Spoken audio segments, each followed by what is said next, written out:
Journey of Souls, Case Studies of Life Between Lives, by Michael Newton, Ph.D.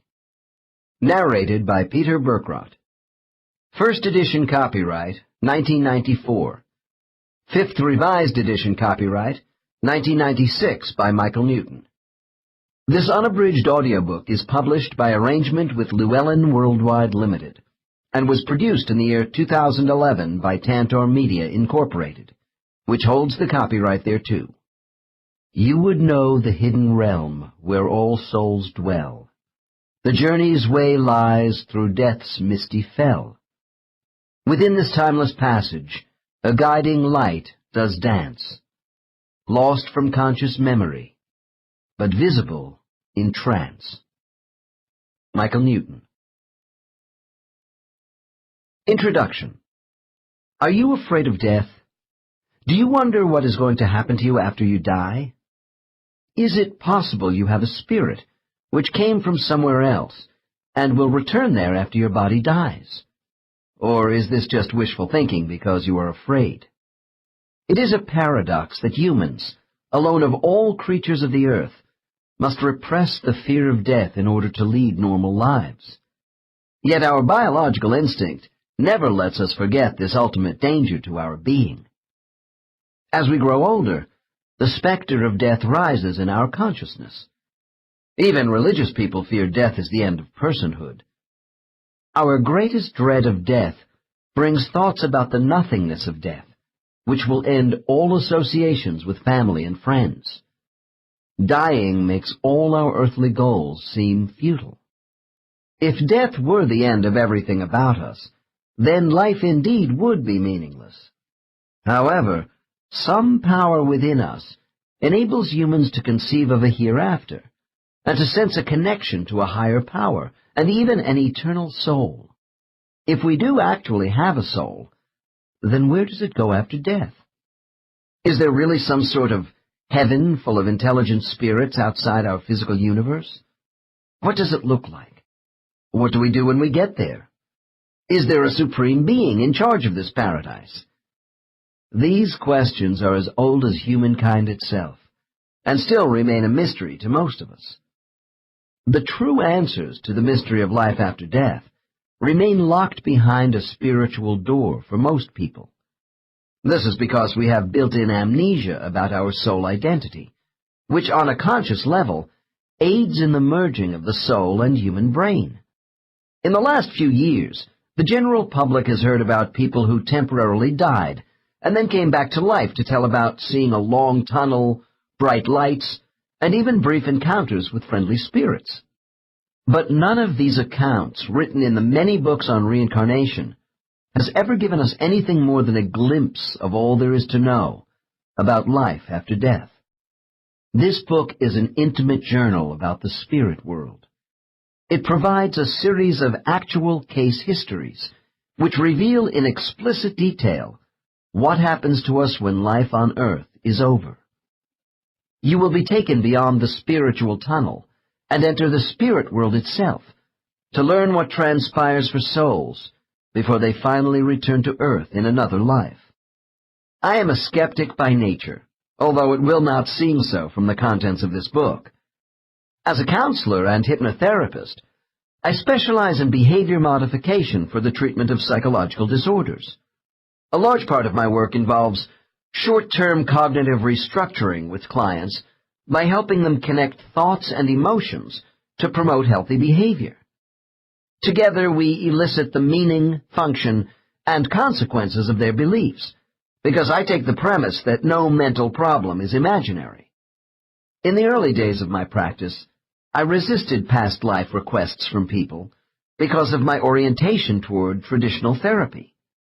While I used hypnosis and age regression techniques to determine the origins of disturbing memories and childhood trauma, I felt any attempt to reach a former life was unorthodox and non-clinical. My interest in reincarnation and metaphysics was only intellectual curiosity, until I worked with a young man on pain management. This client complained of a lifetime of chronic pain on his right side.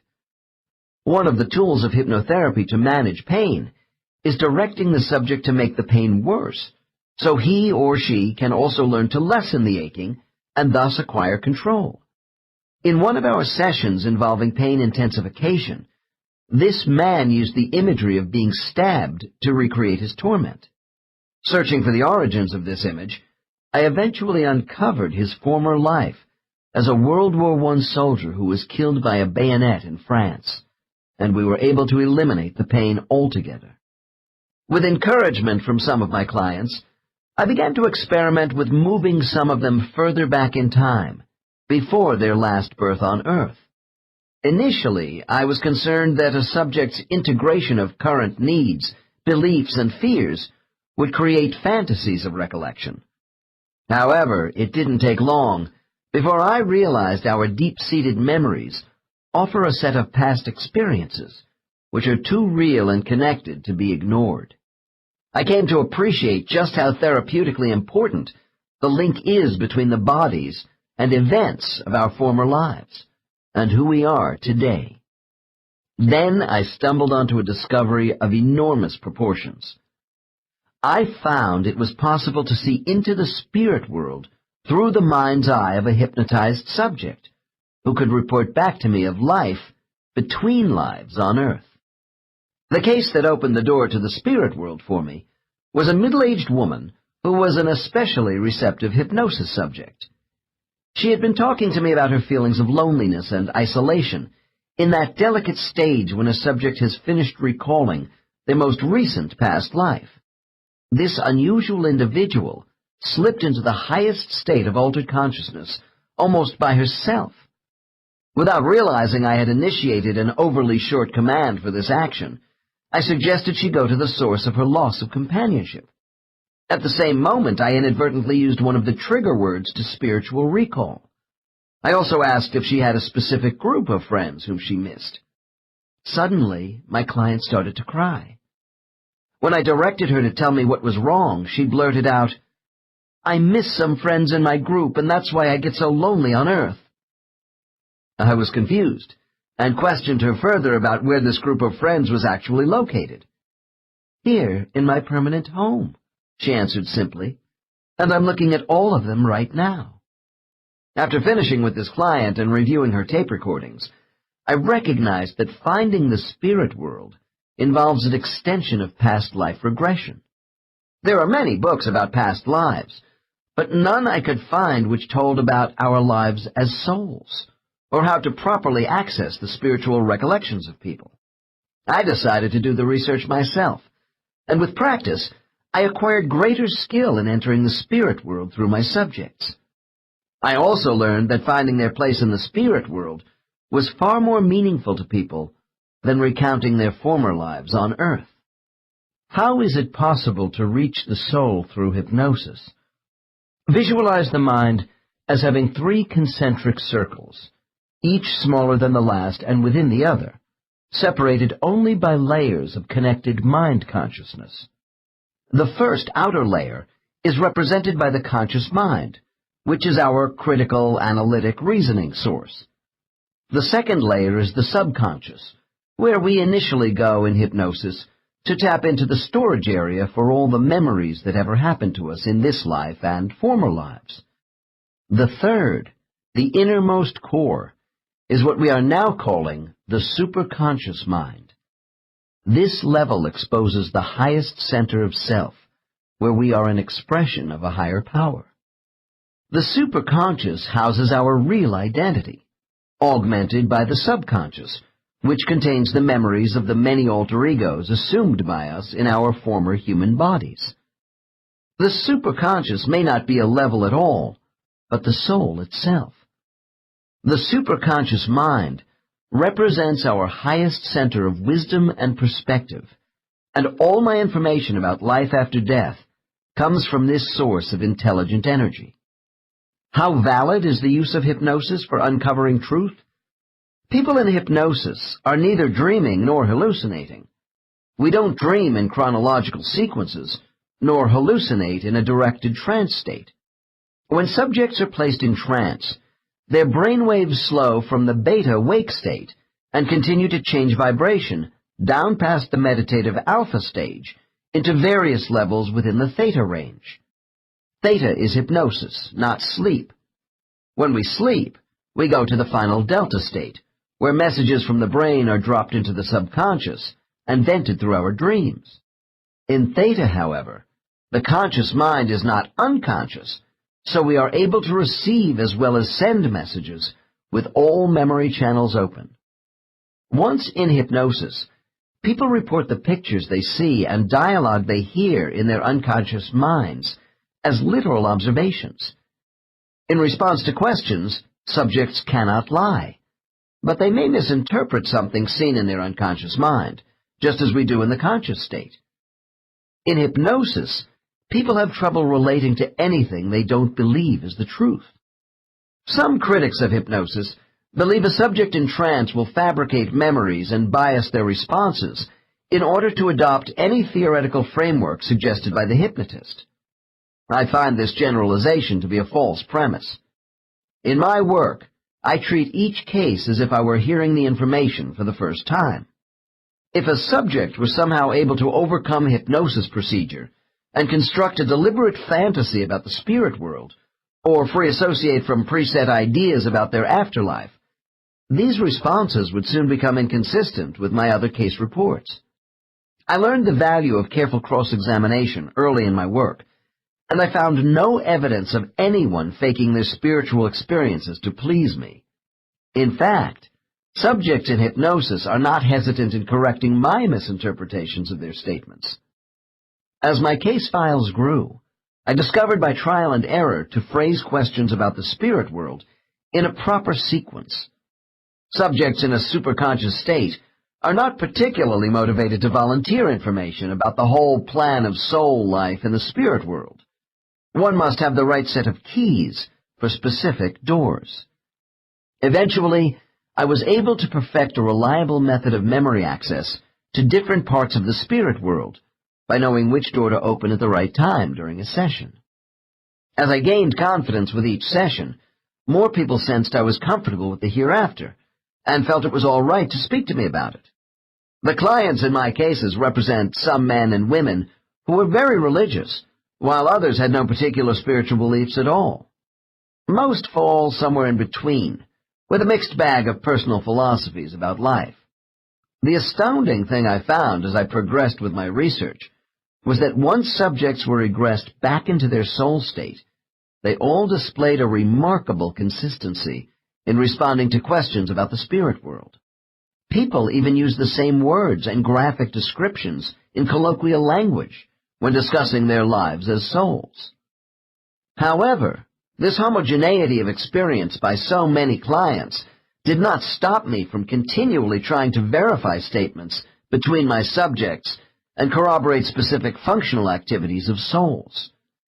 There were some differences in narrative reporting between cases, but this was due more to the level of soul development than to variances in how each subject basically saw the spirit world.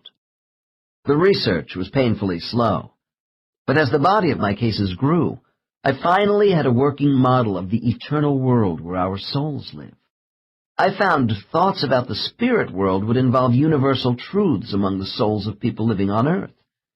It was these perceptions by so many different types of people which convinced me their statements were believable.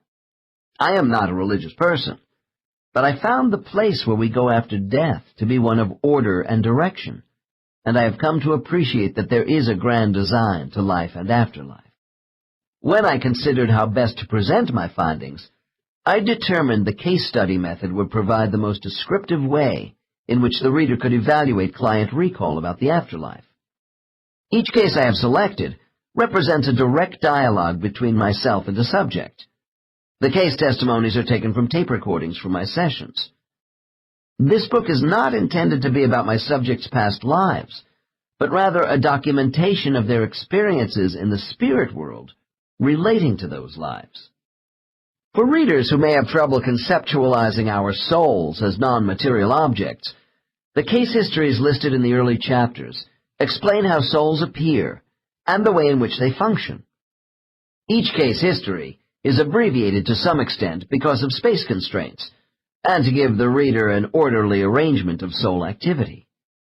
The chapters are designed to show the normal progression of souls into and out of the spirit world, incorporated with other spiritual information. The travels of souls from the time of death to their next incarnation has come to me from over 30 years of life between lives hypnotherapy. The travels of souls from the time of death to their next incarnation has engaged my studies since the 1970s, growing with each decade. However, most of the LBL cases in this book were collected within the past 10 years. It surprised me at first that I had people who remembered parts of their soul life more clearly after distant lifetimes than recent ones. Yet, for some reason, no one subject was able to recall the entire chronology of soul activities I have presented in this book. My clients remember certain aspects of their spiritual life quite vividly, while others' experiences are hazy to them. As a result, even with these 29 cases, I found I could not give the reader the full range of information I have gathered about the spirit world. Thus, my chapters contain details from more cases than just the 29 listed. The reader may consider my questioning in certain cases to be rather demanding. In hypnosis, it is necessary to keep the subject on track. When working in the spiritual realm, the demands on a facilitator are higher than with past life recall. In trance, the average subject tends to let his or her soul mind wander while watching interesting scenes unfold. My clients often want me to stop talking so they can detach from reporting what they see and just enjoy their past experiences as souls. I try to be gentle and not overly structured, but my sessions are usually single ones, which run 3 hours in length, and there is a lot to cover. People may come long distances to see me and not be able to return. I find it very rewarding to watch the look of wonder on a client's face when his or her session ends. For those of us who have had the opportunity to actually see our immortality, a new depth of self-understanding and empowerment emerges. Before awakening my subjects, I often implant appropriate post-suggestion memories. Having a conscious knowledge of their soul life in the spirit world and a history of physical existences on planets gives these people a stronger sense of direction and energy for life. Finally, I should say that what you are about to read may come as a shock to your preconceptions about death. The material presented here may go against your philosophical and religious beliefs. There will be those readers who will find support for their existing opinions. For others, the information offered in these cases will all appear to be subjective tales, resembling a science fiction story. Whatever your persuasion, I hope you will reflect upon the implications for humanity, if what my subjects have to say about life after death is accurate. 1. Death and Departure. Case 1. Subject: Oh my God, I'm not really dead, am I? I mean, my body is dead. I can see it below me, but I'm floating. I can look down and see my body lying flat in the hospital bed. Everyone around me thinks I'm dead, but I'm not. I want to shout, hey, I'm not really dead. This is so incredible. The nurses are pulling a sheet over my head. People I know are crying. I'm supposed to be dead, but I'm still alive. It's strange because my body is absolutely dead while I'm moving around it from above. I'm alive. These are the words spoken by a man in deep hypnosis, reliving a death experience. His words come in short, excited bursts and are full of awe as he sees and feels what it is to be like to be a spirit newly separated from a physical body. This man is my client, and I have just assisted him in recreating a past life death scene, while he lies back in a comfortable recliner chair. A little earlier, following my instructions during his trance induction, this subject was age-regressed in a return to childhood memories. His subconscious perceptions gradually coalesced as we worked together to reach his mother's womb. I then prepared him for a jump back into the mists of time by the visual use of protective shielding. When we completed this important step of mental conditioning, I moved my subject through an imaginary time tunnel to his last life on Earth. It was a short life, because he had died suddenly from the influenza epidemic of 1918. As the initial shock of seeing himself die and feeling his soul floating out of his body begins to wear off a little, my client adjusts more readily to the visual images in his mind. Since a small part of the conscious critical portion of his mind is still functioning, he realizes he is recreating a former experience. It takes a bit longer than usual, since this subject is a younger soul, and not so used to the cycles of birth, death, and rebirth, as are many of my other clients. Yet, within a few moments, he settles in and begins to respond with greater confidence to my questions. I quickly raise this subject's subconscious hypnotic level into the superconscious state.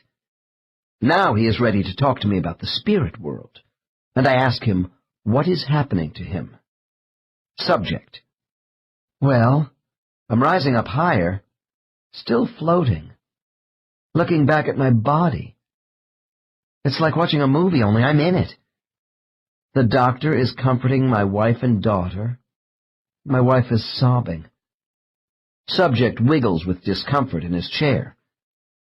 I'm trying to reach into her mind, to tell her everything is all right with me. She is so overcome by grief, I'm not getting through. I want her to know my suffering is gone. I'm free of my body. I don't need it anymore, that I will wait for her. I want her to know that, but she is not listening to me. Oh, I'm moving away now. And so, guided by a series of commands, my client starts the process of moving further into the spirit world. It is a road many others have traveled in the security of my office. Typically, as memories in the superconscious state expand, subjects in hypnosis become more connected to the spiritual passageway. As the session moves forward, the subject's mental pictures are more easily translated into words. Short, descriptive phrases lead to detailed explanations of what it is like to enter the spirit world. We have a great deal of documentation, including observations from medical personnel, which describes the out-of-body near-death experiences of people severely injured in accidents. These people were considered clinically dead before medical efforts brought them back from the other side. Souls are quite capable of leaving and returning to their host bodies, particularly in life-threatening situations when the body is dying. People tell of hovering over their bodies, especially in hospitals, watching doctors perform life-saving procedures on them. In time, these memories fade after they return to life. In the early stages of hypnosis regression into past lives, the descriptions of subjects mentally going through their past deaths do not contradict the reported statements of people who have actually died in this life for a few minutes. The difference between these two groups of people is that subjects in hypnosis are not remembering their experiences of temporary death. People in a deep trance state are capable of describing what life is like after permanent physical death. What are the similarities of afterlife recollection between people reporting on their out-of-body experiences as a result of a temporary physical trauma and a subject in hypnosis recalling death in a past life? Both find themselves floating around their bodies in a strange way, trying to touch solid objects which dematerialize in front of them.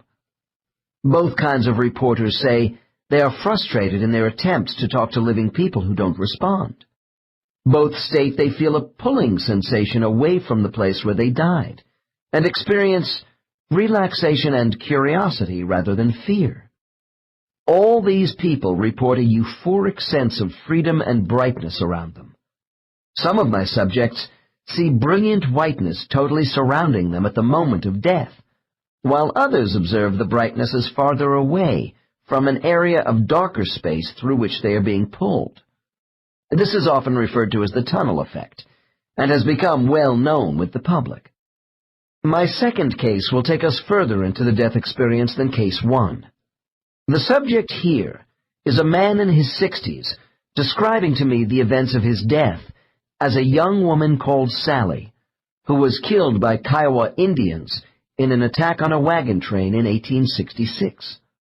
Although this case and the last one relate death experiences after their most immediate past lives, a particular death date in history has no special relevance because it is recent. I find no significant differences between ancient and modern times in terms of graphic spirit world recall or the quality of lessons learned. I should also say the average subject in trance has an uncanny ability to zero in on the dates and geographic locations of many past lives. This is true even in earlier periods of human civilization, when national borders and place names were different than exist today. Former names, dates, and locations may not always be easily recalled in every past life, but descriptions about returning to the spirit world and life in that world are consistently vivid. The scene in Case 2 opens on the American Southern Plains right after an arrow has struck Sally in the neck at close range.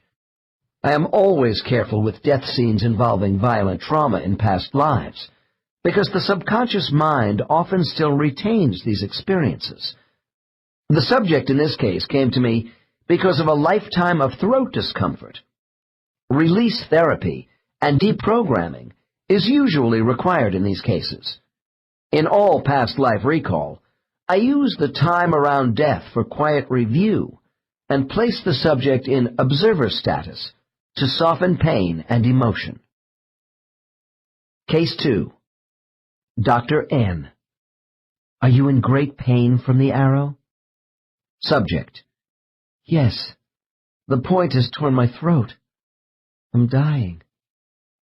Subject begins to whisper while holding his hands at the throat. I'm choking. Blood pouring down. Will, husband, is holding me. The pain. Terrible. I'm getting out now. It's over anyway. Note: souls often leave their human hosts moments before actual death, when their bodies are in great pain. Who can blame them? Nevertheless, they do stay close by the dying body. After calming techniques, I raise this subject from the subconscious to the superconscious level for the transition to spiritual memories. Dr. N. All right, Sally. You have accepted being killed by these Indians. Will you please describe to me the exact sensation you feel at the time of death? Subject. Like a force of some kind, pushing me up out of my body. Dr. N. Pushing you? Out where? Subject. I'm ejected out the top of my head. Dr. N. And what was pushed out? Subject. Well, me. Dr. N. Describe what me means. What does the thing that is you look like going out of the head of your body? Subject. Pause. Like a pinpoint of light, radiating. Dr. N. How do you radiate light? Subject. From my energy. I look sort of transparent white. My soul. Dr. N. And does this energy light stay the same after leaving your body? Subject. Pause. I seem to grow a little as I move around. Dr. N. If your light expands, then what do you look like now? Subject. Wispy, string, hanging. Dr. N. And what does the process of moving out of your body actually feel like to you? Subject. Well, it's as if I shed my skin, peeling a banana. I just lose my body in one swoosh. Dr. N. Is the feeling unpleasant? Subject. Oh, no. It's wonderful to feel so free with no more pain, but I am disoriented. I didn't expect to die. Sadness is creeping into my client's voice, and I want him to stay focused on his soul for a minute more, rather than what is taking place on the ground with his body. Dr. N. I understand, Sally. You are feeling a little displacement at the moment as a soul. This is normal in your situation for what you have just gone through. Listen and respond to my questions. You said you were floating. Are you able to move around freely right after death? Subject. It's strange. It's as if I'm suspended in air that isn't air. There are no limits, no gravity. I'm weightless. Dr. N. You mean it's sort of like being in a vacuum for you? Subject. Yes, nothing around me is a solid mass. There are no obstacles to bump into. I'm drifting. Dr. N. Can you control your movements? Where are you going? Subject. Yes, I can do some of that, but there is a pulling into a bright whiteness. It's so bright. Dr. N. Is the intensity of whiteness the same everywhere? Subject. Brighter away from me. It's a little darker white, gray, in the direction of my body. Starts to cry. Oh, my poor body. I'm not ready to leave yet. Subject pulls back in his chair as if he is resisting something. Dr. N. It's all right, Sally. I'm with you. I want you to relax and tell me if the force that took you out of your head at the moment of death is still pulling you away, and if you can stop it. Subject. Pause. When I was free of my body, the pulling lessened. Now I feel a nudge, drawing me away from my body. I don't want to go yet, but something wants me to go soon. Dr. N. I understand, Sally, but I suspect you are learning that you have some element of control. How would you describe this thing that is pulling you? Subject. Kind of magnetic force, but I want to stay a little longer. Dr. N. Can your soul resist this pulling sensation for as long as you want? Subject. There is a long pause while the subject appears to be carrying on an internal debate with himself in his former life as Sally. Yes, I can if I really want to stay. Subject starts to cry. Oh, it's awful what those savages did to my body. There is blood all over my pretty blue dress. My husband Will is trying to hold me and still fight with our friends against the Kiowa. Note. I reinforce the imagery of a protective shield around this subject, which is so important as a foundation to calming procedures. Sally's soul is still hovering over her body after I move the scene forward in time, to when the Indians are driven off by the wagon train rifles. Dr. N. Sally, what is your husband doing right after the attack? Subject. Oh, good. He isn't hurt, but... with sadness. He is holding my body, crying over me. There is nothing he can do for me, but he doesn't seem to realize that yet. I'm cold, but his hands are around my face, kissing me. Dr. N. And what are you doing at this moment? Subject. I'm over Will's head. I'm trying to console him. I want him to feel my love is not really gone. I want him to know that he has not lost me forever and that I will see him again. Dr. N. Are your messages getting through? Subject. There is so much grief, but he feels my essence. I know it. Our friends are around him, and they separate us finally. They want to reform the wagons and get started again. Dr. N. And what is going on now with your soul? Subject. I'm still resisting the pulling sensation. I want to stay. Dr. N. Why is that? Subject. Well, I know I'm dead, but I'm not ready to leave Will yet, and I want to watch them bury me. Dr. N. Do you see or feel any other spiritual entity around you at this moment? Subject. Pause. They are near.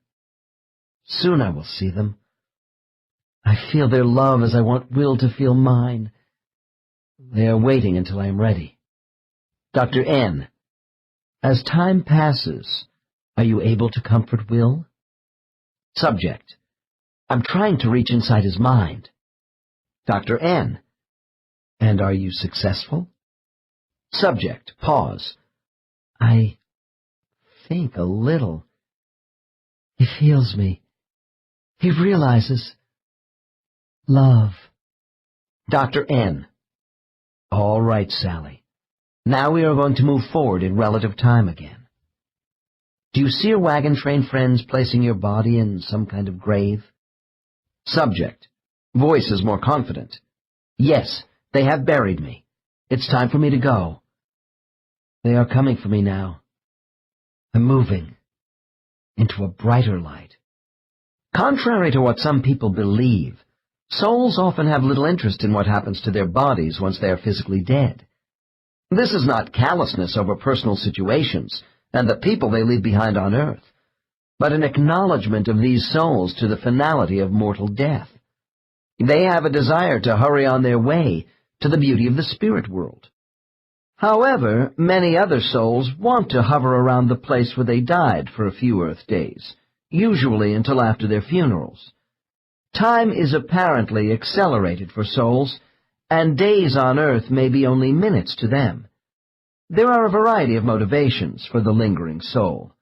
For instance, someone who has been murdered or killed unexpectedly in an accident often does not want to leave right away. I find these souls are frequently bewildered or angry. The hovering soul syndrome is particularly true of deaths with young people.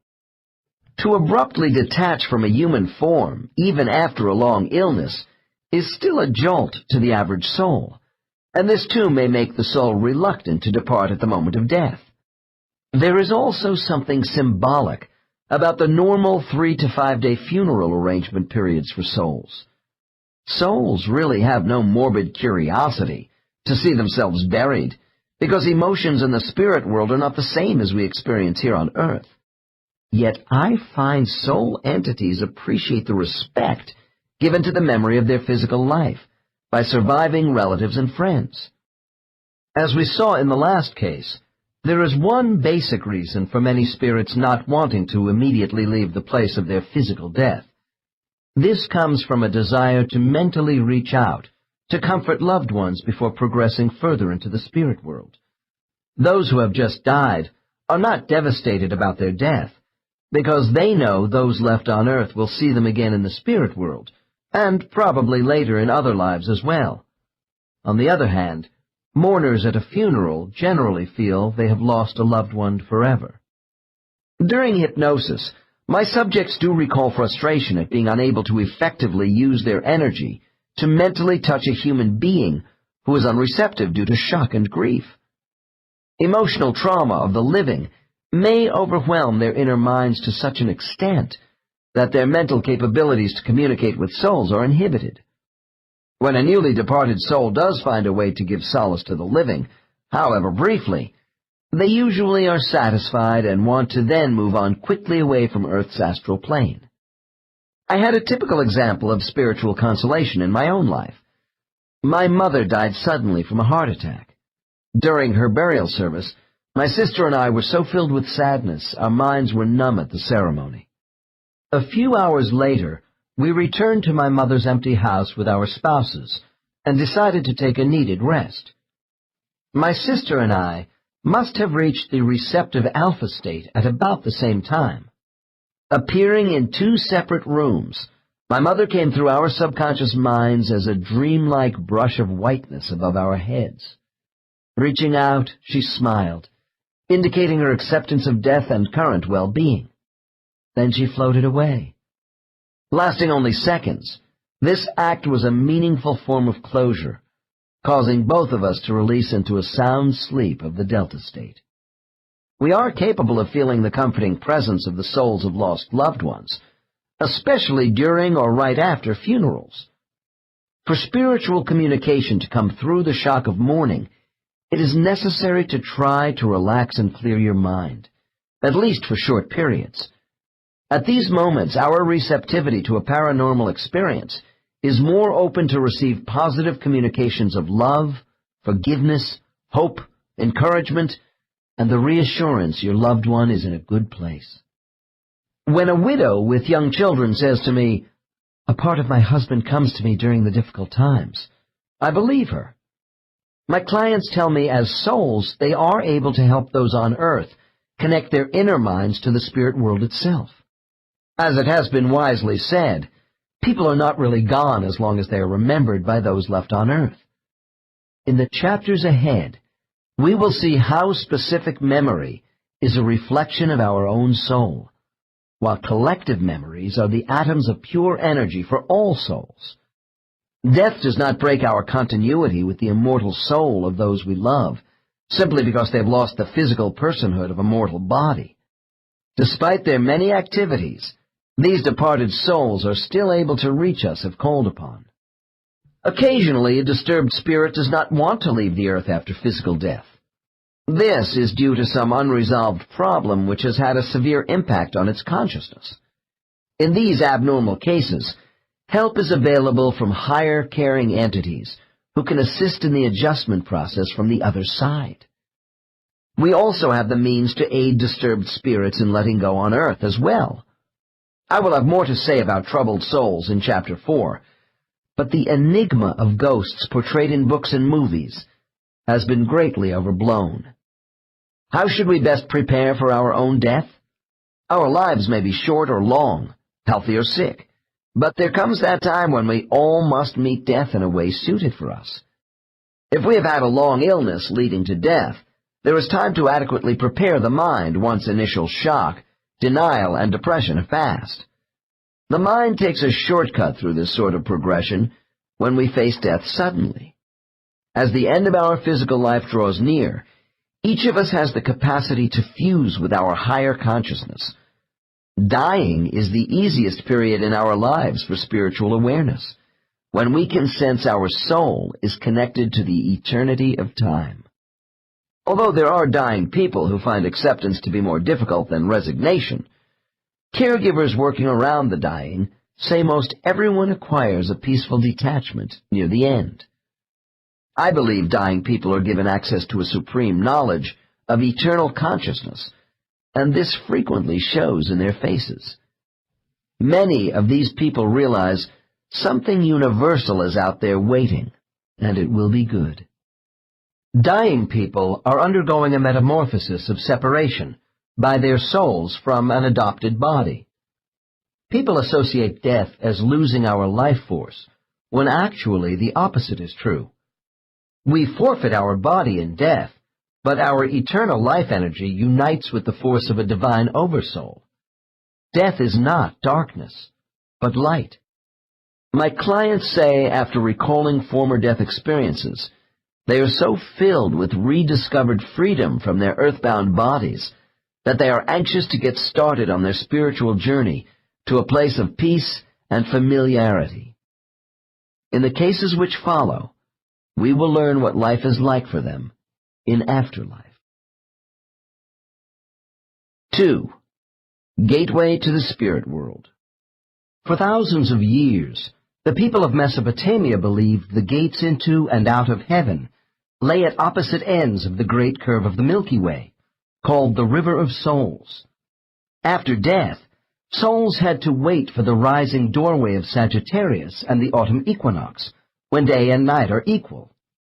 Reincarnation back to Earth could only take place during the spring equinox through the Gemini exit in their night sky. My subjects tell me that soul migration is actually much easier. The tunnel effect they experience when leaving Earth is the portal into the spirit world.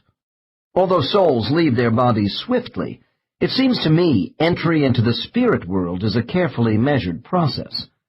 Later, When we return to Earth in another life, the route back is described as being more rapid.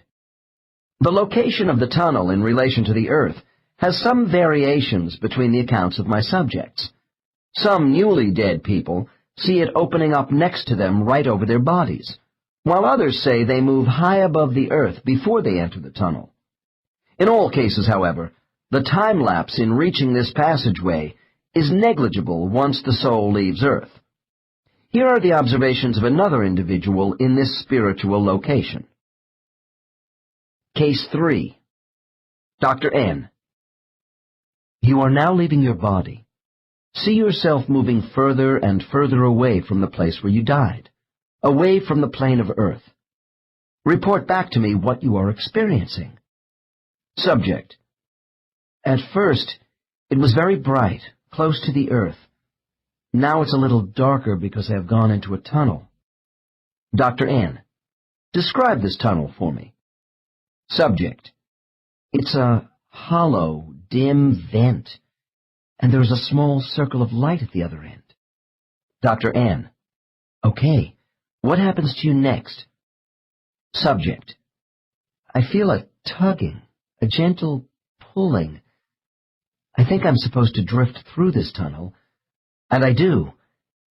It is more gray than dark now, because the bright circle is expanding in front of me. It's as if... Client stops. Dr. N. Go on. Subject. I'm being summoned forward. Dr. N.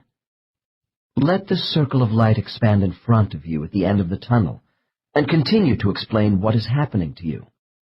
Subject. The circle of light grows very wide, and I'm out of the tunnel. There's a cloudy brightness, a light fog. I'm filtering through it. Dr. N. As you leave the tunnel, what else stands out in your mind, besides the lack of absolute visual clarity? Subject. Subject lowers voice. It's so still. It is such a quiet place to be in. I am in the place of the spirits. Dr. N. Do you have any other impressions at this moment as a soul? Subject. Thought. I feel the power of thought all around me. Dr. N. Just relax completely and let your impressions come through easily as you continue to report back to me exactly what is happening to you. Please go on. Subject. Well, it's hard to put into words. I feel thoughts of love, companionship, empathy, and it's all combined with anticipation, as if others are waiting for me. Dr. N. Do you have a sense of security, or are you a little scared? Subject. I'm not scared. When I was in the tunnel, I was more disoriented. Yes, I feel secure. I'm aware of thoughts reaching out to me, of caring, nurturing. It is strange, but there is also the understanding around me of just who I am and why I am here now. Dr. N. Do you see any evidence of this around you? Subject, in a hushed tone. No, I sense it. A harmony of thought everywhere. Dr. N. You mentioned cloud-like substances around you right after leaving the tunnel. Are you in a sky over Earth? Subject. Pause. No, not that. But I seem to be floating through cloud stuff, which is different from Earth. Dr. N. Can you see the Earth at all? Is it below you? Subject. Maybe it is, but I haven't seen it since I went in the tunnel. Dr. N. Do you sense you are still connected to Earth through another dimension, perhaps? Subject. That's a possibility, yes. In my mind, Earth seems close, and I still feel connected to Earth, but I know I'm in another space. Dr. N. What can you tell me about your present location? Subject. It's still a little murky, but I'm moving out of this. This particular subject, having been taken through the death experience and the tunnel, continues to make tranquil mental adjustments to her bodiless state while pulling further into the spirit world. After some initial uncertainty, her first reported impressions reflect an inviting sense of well-being. This is a common feeling among my subjects. Once through the tunnel, our souls have passed the initial gateway of their journey into the spirit world. Most now fully realize they are not really dead, but have simply left the encumbrance of an earth body which has died. With this awareness comes acceptance in varying degrees, depending upon the soul. Some subjects look at these surroundings with continued amazement, while others are more matter-of-fact in reporting to me what they see. Much depends upon their respective maturity and recent life experiences. The most common type of reaction I hear is a relieved sigh followed by something on the order of, "Oh, wonderful, I'm home in this beautiful place again." There are those highly developed souls who move so fast out of their bodies that much of what I am describing here is a blur as they home into their spiritual destinations. These are the pros, and in my opinion they are a distinct minority on Earth. The average soul does not move that rapidly, and some are very hesitant. If we exclude the rare cases of highly disturbed spirits who fight to stay connected with their dead bodies, I find it is the younger souls with fewer past lives who remain attached to Earth's environment right after death. Most of my subjects report that as they emerge from the mouth of the tunnel, things are still unclear for a while. I think this is due to the density of the nearest astral plane surrounding Earth, called the Kamaloka by theosophists. The next case describes this area from the perspective of a more analytical client. The soul of this individual demonstrates considerable observational insight into form, colors, and vibrational levels. Normally, such graphic physical descriptions by my subjects occur deeper into the spirit world after they get used to their surroundings. Case 4. Dr. N. As you move further away from the tunnel, describe what you see around you in as much detail as possible. Subject. Things are layered. Dr. N. Layered in what way? Subject. Sort of like a cake. Dr. N. Using a cake as a model, explain what you mean. Subject. I mean, some cakes have small tops and are wide at the bottom. It's not like that when I get through the tunnel. I see layers, levels of light. They appear to me to be translucent, indented. Dr. N. Do you see the spirit world here as made up of a solid structure? Subject. That's what I'm trying to explain. It's not solid, although you might think so at first. It's layered. The levels of light are all woven together in stratified threads. I don't want to make it sound like things are not symmetrical. They are. But I see variations in thickness and color refraction in the layers. They also shift back and forth. I always notice this as I travel away from Earth. Dr. N. Why do you think this is so? Subject. I don't know. I didn't design it. Dr. N. From your description, I picture the spirit world as a huge tier with layers of shaded sections, from top to bottom. Subject. Yes, and the sections are rounded. They curve away from me as I float through them. Dr. N. From your position of observation, can you tell me about the different colors of the layers? Subject. I didn't say the layers had any major color tones. They are all variations of white. It is lighter, brighter where I'm going than where I have been. Around me now is a hazy whiteness which was much brighter than the tunnel. Dr. N. As you float through these spiritual layers, is your soul moving up or down? Subject. Neither. I am moving across. Dr. N. Well then, do you see the spirit world at this moment in linear dimensions of lines and angles as you move across? Subject. Pause. For me, it is mostly sweeping, non-material energy, which is broken into layers by light and dark color variations. I think something is pulling me into my proper level of travel, and trying to relax me, too. Dr. N. In what way? Subject. I'm hearing sounds. Dr. N. What sounds? Subject. An echo of music. Musical tingling, wind chimes, vibrating with my movements. So relaxing. Dr. N. Other people have defined these sounds as vibrational in nature, similar to riding on the resonance from the twang of a tuning fork. Do you agree or disagree with this description? Subject nods in assent. Yes, that's what this is. And I have a memory of scent and taste, too. Dr. N. Does this mean our physical senses stay with us after death? Subject. Yes, the memory of them. The waves of musical notes here are so beautiful. Bells, strings, such tranquility. Many spirit world travelers report back to me about the relaxing sensations of musical vibrations. Noise sensations start quite early after death. Some subjects tell me they hear humming or buzzing sounds right after leaving their physical bodies.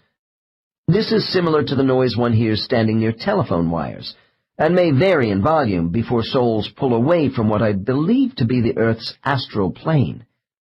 People have said they hear these same sounds when under general anesthesia. These flat, ringing sounds become more musical when we leave the tunnel. This music has been appropriately called energy of the universe because it revitalizes the soul. With subjects who speak about spiritual layering, I mention the possibility that they could be seeing astral planes. In metaphysical writing, we read a lot about planes above the earth. Beginning with ancient Indian scriptures called the Vedas, followed by later Eastern texts, astral planes have historically represented a series of rising dimensions above the physical or tangible world, which blend into the spiritual. These invisible regions have been experienced by people over thousands of years through meditative, out-of-body observations of the mind. Astral planes also have been described as being less dense as one moves farther away from the heavy influences of Earth. The next case represents a soul who is still troubled after passing through the spiritual tunnel. This is a man who, at age 36, died of a heart attack on a Chicago street in 1902. He left behind a large family of young children and a wife who was deeply loved. They were very poor. Case 5. Dr. N. Can you see clearly yet as you travel beyond the tunnel? Subject. I'm still passing through these foamy clouds around me. Dr. N. I want you to move all the way through this and tell me what you see now. Subject. Pause. Oh, I'm out of it. My God, this place is big. It's so bright and clean it even smells good. I am looking at a beautiful ice palace. Dr. N. Tell me more. Subject, with amazement. It's enormous. It looks like bright, sparkling crystal, colored stones shining all around me. Dr. N. When you say crystalline, I think of a clear color. Subject. Well, there are mostly grays and white, but as I float along, I do see other colors. Mosaics, all glittery. Dr. N. Look into the distance from within this ice palace. Do you see any boundaries anywhere? Subject. No. This place is infinite, so majestic and peaceful. Dr. N. What are you feeling right now? Subject. I can't fully enjoy it. I don't want to go further. Maggie. Subject's widow. Dr. N. I can see you are still disturbed about the Chicago life. But does this inhibit your progress into the spirit world? Subject. Subject jerks upright in my office chair. Good. I see my guide coming towards me. She knows what I need.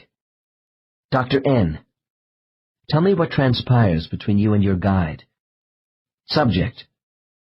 I say to her I can't go on, that I need to know Maggie and the children are going to be okay. Dr. N. And how does your guide respond? Subject. She is comforting me, but I'm too loaded down. Dr. N. What do you say to her? Subject, shouting. I tell her, why did you allow this to happen? How could you do this to me? You made me go through such pain and hardship with Maggie, and now you cut off our life together.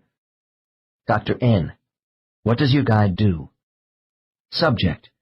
She is trying to soothe me, telling me I did a good job and that I will see my life ran its intended course. Dr. N. Do you accept what she says? Subject. Pause. In my mind, information comes to me of the future on Earth, that the family is getting on without me, accepting that I am gone. They are going to make it, and we will all see each other again. Dr. N. And how does this make you feel? Subject. I feel peace. With a sigh. I am ready to go on now. Before touching on the significance of Case 5 meeting his guide here, I want to mention this man's interpretation of the spirit world appearing as an ice palace. Further into the spirit world, my subjects will talk about seeing buildings and being in furnished rooms. The state of hypnosis by itself does not create these images. Logically, people should not be recalling such physical structures in a non-material world, unless we consider these scenes of Earth's natural environment are intended to aid in the soul's transition and adjustment from a physical death. These sights have individual meaning for every soul communicating with me, all of whom are affected by their Earth experiences. When the soul sees images in the spirit world which relate to places they have lived or visited on Earth, there is a reason. An unforgotten home, school, garden, mountain, or seashore are seen by souls because a benevolent spiritual force allows for terrestrial mirages to comfort us by their familiarity. Our planetary memories never die. They whisper forever into the soul mind, on the winds of mythical dreams, just as images of the spirit world do so within the human mind. I enjoy hearing from subjects about their first images of the spirit world. People may see fields of wildflowers, castle towers rising in the distance, or rainbows under an open sky when returning to this place of adoration after an absence. These first ethereal earth scenes of the spirit world don't seem to change a great deal over a span of lives for the returning soul, although there is variety between client descriptions. I find that once a subject in trance continues further into the spirit world to describe the functional aspects of spiritual life, their comments become more uniform. The case I have just reviewed could be described as a fairly unsettled spirit bonded closely to his soulmate, Maggie, who was left behind. There is no question that some souls do carry the negative baggage of a difficult past life longer than others, despite the calming influences of the spirit world. People tend to think all souls become omniscient at death. This is not completely true, because adjustment periods vary. The time of soul adjustment depends upon the circumstances of death, attachments of each soul to the memories of the life just ended, and level of advancement. I frequently hear anger during age regression, when a young life ends suddenly. Souls re-entering the spirit world under these conditions are often bewildered and confused over leaving people they love without much warning. They are unprepared for death, and some feel sad and deprived right after leaving their bodies. If a soul has been traumatized by unfinished business, usually the first entity it sees right after death is its guide. These highly developed spiritual teachers are prepared to take the initial brunt of a soul's frustration following an untimely death. Case 5 will eventually make a healthy adjustment to the spirit world, by allowing his guide to assist him during the balance of his incoming trip. However, I have found our guides do not encourage the complete working out of thought disorders at the spiritual gateway. There are more appropriate times and places for detailed reviews about karmic learning lessons involving life and death, which I will describe later. The guide in Case 5 offered a brief visualization of accelerated Earth time as a means of soothing this man about the future of his wife and children, so he could continue on his journey with more acceptance. Regardless of their state of mind right after death, my subjects are full of exclamations about rediscovered marvels of the spirit world. Usually, this feeling is combined with euphoria, that all their worldly cares have been left behind, especially physical pain. Above all else, the spirit world represents a place of supreme quiescence to the traveling soul. Although it may at first appear we are alone immediately following death, we are not isolated or unaided. Unseen intelligent energy forces guide each of us through the gate.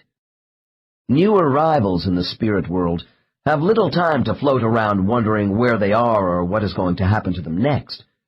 Our guides and a number of soulmates and friends wait for us close to the gateway to provide recognition, affection, and the assurance we are all right. Actually, we feel their presence from the moment of death, because much of our initial readjustment depends upon the influence of these kindly entities toward our returning soul. 3. Homecoming. Since encountering friendly spirits who meet us after death is so important, how do we recognize them? I find a general consensus of opinion among subjects in hypnosis about how souls look to each other in the spirit world. A soul may appear as a mass of energy, but apparently it is also possible for non-organic soul energy to display human characteristics. Souls often use their capacity to project former life forms when communicating with each other.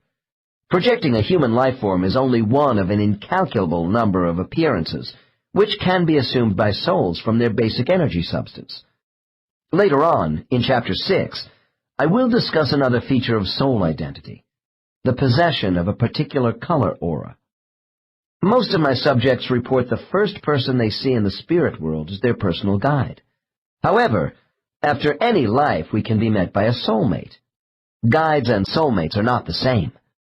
If a former relative or close friend appears to the incoming soul, their regular guide might be absent from the scene. I find that usually guides are somewhere in close proximity, monitoring the incomer's arrival in their own way. The soul in my next case has just come through the spiritual gateway and is met by an advanced entity who obviously has had close connections with the subject over a prolonged series of past lives. Although this soulmate entity is not my client's primary guide, he is there to welcome and provide loving encouragement for her. Case 6. Dr. N. What do you see around you? Subject. It's as if I'm drifting along on pure white sand, which is shifting around me. And I'm under a giant beach umbrella with brightly colored panels, all vaporized, but banded together, too. Dr. N. Is anyone here to meet you? Subject. Pause. I thought I was alone, but... A long hesitation. In the distance, light, moving fast towards me. Oh my gosh. Dr. N. What is it? Subject. Excitedly. Uncle Charlie. Loudly. Uncle Charlie, I'm over here. Dr. N.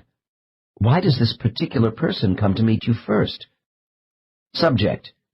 In a preoccupied, far-off voice. Uncle Charlie, I've missed you so much. Dr. N. I repeat my question. Subject. Because of all my relatives, I loved him more than anybody. He died when I was a child, and I never got over it. On a Nebraska farm in this subject's most immediate past life. Dr. N. How do you know it's Uncle Charlie? Does he have features you recognize? Subject. Subject is squirming with excitement in her chair. Sure, just as I remember him. Jolly, kind, lovable. He's next to me. Chuckles. Dr. N. What is so funny? Subject. Uncle Charlie is just as fat as he used to be. Dr. N. And what does he do next? Subject. He is smiling and holding out his hand to me. Dr. N. Does this mean he has a body of some sort with hands? Subject. Laughs. Well, yes and no. I'm floating around and so is he. It's in my mind. He is showing all of himself to me, and what I am most aware of is his hand stretched out to me. Dr. N. Why is he holding out his hand to you in a materialized way? Subject. Pause. To comfort me. To lead me further into the light. Dr. N. And what do you do? Subject. I'm going with him, and we are thinking about the good times we spent together playing in the hay on the farm. Dr. N. And he is letting you see all this in your mind so you will know who he is? Subject. Yes, as I knew him in my last life, so I won't be afraid. He knows I am still a little shocked over my death. Subject had died suddenly in an automobile accident. Dr. N. Then, right after death, no matter how many deaths we may have experienced in other lives, it is possible to be a little fearful until we get used to the spirit world again? Subject. It's not really fear. That's wrong. More like I'm apprehensive, maybe. It varies for me each time. The car crash caught me unprepared. I'm still a little mixed up. Dr. N. All right. Let's go forward a bit more. What is Uncle Charlie doing now? Subject. He is taking me to the place I should go. Dr. N. On the count of 3, let's go there. 1, 2, 3. Tell me what is happening. Subject. Long pause. There are other people around, and they look friendly as I approach. They seem to want me to join them. Dr. N. Continue to move towards them. Do you get the impression they might be waiting for you? Subject. Recognition. Yes. In fact, I realize I have been with them before. Pause. No, don't go. Dr. N. What's happening now? Subject. Very upset. Uncle Charlie is leaving me. Why is he going away? Dr. N. I stop the dialogue to use standard calming techniques in these circumstances, and then we continue. Look deeply with your inner mind. You must realize why Uncle Charlie is leaving you at this point. Subject. More relaxed, but with regret.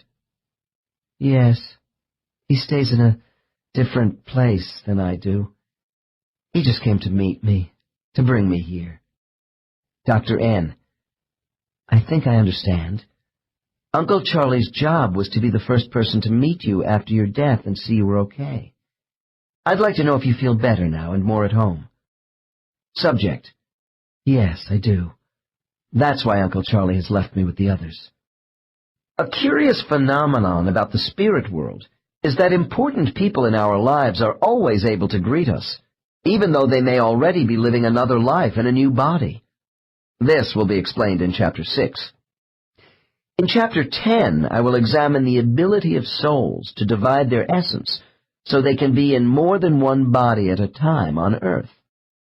Usually at this juncture in a soul's passage, the carry-on luggage of Earth's physical and mental burdens are diminishing for 2 reasons. First, the evidence of a carefully directed order and harmony in the spirit world has brought back the remembrance of what we left behind before we chose life in physical form. Secondly, there is the overwhelming impact of seeing people we thought we would never meet again after they died on Earth. Here is another example. Case 7. Dr. N. Now that you have had the chance to adjust to your surroundings in the spirit world, tell me what effect this place has on you. Subject: It's so warm and comforting. I'm relieved to be away from Earth. I just want to stay here always. There's no tension or worries, only a sense of well-being. I'm just floating. How beautiful. Dr. N: As you continue to float along, what is your next major impression as you pass the spiritual gateway? Subject: Pause. Familiarity. Dr. N: What is familiar? Subject, after some hesitation: People. Friends are here, I think. Dr. N: Do you see these people as familiar people on Earth? Subject: I have a sensation of their presence. People I knew. Dr. N: All right, keep moving along. What do you see next?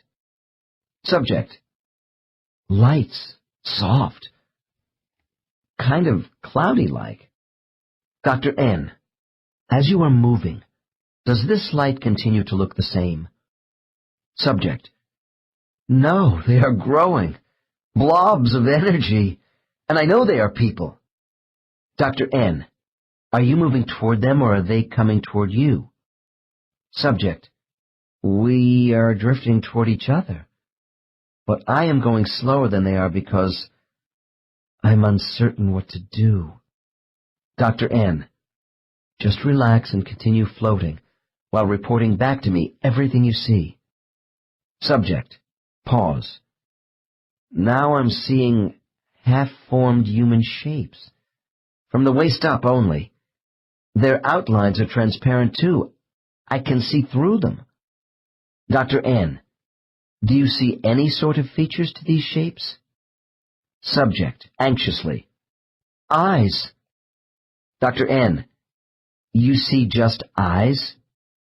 Subject: There is only a trace of a mouth. It's nothing. Alarmed: The eyes are all around me now, coming closer. Dr. N: Does each entity have 2 eyes? Subject: That's right. Dr. N: Do these eyes have the appearance of human eyes with an iris and pupil? Subject: No, different. They are larger. Black orbs radiating light towards me. Thought. Then with a relieved sigh: Oh. Dr. N: Go on. Subject: I'm starting to recognize them. They are sending images into my mind. Thoughts about themselves, and the shapes are changing into people. Dr. N: People with physical human features? Subject: Yes. Oh, look, it's him. Dr. N: What do you see? Subject begins to laugh and cry at the same time. I think it's Larry. He is in front of everybody else. He is the first one I really see. Larry! Larry! Dr. N: After giving my subject a chance to recover a little, the sole entity of Larry is in front of an assortment of people you know? Subject: Yes. Now I know the ones I want to see the most are in front. Some of my other friends are in the back. Dr. N: Can you see them all clearly? Subject: No, the ones in back are hazy, far off.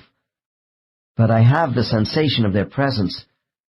Larry is in front, coming up to me. Larry! Dr. N: Larry is the husband from your last life you told me about earlier? Subject rushes on: Yes, we had such a wonderful life together. Gunther was so strong. Everyone was against our marriage in his family. Jean deserted from the Navy to save me from the bad life I was living in Marseille, always wanting me. This subject is so excited, her past lives are tumbling one on top of the other. Larry, Gunther, and Jean were all former husbands, but the same soulmate. I was glad we had a chance to review earlier who these people were in sessions before this interval of recall in the spirit world. Besides Larry, her recent American husband, Jean was a French sailor in the 19th century, and Gunther was the son of German aristocrats living in the 18th century. Dr. N. What are the two of you doing right now? Subject. Embracing. Dr. N. If a third party were to look at the two of you embracing at this moment, what would they see? Subject. No answer. Dr. N. The subject is so engrossed in the scene with her soulmate, there are tears streaming down her face. I wait a moment and then try again. What would you and Larry look like to someone watching you in the spirit world right now? Subject. They would see two masses of bright light whirling around each other, I guess. Subject begins to settle down, and I help wipe the tears off her face with a tissue. Dr. N. And what does this signify? Subject. We are hugging, expressing love, connecting. It makes us happy. Dr. N. After you meet your soulmate, what happens next? Subject. Subject tightly grips the recliner arms. Oh, they are all here. I only sensed them before. Now more are coming closer to me. Dr. N. And this happens after your husband comes near you? Subject. Yes. Mother. She is coming over to me. I've missed her so much. Oh, Mom. Subject begins to cry again. Dr. N. All right. Subject. Oh, please don't ask me any questions now. I want to enjoy this. Subject appears to be in silent conversation with her mother of the last life. Dr. N. I wait for a minute. Now, I know you are enjoying this meeting, but I need you to help me know what is going on. Subject, in a faraway voice. We are just holding each other.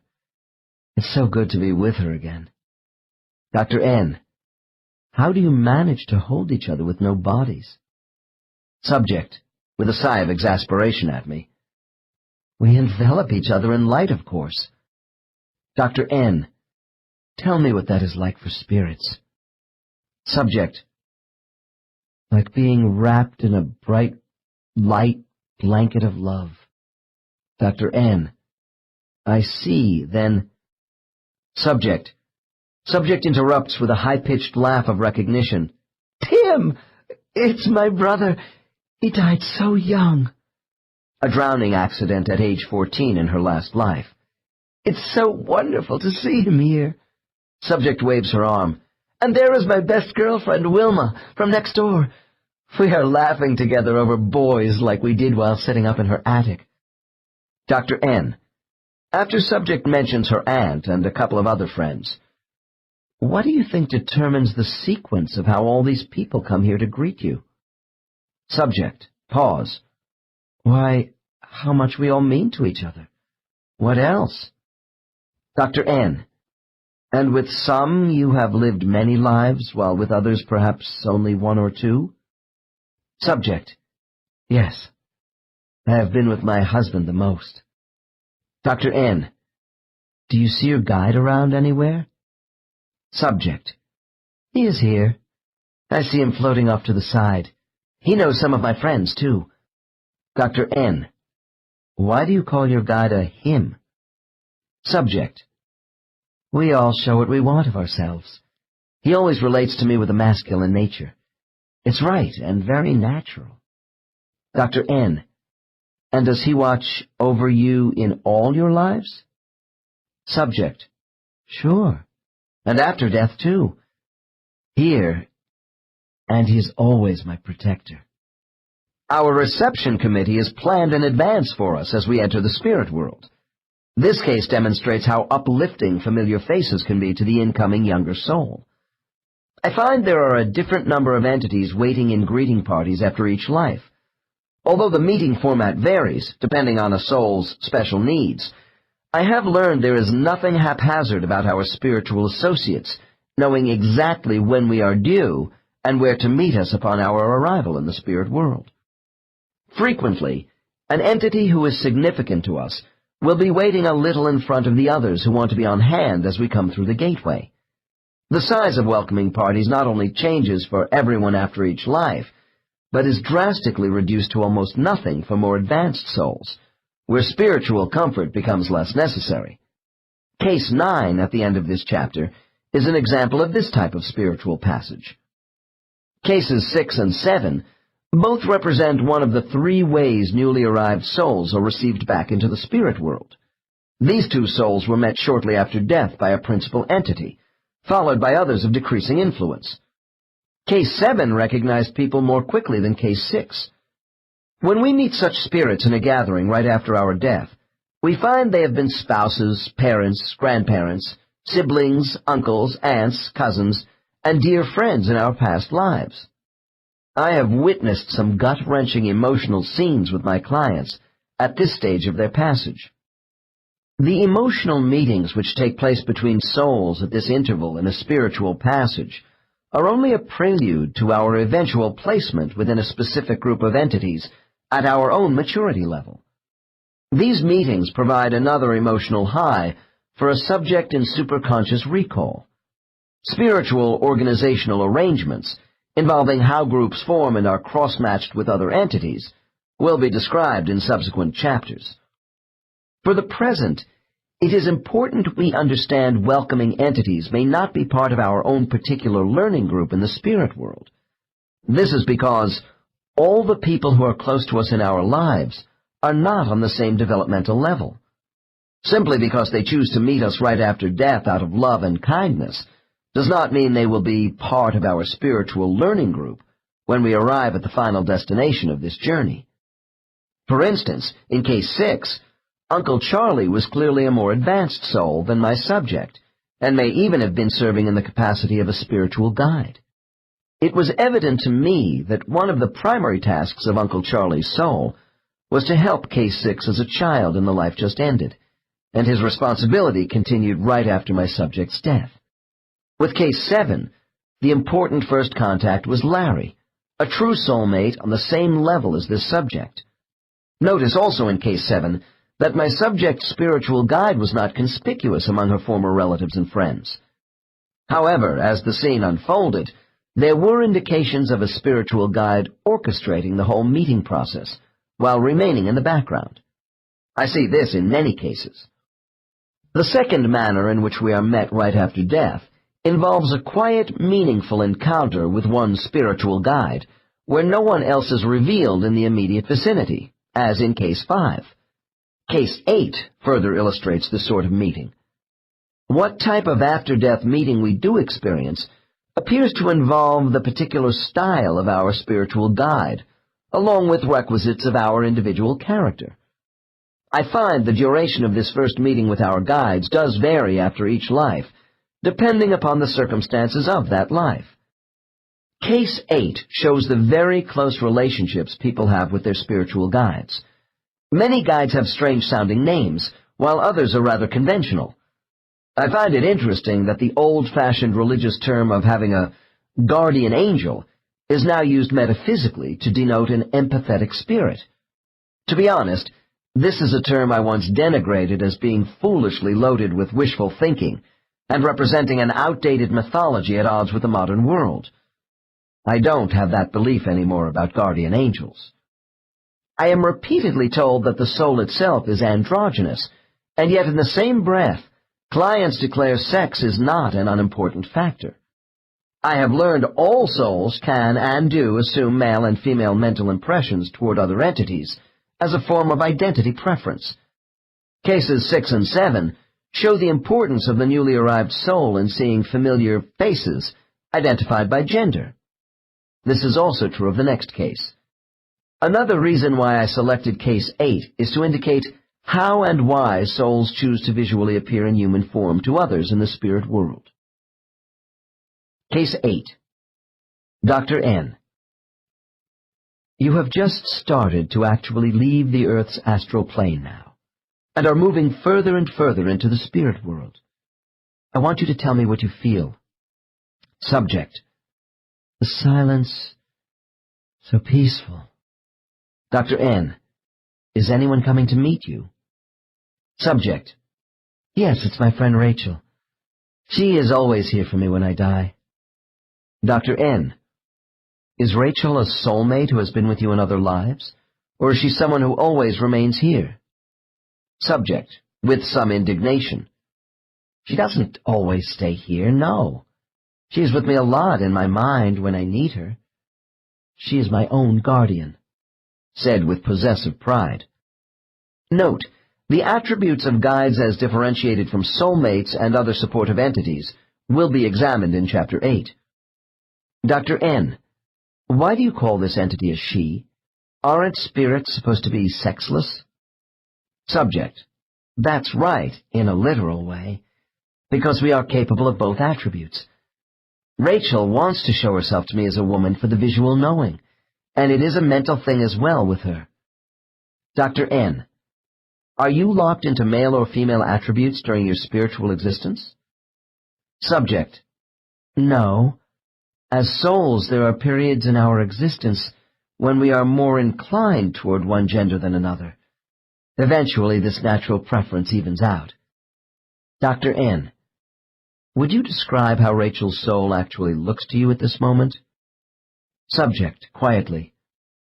A youngish woman, as I remember her best, small with delicate features, a determined expression on her face. So much knowledge and love. Dr. N. Then you have known Rachel on Earth? Subject, responding with nostalgia. Once, long ago, she was close to me in life. Now she is my guardian. Dr. N. And what do you feel when you look at her? Subject. A calmness, tranquility, love. Dr. N. Do you and Rachel actually look at each other with eyes in a human way? Subject hesitates. Sort of, but different. You see the mind behind what we take to be eyes, because that is what we relate to on Earth. Of course, we can do the same thing as humans on Earth, too. Dr. N. What can you do on Earth with your eyes that can also be done in the spirit world? Subject. When you look into a certain person's eyes on the ground, even people you have just met, and see a light you have known before, well, that tells you something about them. As a human, you don't know why, but your soul remembers. Note, I have heard about the light of spiritual identity being reflected in the human eyes of a soulmate, expressed in a variety of ways from many clients. As for myself, I have knowingly experienced this instant recognition only once in my life, at the moment I first saw my own wife. The effect is startling, and a bit eerie as well. Dr. N. Are you saying that sometimes on Earth, when two people look at each other, they may feel they have known one another before? Subject. Yes, it's déjà vu. Dr. N. Let's go back to Rachel in the spirit world. If your guardian did not project an image of herself in human form to you, would you have known her anyway? Subject. Well, naturally, we can always identify each other by the mind, but it's nicer this way. I know it sounds crazy, but it's a social thing. Seeing a familiar face puts you at ease. Dr. N. Seeing human features of people you knew in past lives is a good thing, then? Particularly in the readjustment period right after leaving Earth? Subject. Yeah, otherwise you feel a little lost at first. Lonesome. And maybe confused, too. Seeing people as they were helps me get used to things here faster when I first come back, and seeing Rachel is always a big boost. Dr. N.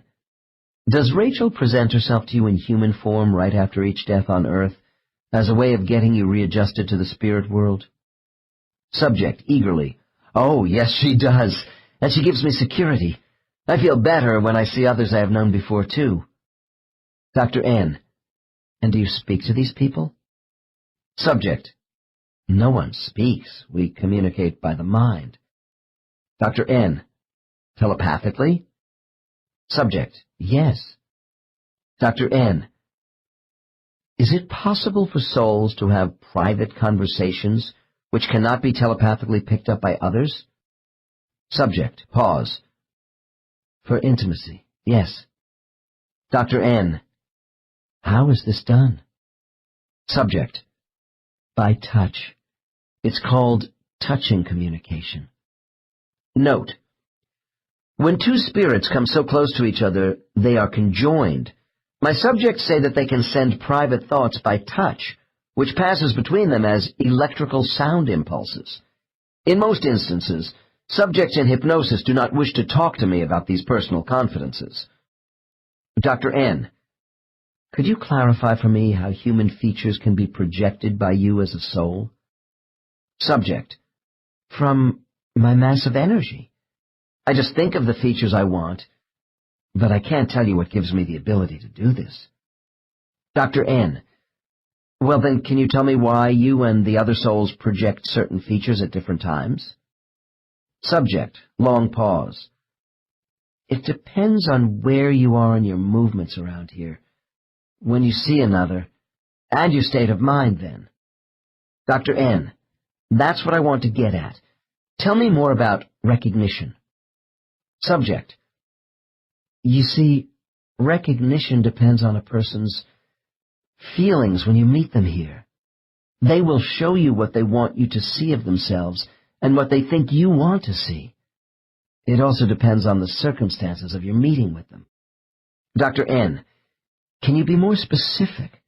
What different circumstances can cause energy forms to materialize in a certain way toward other spirits?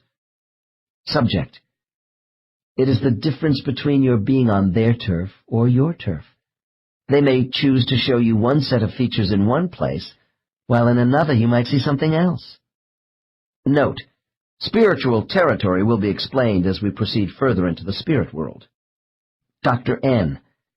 Are you telling me that a soul may show you one face at the gateway to the spirit world, and another image later in a different situation? Subject. That's right. Dr. N. Why? Subject. Like I was telling you, a lot of how we present ourselves to each other depends on what we are feeling right then, what relationship we have with a certain person, and where we are. Dr. N. Please tell me if I understand all this correctly. The identity souls project to each other depends on timing and location in the spirit world, as well as mood, and maybe psychological states of mind when they meet? Subject. Sure. And it works both ways. It's interconnecting. Dr. N. Then how can we know the true character of a soul's consciousness with all these changes in each other's image? Subject. Laughs. The image you project never hides who you really are from the rest of us. Anyway, it's not the same kind of emotion we know on Earth. Here it is more abstract. Why we project certain features and thoughts is based on a confirmation of ideas. Dr. N. Ideas? Do you mean your sentiments at the time? Subject. Yes, sort of. Because these human features were part of our physical lives in other places when we discovered things and developed ideas. It is all a continuum for us to use here. Dr. N. Well, if in each of our past lives we have a different face, which one do we assume between lives? Subject. We mix it up. You assume those features which the person you see will most recognize as you, depending on what you want to communicate. Dr. N. What about communication without projecting features? Subject. Sure, we do that. It's normal. But I mentally associate with people more quickly with features. Dr. N. Do you favor projecting a certain set of facial features? Subject. I like the face with the mustache, having a rock-hard jaw. Dr. N. You mean when you were Jeff Tanner, the cowpuncher from Texas in the life we discussed earlier? Subject. Laughs. That's it. And I have had faces like Jeff's in other lives, too. Dr. N. But why Jeff? Was it just because he was you in your last life? Subject. No, I felt good as Jeff. It was a happy, uncomplicated life. Damn, I looked great. My face resembled those billboard smoking ads you used to see along the highway. Chuckling. I enjoy showing off my handlebar mustaches, Jeff. Dr. N. But that was only one life. People not associated with you in that life may not recognize you here. Subject. Oh, they would get it was me soon enough. I could change to something else, but I like myself as Jeff the best right now. Dr. N.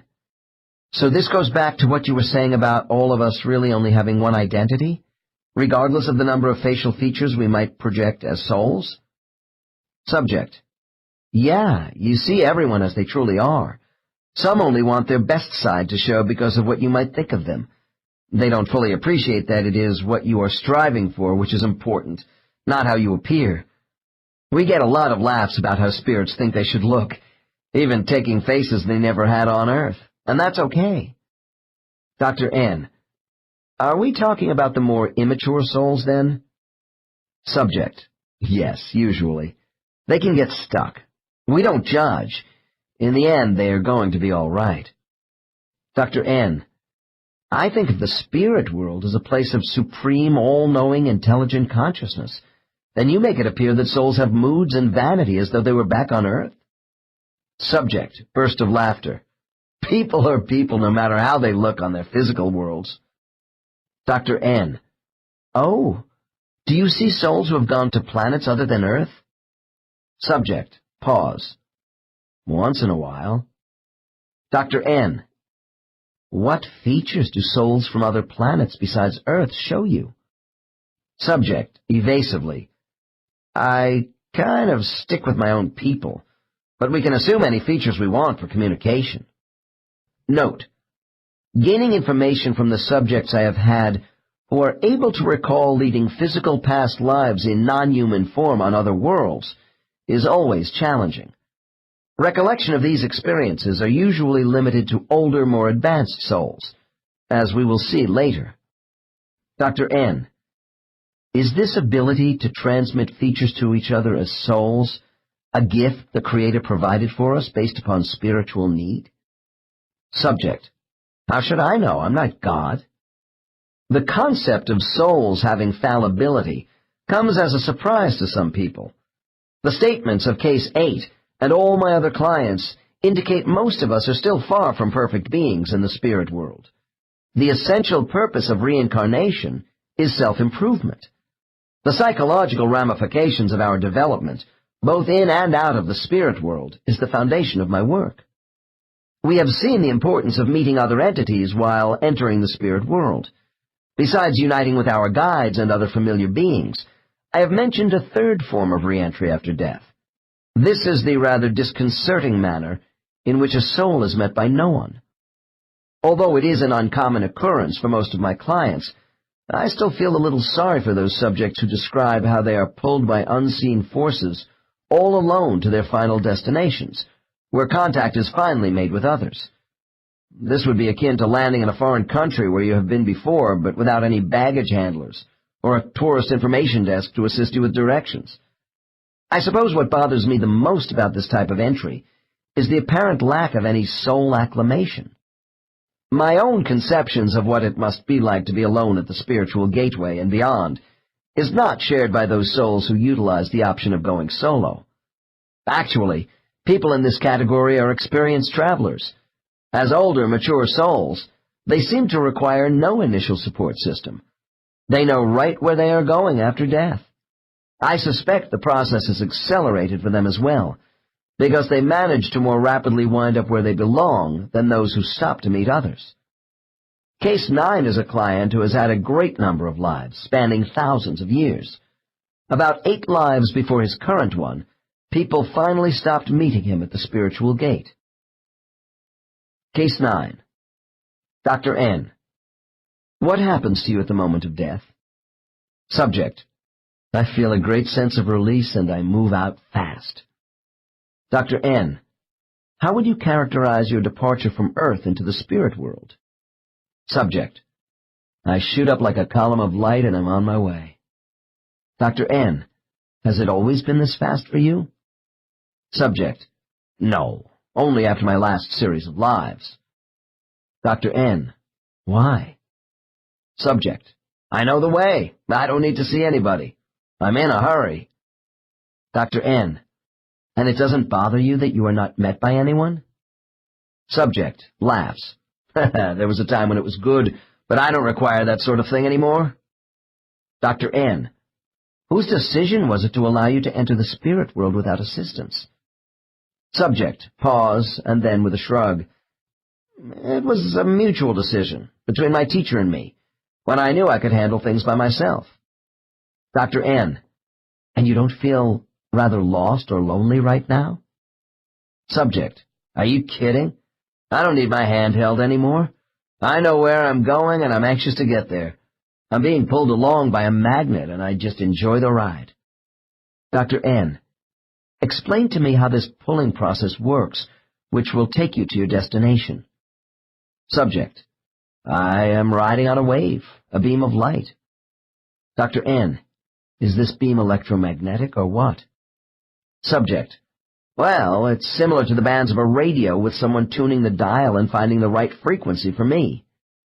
Dr. N: Are you saying you are being guided by an invisible force without much voluntary control, and that you can't speed things up as you did right after death? Subject: Yes, I must go with the wave bands of light. The waves have direction, and I'm flowing with it. It's easy. They do it all for you. Dr. N: Who does it for you? Subject: The ones in control? I don't really know. Dr. N: Then you are not in control. You don't have the responsibility of finding your own destination. Subject pause. My mind is in tune with the movement. I flow with the resonance. Dr. N: Resonance? You hear sounds? Subject: Yes, the wave beam vibrates. I am locked into this, too. Dr. N: Let's go back to your statement about the radio. Is your spiritual travel influenced by vibrational frequencies such as high, medium, and low resonance quality? Subject laughing. That's not bad. Yes, and I'm on a line like a homing beacon of sound and light, and it's part of my own tonal pattern, my frequency. Dr. N: I'm not sure I understand how light and vibration combine to set up directional bands. Subject: Think of a monster tuning fork inside a flashing strobe light. Dr. N: Oh, then there is energy here? Subject: We have energy within an energy field. So it isn't just the lines we travel on. We generate energy ourselves. We can use these forces depending on our experience. Dr. N: Then your maturity level does give you some element of control in the rate and direction of travel. Subject: Yes, but not right here. Later, when I'm settled, I can move around much more on my own. Now I'm being pulled, and I'm supposed to go with it. Dr. N: Okay, stay with this and describe to me what happens next. Subject, short pause.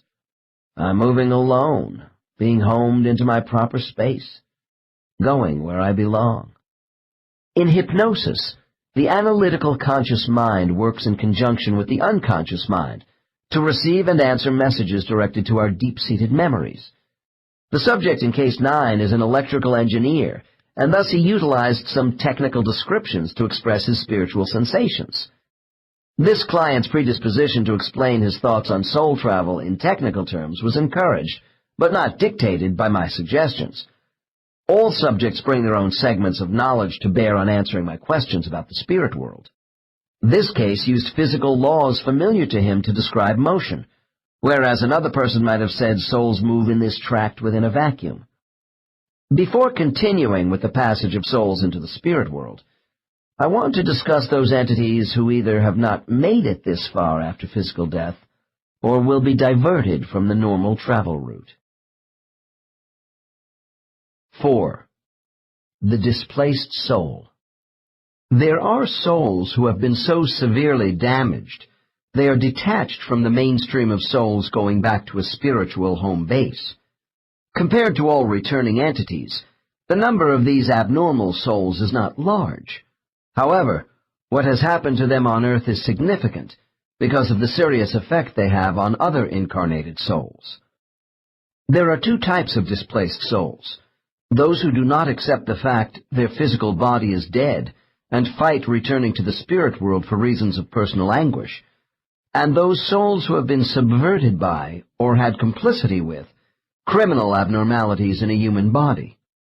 In the first instance, displacement is of the soul's own choosing, while in the second case, spiritual guides deliberately remove these souls from further association with other entities for an indeterminate period. In both situations, the guides of these souls are intimately concerned with rehabilitation, but because the circumstances are quite different between each type of displaced soul, I will treat them separately. The first type we call ghosts. These spirits refuse to go home after physical death, and often have unpleasant influences on those of us who would like to finish out our own human lives in peace. These displaced souls are sometimes falsely called demonic spirits, because they are accused of invading the minds of people with harmful intent. The subject of negative spirits has produced serious investigations in the field of parapsychology. Unfortunately, this area of spirituality has also attracted a fringe element of the unscrupulous associated with the occult, who prey on the emotions of susceptible people. The troubled spirit is an immature entity with unfinished business in a past life on earth. They may have no relation to the living person who is disrupted by them. It is true that some people are convenient and receptive conduits for negative spirits who wish to express their querulous nature. This means that someone who is in a deep meditative state of consciousness might occasionally pick up annoying signal patterns from a discarnated being whose communications can range from the frivolous to provocative. These unsettled entities are not spiritual guides. Real guides are healers and don't intrude with acrimonious messages. More often than not, these uncommon haunted spirits are tied to a particular geographic location. Researchers who have specialized in the phenomena of ghosts indicate those disturbed entities are caught in a no-man's land between the lower astral planes of Earth and the spirit world. From my own research, I don't believe these souls are lost in space, nor are they demonic. They choose to remain within the Earth plane after physical death for a time by their own volition, due to a high level of discontent. In my opinion, they are damaged souls because they evidence confusion, despair, and even hostility to such an extent they want their guides to stay away from them. We do know a negative displaced entity can be reached and handled by various means, such as exorcism, to get them to stop interfering with human beings. Possessing spirits can be persuaded to leave, and eventually make a proper transition into the spirit world. If we have a spirit world governed by order, with guides who care about us, how can maladaptive souls who exert negative energy upon incarnated beings be allowed to exist? One explanation is that we still have free will, even in death. Another is that since we endure so many upheavals in our physical universe, then spiritual irregularities and deviations from the normal exodus of souls ought to be anticipated as well. Also, ghosts only represent a divided portion of a disturbed soul's energy, while the rest has returned to the spirit world for reunification. Discarnate, unhappy spirits who trap themselves are possibly part of a grand design. When they are ready, these souls will be taken by the hand away from Earth's astral plane and guided to their proper place in the spirit world. I turn now to the far more prevalent second type of disturbed soul. These are souls who have been involved with evil acts. We should first speculate if a soul can be considered culpable or guilt-free when it occupied the offending criminal brain. Is the soul mind or human ego responsible, or are they the same? Occasionally, a client will say to me, "I feel possessed by an inner force which tells me to do bad things." There are mentally ill people who feel driven by opposing forces of good and evil, over which they believe they have no control. After working for years with the superconscious minds of people under hypnosis, I have come to the conclusion that the five-sensory human can negatively act upon a soul's psyche. We express our eternal self through dominant biological needs, and the pressures of environmental stimuli which are temporary to the incarnated soul. Although there is no hidden, sinister self within our human form, some souls are not fully assimilated. People not in harmony with their bodies feel detached from themselves in life. This condition does not excuse souls from doing their utmost to prevent evil involvement on earth. We see this in human conscience. It is important we distinguish between what is exerting a negative force on our mind and what is not. Hearing an inner voice, which may suggest self-destruction to ourselves or someone else, is not a demonic spiritual entity, an alien presence, nor a malevolent renegade guide. Negative forces emanate from ourself. The destructive impulses of emotional disorders, if left untreated, inhibit soul development. Those of us who have experienced unresolved personal trauma in our lives carry the seeds of our own destruction. This anguish affects our soul in such a way that it seems we are not whole. For instance, excessive craving and addictive behavior, which is the outgrowth of personal pain, inhibits the expression of a healthy soul, and may even hold a soul in bondage to its host body. Does the extent of contemporary violence mean that we have more souls going wrong today than in the past? If nothing else, our overpopulation and mind-altering drug culture should support this conclusion. On the positive side, Earth's international level of consciousness toward human suffering appears to be rising. I've been told that in every era of Earth's bloody history, there has always been a significant number of souls unable to resist and successfully counter human cruelty. Certain souls, whose hosts have a genetic disposition to abnormal brain chemistry, are particularly at risk in a violent environment. We see how children can be so damaged by physical and emotional family abuse that as adults they commit premeditated acts of atrocity without feelings of remorse. Since souls are not created perfect, their nature can be contaminated during the development of such a life form. If our transgressions are especially serious, we call them evil. My subjects say to me no soul is inherently evil, although it may acquire this label in human life. Pathological evil in humans is characterized by feelings of personal impotence and weakness, which is stimulated by helpless victims. Although souls who are involved with truly evil acts should generally be considered at a low level of development, soul immaturity does not automatically invite malevolent behavior from a damaged human personality. The evolution of souls involves a transition from imperfection to perfection based upon overcoming many difficult body assignments during their task-oriented lives. Souls may also have a predisposition for selecting environments where they consistently don't work well or are subverted. Thus, souls may have their identity damaged by poor life choices. However, all souls are held accountable for their conduct in the bodies they occupy. We will see in the next chapter how souls receive an initial review of their past life, with guides before moving on to join their friends.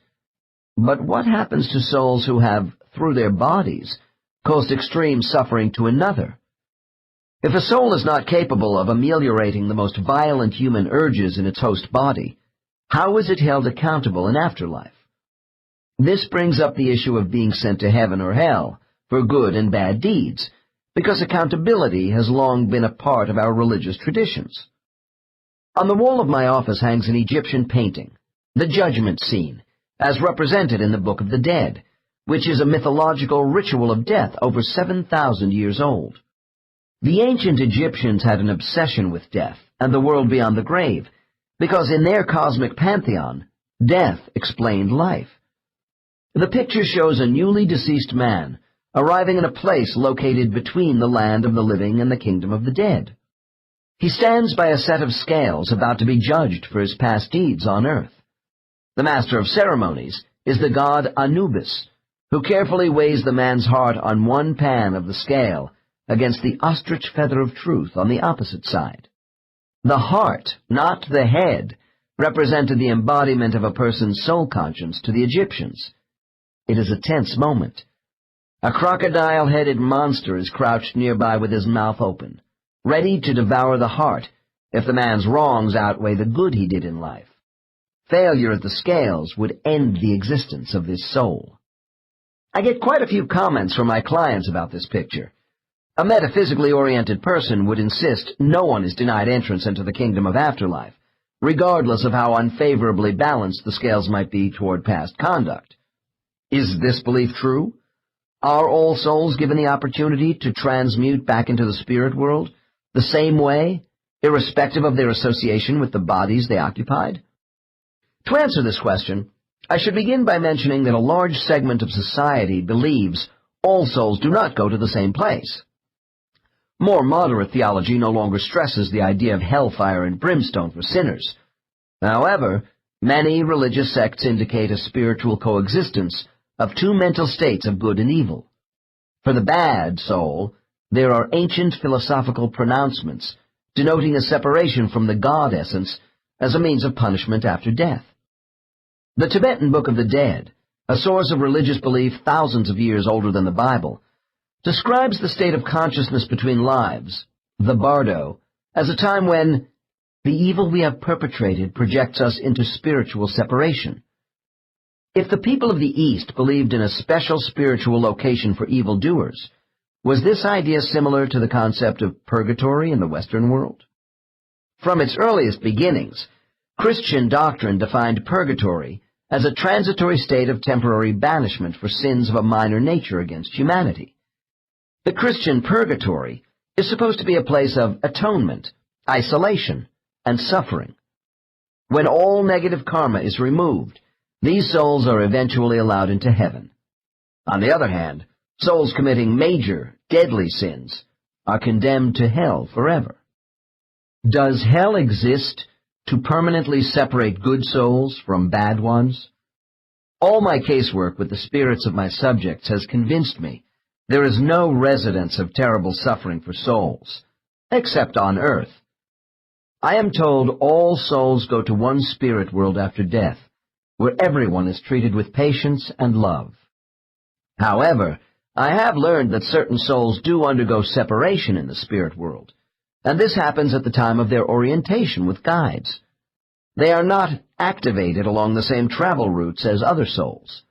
Those of my subjects who have been impeded by evil report that souls whose influence was too weak to turn aside a human impulse to harm others will go into seclusion upon re-entering the spirit world. These souls don't appear to mix with other entities in the conventional manner for quite a while. I have also noticed that those beginner souls who are habitually associated with intensely negative human conduct in their first series of lives must endure individual spiritual isolation. Ultimately, they are placed together in their own group to intensify learning under close supervision. This is not punishment, but rather a kind of purgatory for the restructuring of self-awareness with these souls. Because wrongdoing takes so many forms on earth, spiritual instruction and the type of isolation used is varied for each soul. The nature of these variations apparently is evaluated during orientation at the end of each life. Relative time of seclusion and reindoctrination is not consistent either. For instance, I have had reports about maladjusted spirits who have returned back to earth directly after a period of seclusion in order to expunge themselves as soon as possible by a good incarnated performance. Here is an example, as told to me by a soul who was acquainted with one of these spirits. Case 10. Dr. N. Do souls bear responsibility for their involvement with flawed human beings who injure others in life? Subject. Yes, those who have wronged others savagely in a life. I knew one of those souls. Dr. N. What do you know about this entity? What happened after this soul returned to the spirit world following that life? Subject. He had hurt a girl terribly and did not rejoin our group. There was extensive private study for him because he did so poorly while in that body. Dr. N. What was the extent of his punishment? Subject. Punishment is a wrong interpretation. It's regeneration. You have to recognize this is a matter for your teacher. The teachers are more strict with those who have been involved with cruelty. Dr. N. What does more strict mean to you in the spirit world? Subject. Well, my friend didn't go back with us, his friends, after this sad life where he hurt this girl. Dr. N. Did he come through the same spiritual gateway as yourself when he died? Subject. Yes, but he did not meet with anybody. He went directly to a place where he was alone with the teacher. Dr. N. And then what happened to him? Subject. After a while, not long, he returned to Earth again as a woman, where people were cruel, physically abusive. It was a deliberate choice. My friend needed to experience that. Dr. N. Do you think this soul blamed the human brain of his former host body for hurting the girl? Subject. No, he took what he had done back into himself. He blamed his own lack of skill to overcome the human failings. He asked to become an abused woman himself in the next life to gain understanding, to appreciate the damage he had done to the girl. Dr. N. If this friend of yours did not gain understanding and continued involving himself with humans who committed wrongful acts, could he be destroyed as a soul by someone in the spirit world? Subject. Long pause. You can't destroy energy exactly, but it can be reworked. Negativity, which is unmanageable in many lives, can be readjusted. Dr. N. How? Subject. Vaguely. Not by destruction. Remodeling. Case 10 did not respond further to this line of questioning. And other subjects who know something about these damaged souls are rather sparse with their information. Later, we will learn a bit more about the formation and restoration of intelligent energy. Most errant souls are able to solve their own problems of contamination. The price we pay for our misdeeds and the rewards received for good conduct revolve around the laws of karma. Perpetrators of harm to others will do penance by setting themselves up as future victims in a karmic cycle of justice. The Bhagavad Gita, another early Eastern scripture which has stood the test of thousands of years, has a passage which says, "Souls of evil influence must redeem their virtue." No study of life after death would have any meaning without addressing how karma relates to causality and justice for all souls. Karma by itself does not denote good or bad deeds. Rather, it is the result of one's positive and negative actions in life. The statement, "There are no accidents in our lives," does not mean karma by itself impels.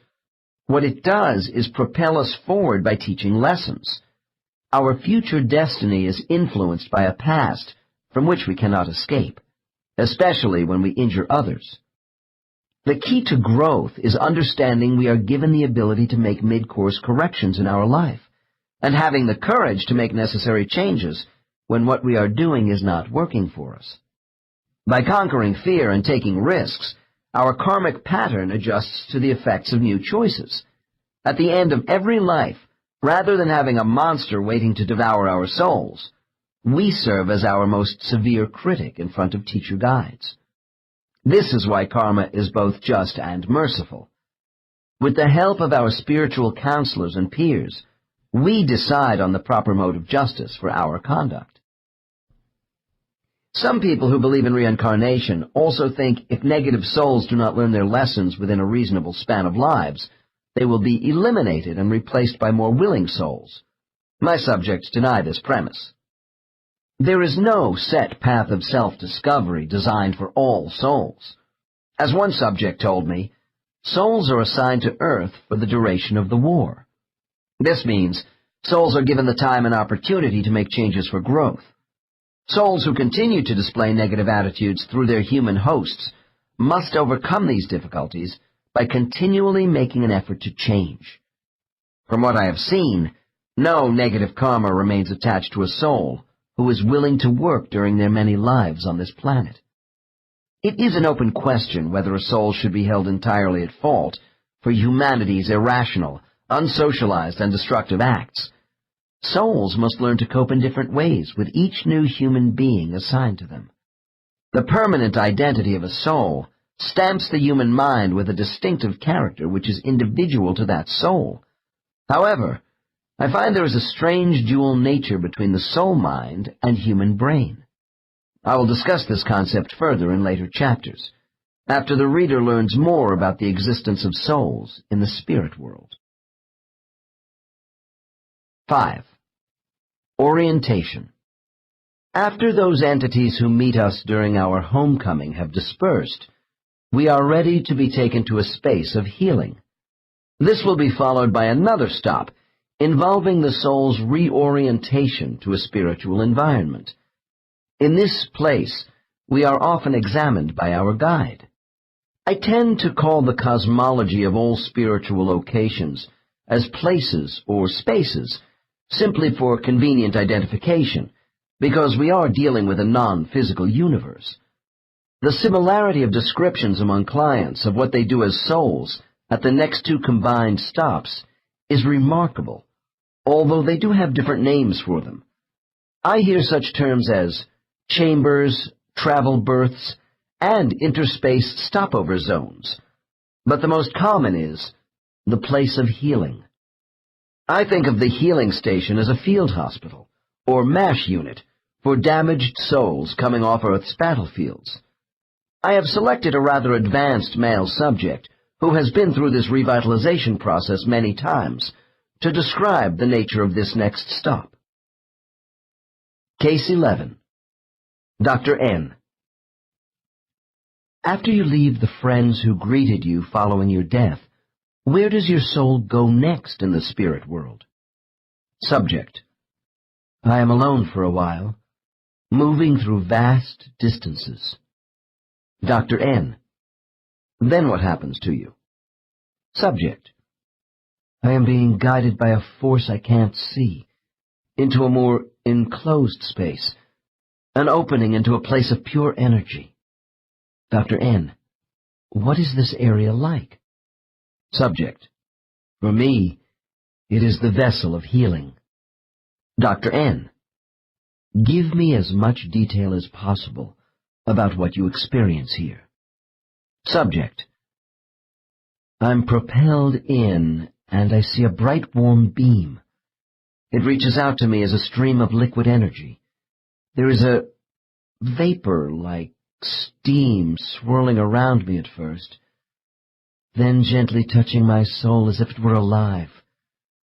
Then it is absorbed into me as fire, and I am bathed and cleansed from my hurts. Dr. N. Is someone bathing you, or is this light beam enveloping you from out of nowhere? Subject. I am alone, but it is directed.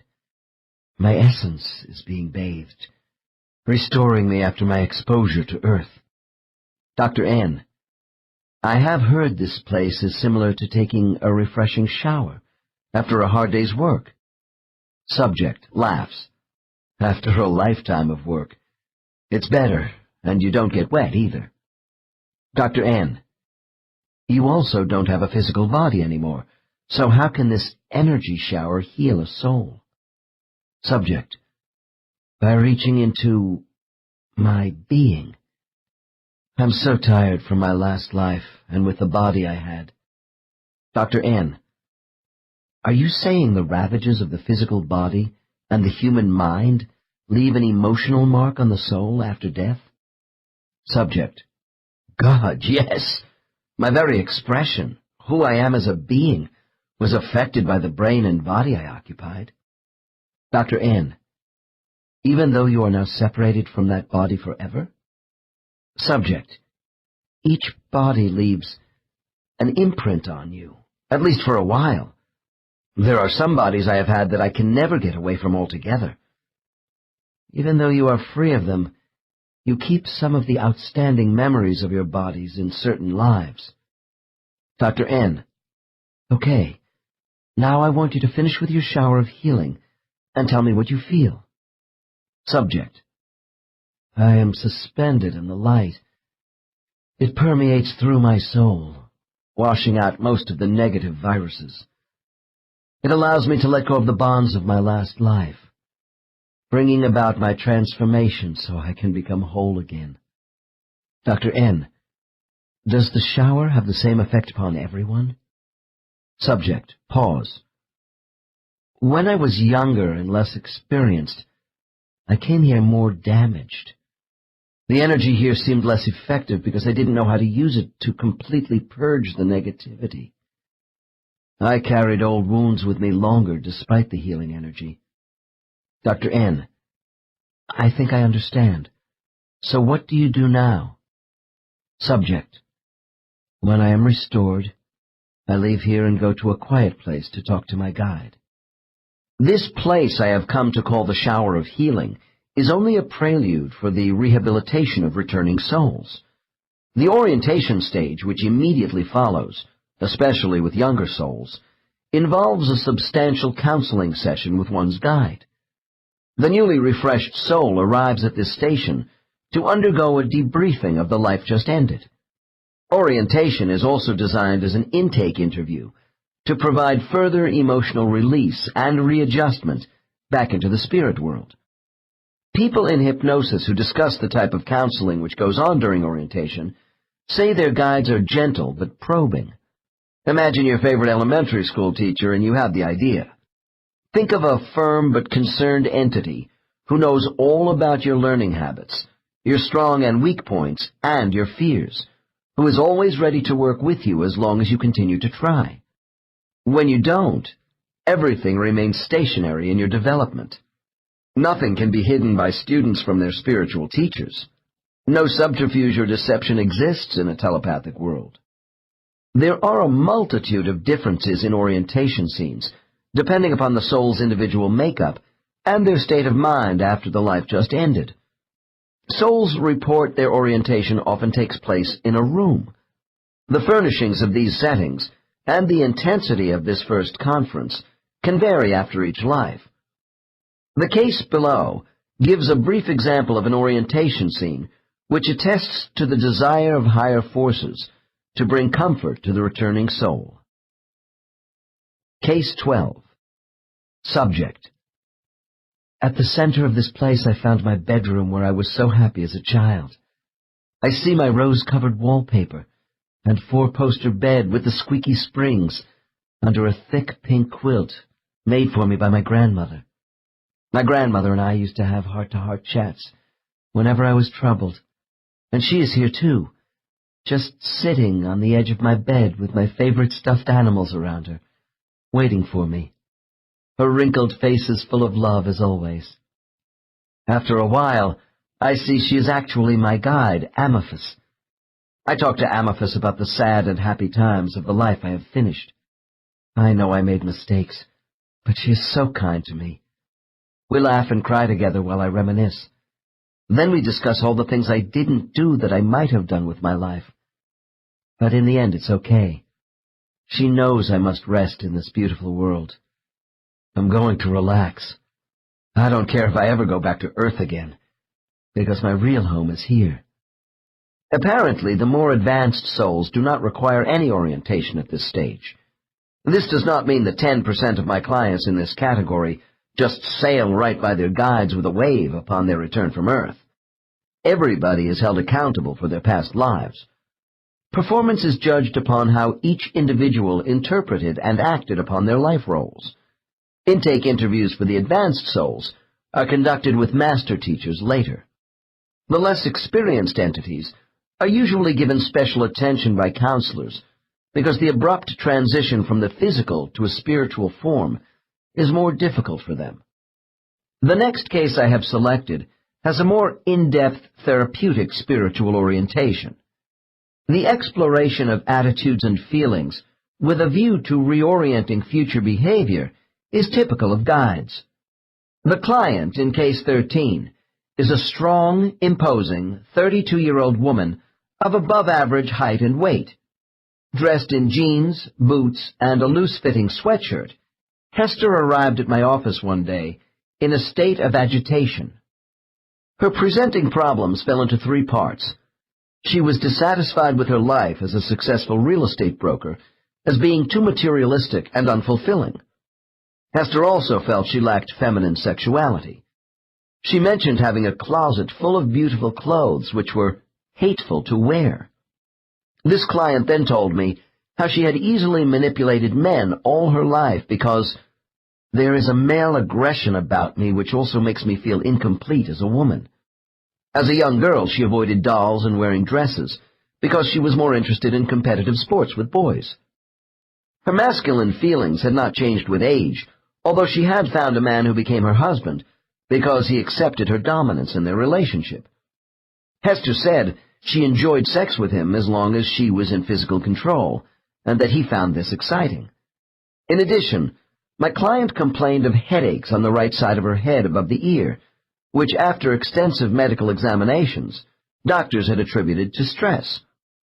During our session, I learned this subject had experienced a recent series of male lives, culminating with a short life as a prosecuting attorney called Ross Felden in the state of Oklahoma during the 1880s. As Ross, my client had committed suicide at age 33 in a hotel room by shooting himself in the head. Ross was in despair over the direction his life had taken as a courtroom prosecutor. As the dialogue progresses, the reader will notice displays of intense emotion. Regression therapists call this heightened response, being in a state of revivification, meaning to give new life, as opposed to the alternative trance state, where subjects are observer participants. Case 13. Dr. N. Now that you have left the shower of healing, where are you going? Subject, apprehensively. To see my advisor. Dr. N. And who is that? Subject, pause. Dees. No, his name is Clodies. Dr. N. Did you talk to Clodies when you entered the spirit world? Subject. I wasn't ready yet. I just wanted to see my parents. Dr. N. Why are you going to see Clodies now? Subject. I am going to have to make some kind of accounting of myself. We go through this after all my lives, but this time I'm really in the soup. Dr. N. Why? Subject. Because I killed myself. Dr. N. When a person kills himself on earth, does this mean they will receive some sort of punishment as a spirit? Subject. No, there is no such thing here as punishment. That's an earth condition. Clodies will be disappointed that I bailed out early and didn't have the courage to face my difficulties. By choosing to die as I did, means I have to come back later and deal with the same thing all over again in a different life. I just wasted a lot of time by checking out early. Dr. N. So no one will condemn you for committing suicide? Subject reflects for a moment. Well, my friends won't give me any pats on the back either. I feel sadness at what I did. Note, this is the usual spiritual attitude toward suicide, but I want to add that those who escape from chronic physical pain or almost total incapacity on earth by killing themselves feel no remorse as souls. Their guides and friends also have a more accepting view toward this motivation for suicide. Dr. N. All right. Let's proceed into your conference with Clodies. First, describe your surroundings as you enter this space to see your advisor. Subject. I go into a room with walls. Laughs. Oh, it's the buckhorn. Dr. N. What's that? Subject. A great cattleman's bar in Oklahoma. I was happy as a patron there. Friendly atmosphere. Beautiful wood paneling. The stuffed leather chairs. Pause. I see Clodies is sitting at one of the tables waiting for me. Now we are going to talk. Dr. N. How do you account for an Oklahoma bar in the spirit world? Subject. It's one of the nice things they do for you to ease your mind, but that's where it ends. Then with a deep sigh.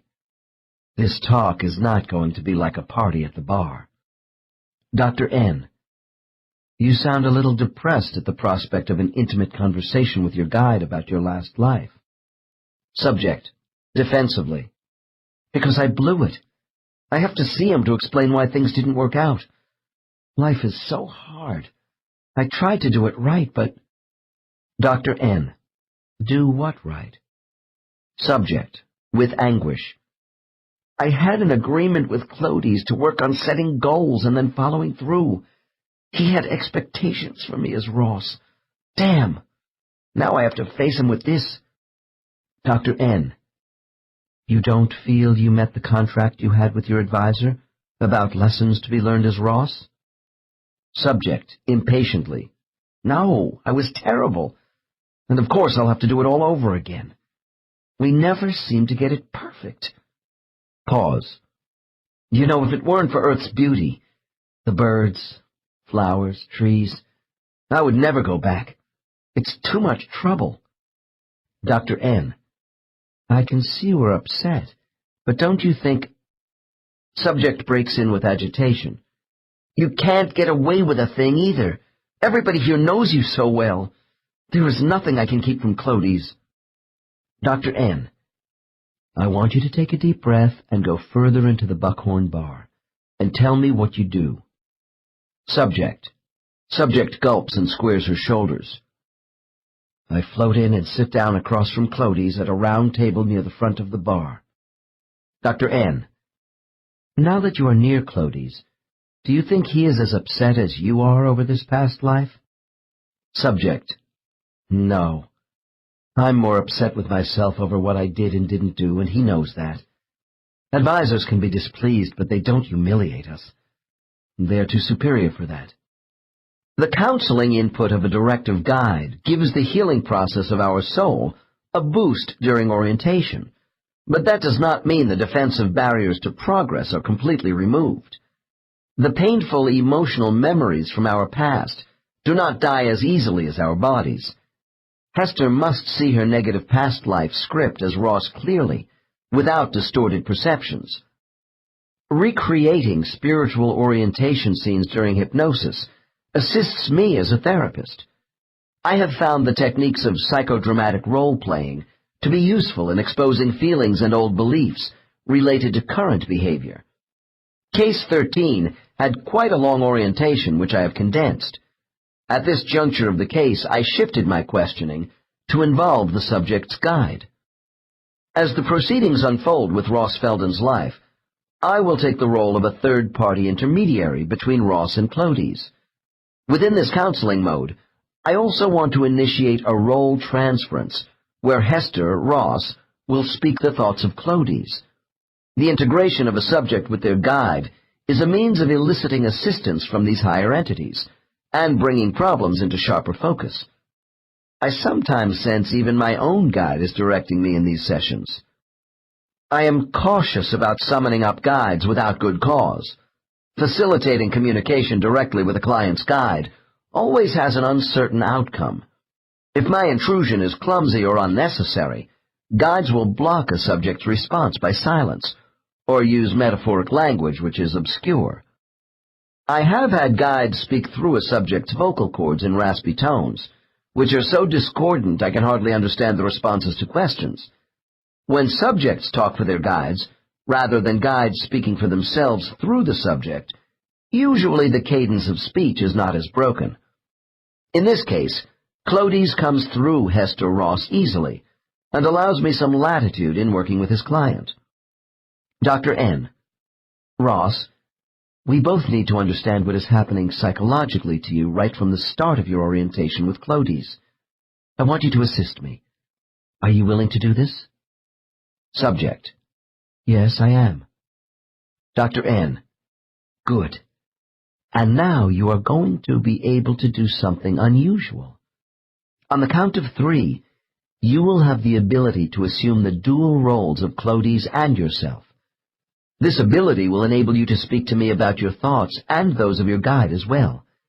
It will seem that you will actually become your guide when I question you. Are you ready? Subject, with hesitation. I think so. Dr. N, rapidly. 1, 2, 3. I place my palm on the subject's forehead to stimulate the transference. Now. Be Clodies speaking his thoughts through you. You are sitting at a table across from the soul of Ross Felden. What do you say to him? Quickly. I want the subject to react without thinking critically about the difficulty of my command. Subject. Subject reacts slowly, speaking as his own guide. You know, you could have done better. Dr. N. Quickly now, be Ross Felden again. Move to the other side of the table and answer Clodies. Subject. I tried, but I fell short of the goal. Dr. N. Switch places again. Become the voice of Clodies' thoughts and answer Ross, quickly. Subject. If you could change anything about your life, what would it be? Dr. N. Respond as Ross. Subject. Not to be corrupted by power and money. Dr. N. Answer as Clodies. Subject. Why did you let these things detract from your original commitment? Dr. N. I lower my voice. You are doing fine. Keep switching chairs back and forth at the table. Now answer your guide's question. Subject. I wanted to belong, to feel important in the community, to rise above others and be admired for my strength. Dr. N. Respond as Clodies. Subject.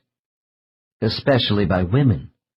I observed you tried to dominate them sexually as well, making conquests without attachments. Dr. N. Speak as Ross. Subject. Yes, that's true. Shakes head from side to side. I don't have to explain. You know everything anyway. Dr. N. Respond as Clodies. Subject. Oh, but you do. You must bring your self-awareness to bear on these matters. Dr. N. Answer as Ross. Subject. Defiantly. If I hadn't exerted power over these people, they would have controlled me. Dr. N. Respond as Clodies. Subject.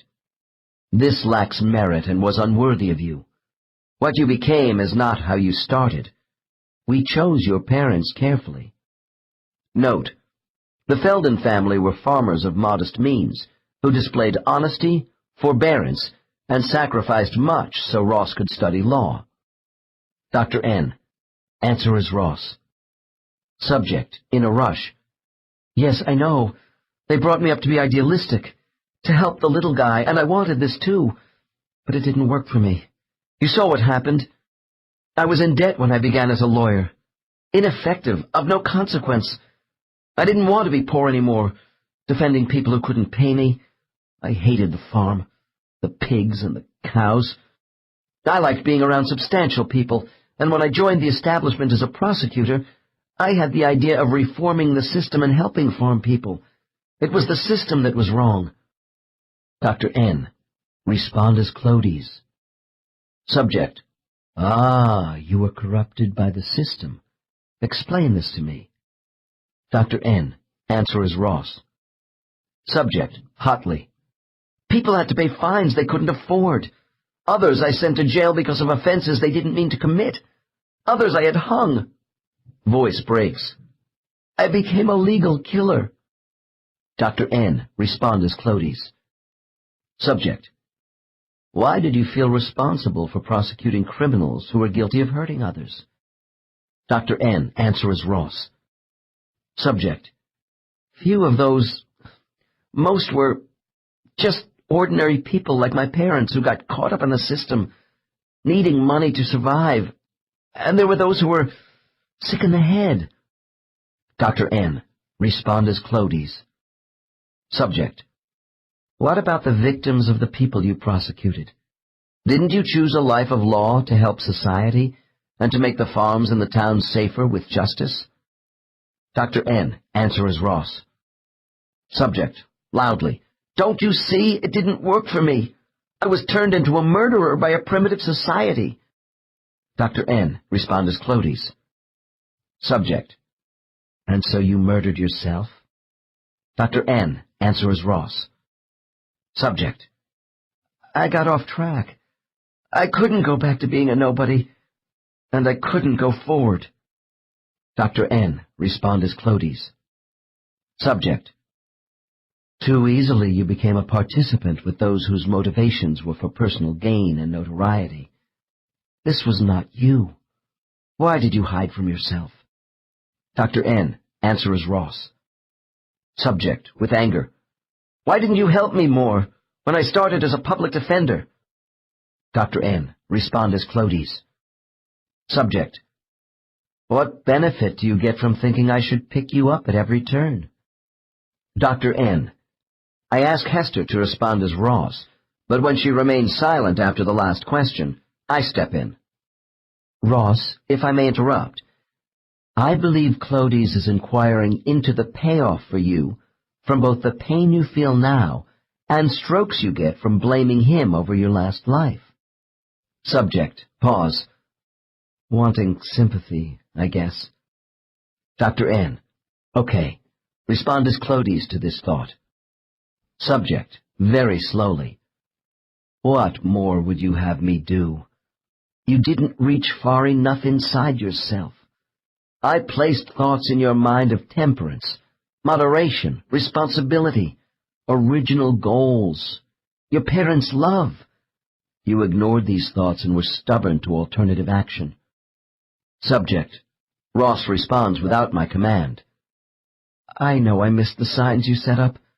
I wasted opportunities. I was afraid. Dr. N.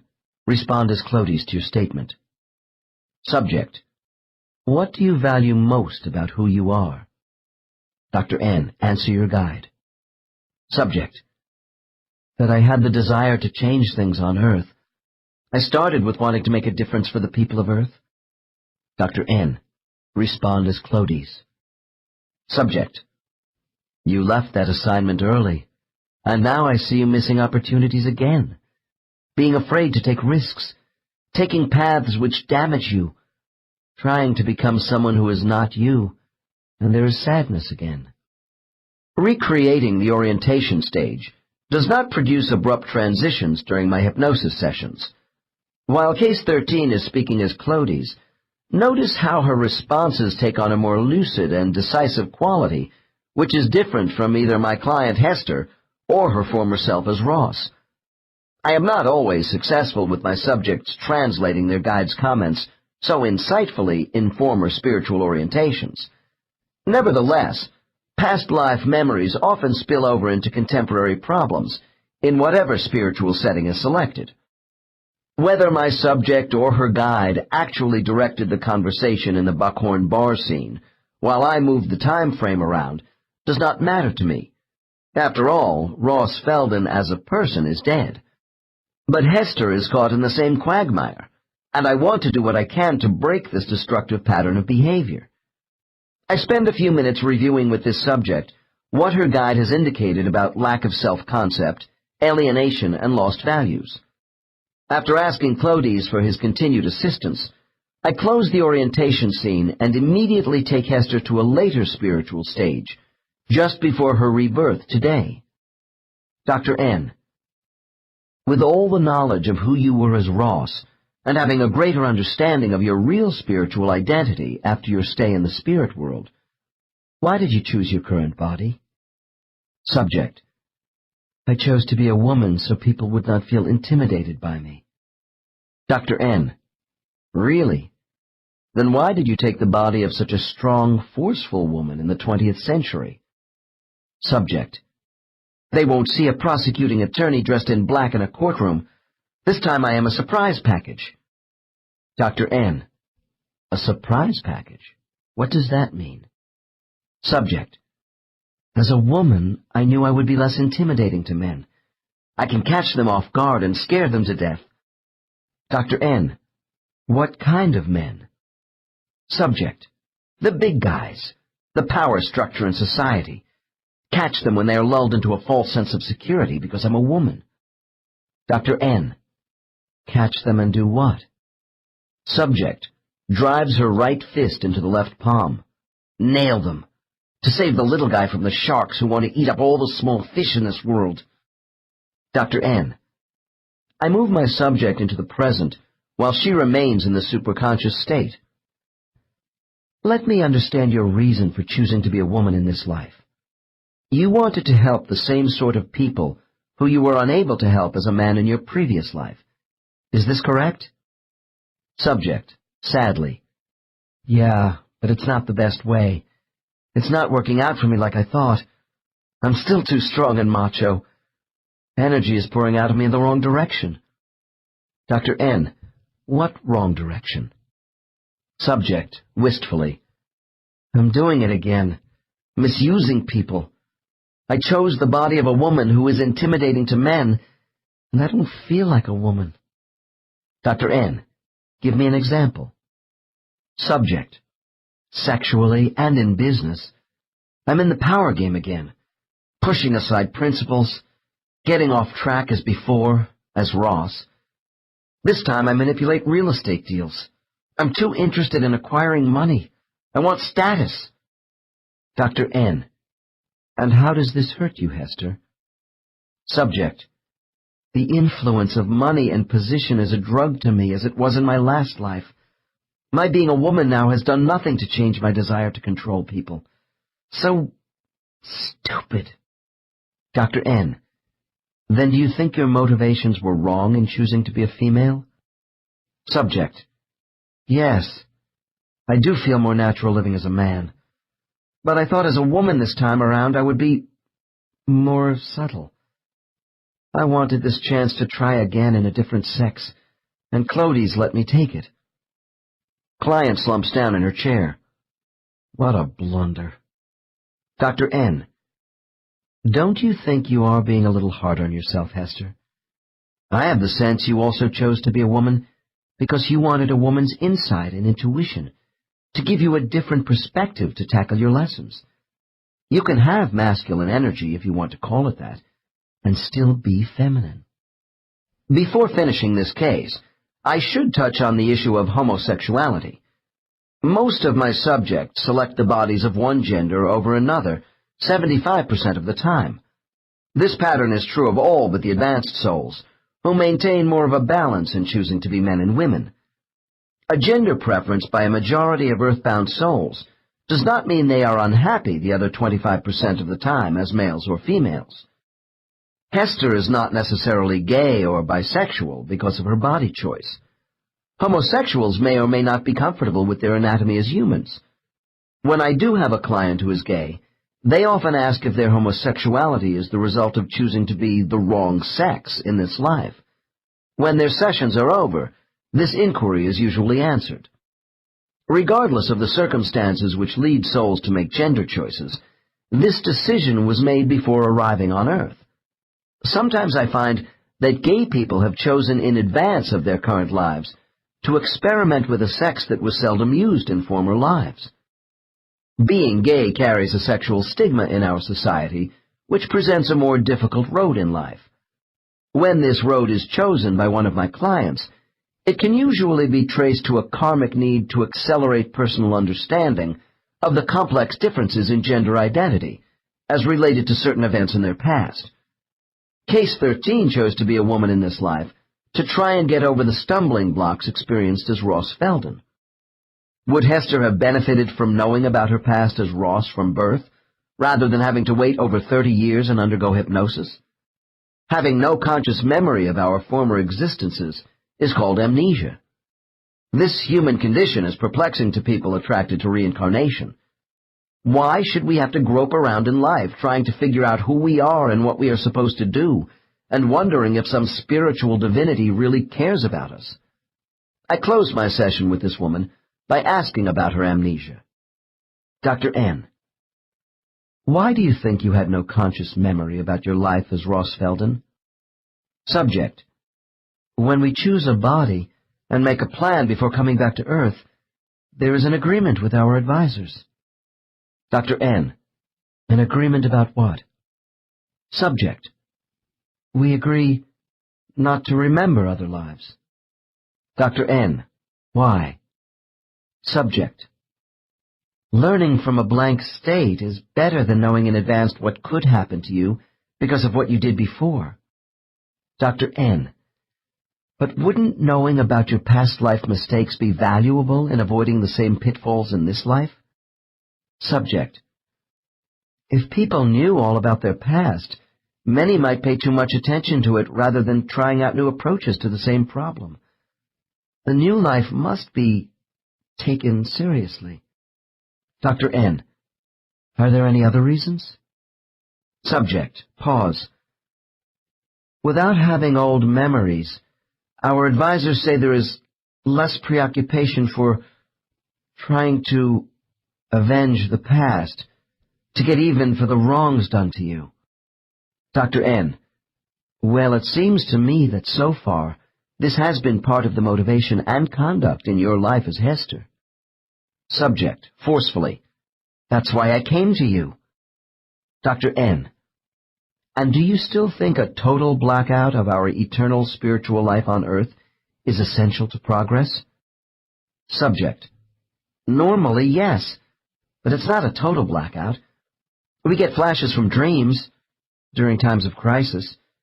People have an inner knowing of what direction to take when it is necessary. And sometimes your friends can fudge a little. Dr. N: By friends, you mean entities from the spirit world? Subject: Uh-huh. They give you hints by flashing ideas. I've done it. Dr. N: Nevertheless, you had to come to me to unlock your conscious amnesia. Subject: Pause. We have the capacity to know when it is necessary. I was ready for change when I heard about you. Clodis allowed me to see the past with you because it was to my benefit. Dr. N: Otherwise your amnesia would have remained intact? Subject: Yes, that would have meant I wasn't supposed to know certain things yet. In my opinion, when clients are unable to go into hypnosis at any given time, or if they have only sketchy memories in trance, there is a reason for this blockage. This does not mean these people have no past memories, just that they are not ready to have them exposed. My client knew something was hindering her growth and wanted it revealed. The superconscious identity of the soul houses our continuous memory, including goals. When the time in our lives is appropriate, we must harmonize human material needs with our soul's purpose for being here.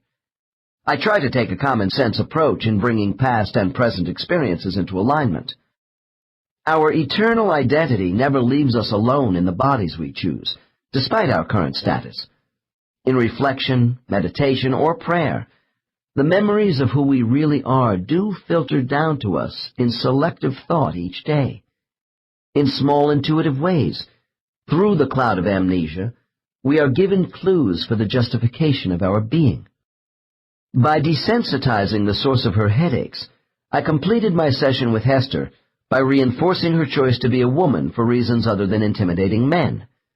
I gave her permission to lower her defenses a little and be less aggressive. We discussed options for restructuring occupational goals toward the helping professions and the possibilities of volunteer service work. She was finally able to see her life today as a great opportunity for learning rather than a failure of gender choice.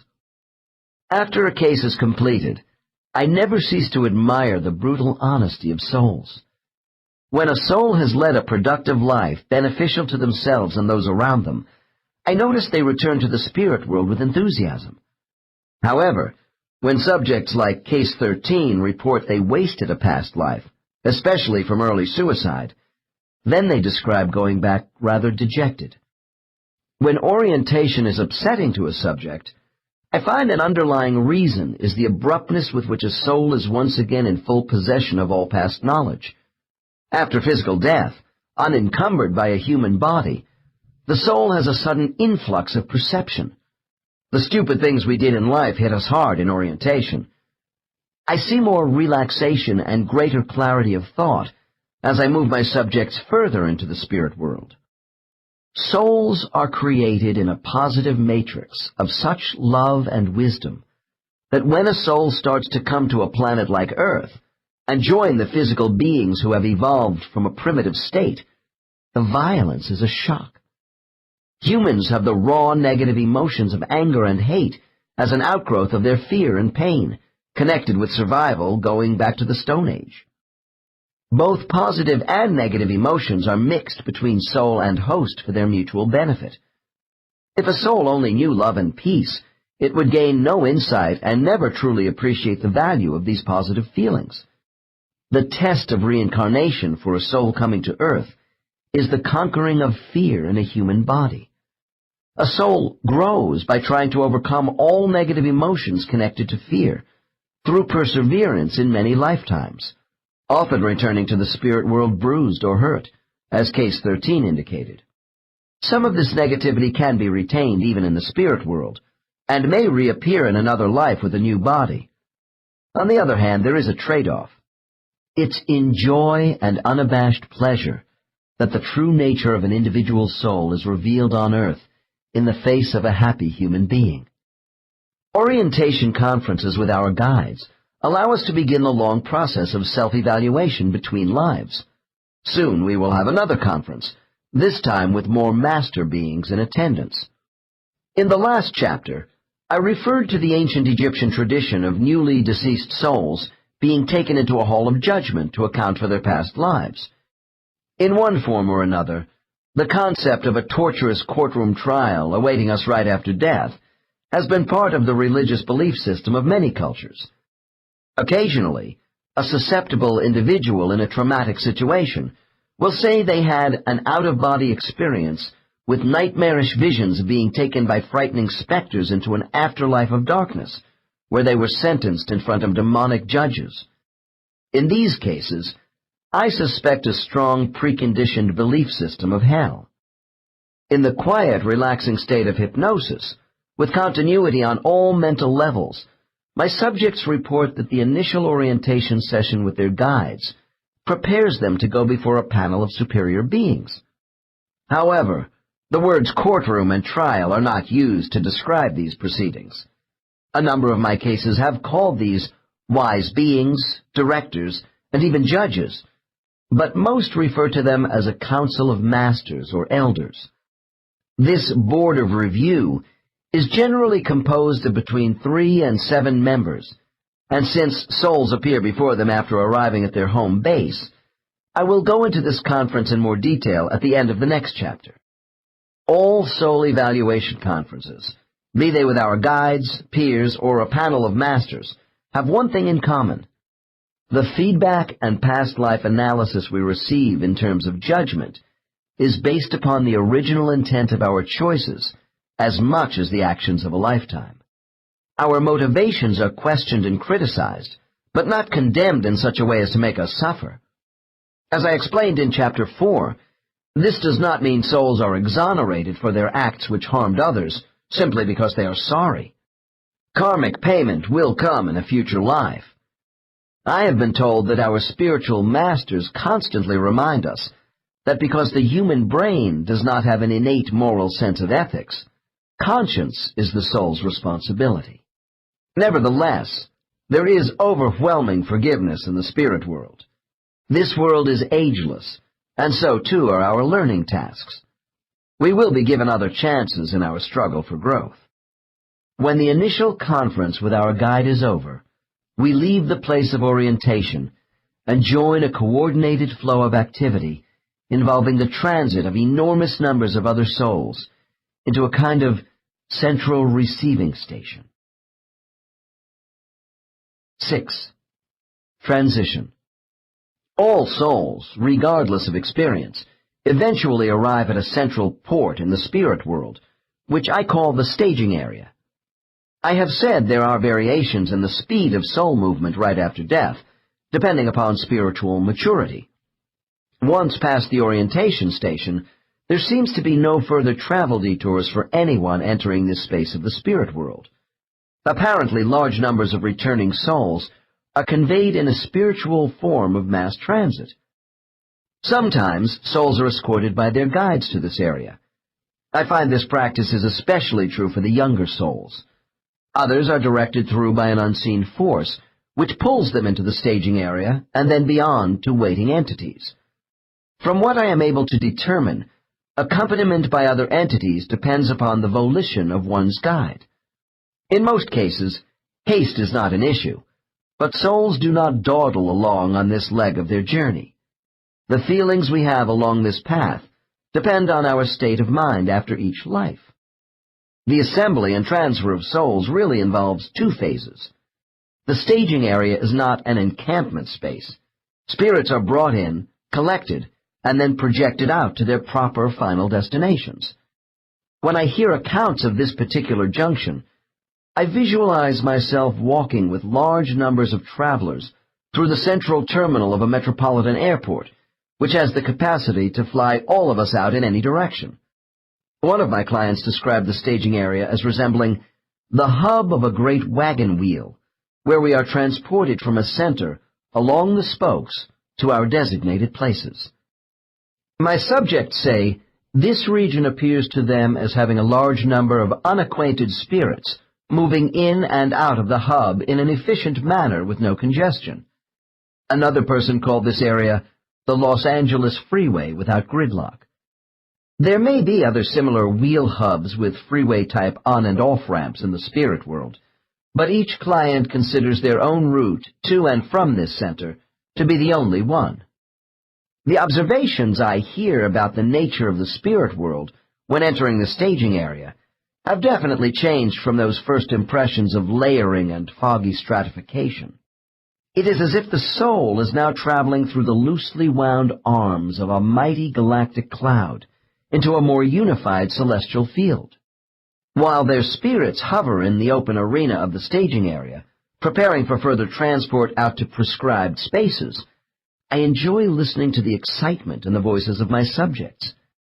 They are dazzled by an eternal world spread out before them and believe that somewhere within lies the nucleus of creation. When they look at the fully opened canopy around them, subjects will state that the spirit world appears to be a varied luminescence. I hear nothing about the inky blackness we associate with deep space. The gatherings of souls that clients see in the foreground in this amphitheater appear as myriads of sharp starlights, all going in different directions. Some move fast, while others drift. The more distant energy concentrations have been pictured as islands of misty veils. I am told the most outstanding characteristic of the spirit world is a continuous feeling of a powerful mental force directing everything in uncanny harmony.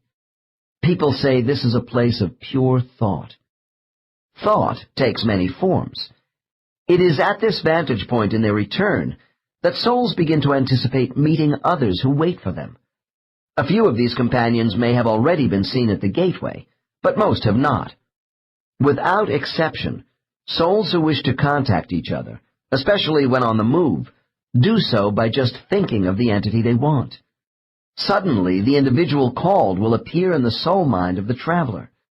These telepathic communications by the energy of all spiritual entities allow for a non-visual affinity, while two energy forms who actually come near one another provide a more direct connection.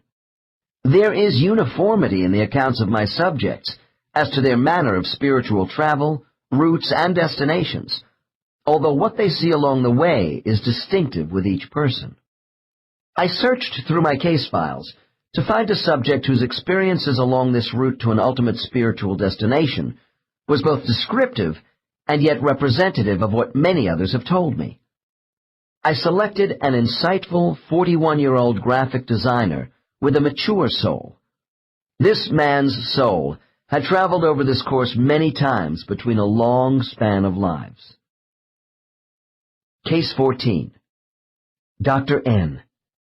You are now ready to begin the final portion of your homeward journey toward the place where your soul belongs in the spirit world. On the count of 3, all the details of this final leg of your travels will become clear to you. It will be easy for you to report on everything you see, because you are familiar with the route. Are you ready? Subject: Yes. Dr. N. Raising my voice to a commanding tone. 1. We are getting started. 2. Your soul has now moved out of the area of orientation. 3. Quickly, what is your first impression? Subject: Distances are unlimited. Endless space. Forever. Dr. N. So are you telling me the spirit world is endless? Subject. Long pause. To be honest, from where I am floating, it looks endless. But when I begin to really move, it changes. Dr. N. Changes how? Subject. Well, everything remains formless, but when I am gliding faster, I see I'm moving inside a gigantic bowl, turned upside down. I don't know where the rims of the bowl are, or even if any exist. Dr. N. Then movement gives you the sense of a spherical spirit world? Subject. Yes, but it's only a feeling of enclosed uniformity when I am moving rapidly. Dr. N. Why does rapid movement, your speed, give you the feeling of being in a bowl? Subject. Long pause. It's strange. Although everything appears to go on straight when my soul is drifting, that changes to a feeling of roundness when I am moving fast on a line of contact. Dr. N. What do you mean by a line of contact? Subject. Towards a specific destination. Dr. N. How does moving with speed on a given line of travel change your observational perceptions of the spirit world to a feeling it is round? Subject. Because with speed the lines seem to bend. They curve in a more obvious direction for me and give me less freedom of movement. Note: other subjects, who are also disposed toward linear descriptions, speak of traveling along directional force lines, which have the spatial properties of a grid system. One person called them vibrational strings. Dr. N. By less freedom, do you mean less personal control? Subject. Yes. Dr. N. Can you more precisely describe the movement of your soul along these curving contact lines? Subject. It's just more purposeful. When my soul is being directed someplace on a line, it's like I'm in a current of white water, only not as thick as water, because the current is lighter than air. Dr. N. Then, in this spiritual atmosphere, you don't have the sense of density such as in water? Subject. No, I don't. But what I am trying to say is I'm being carried along as if I were in a current underwater. Dr. N. Why do you think this is so? Subject. Well, it's as if we are all swimming, being carried along in a swift current which we can't control, under somebody's direction, up and down from each other in space, with nothing solid around us. Dr. N. Do you see other souls traveling in a purposeful way above and below you? Subject. Yes.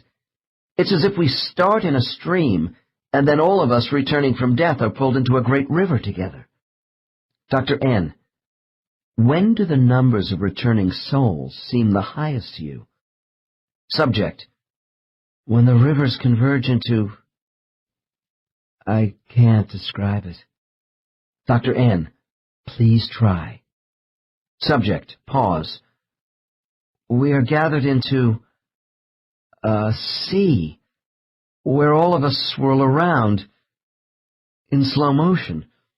Then I feel as though I'm being pulled away to a small tributary again, and it's quieter, further from the thoughts of so many minds, going to the ones I know. Dr. N. Later, in your normal travels as a soul, is it the same as being propelled around in streams and rivers as you have just described? Subject. No, not at all. This is different. We're like salmon going up to spawn, returning home. Once we get there, we are not pushed about this way. Then we can drift. Dr. N. Who is doing the pushing while you are being taken home? Subject. Higher entities, the ones in charge of our movements to get us home. Dr. N. Entities such as your guide. Subject. Above him, I think. Dr. N. What else are you feeling at this moment? Subject. Peace. There is such peace you never want to leave again. Dr. N. Anything more? Subject. Oh, I have some anticipation, too, while moving slowly with the energy current. Dr. N. All right. Now I want you to continue to move further along with the current of energy, closer to the area where you are supposed to go. Look around carefully, and tell me what you see. Subject. I see a variety of lights, in patches, separated from each other by galleries. Dr. N. By galleries, do you mean a series of enclosures? Subject. More like a long corridor, bulging out in places, stretching out away from me into the distance. Dr. N. And the lights? Subject. They are people. The souls of people within the bulging galleries reflecting light outward to me. That's what I'm seeing, patches of lights bobbing around. Dr. N.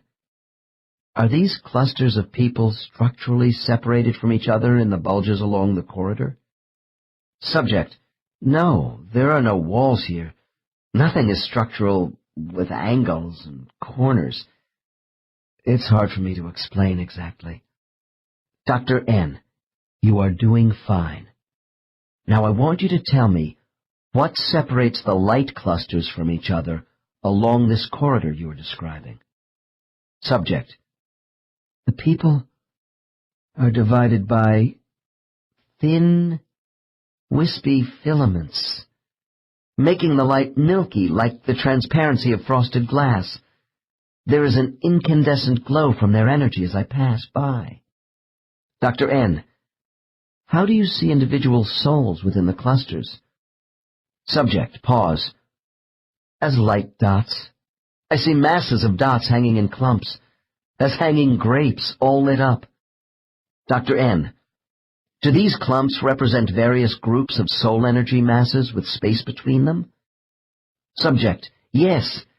They are separated into small groups. I am going to my own clump. Dr. N. What else do you feel about them as you pass by on the way to your cluster? Subject. I can feel their thoughts reaching out, so varied, but together too. Such harmony, but... Stops. Dr. N. Go on. Subject. I don't know the ones I'm passing now. It doesn't matter. Dr. N.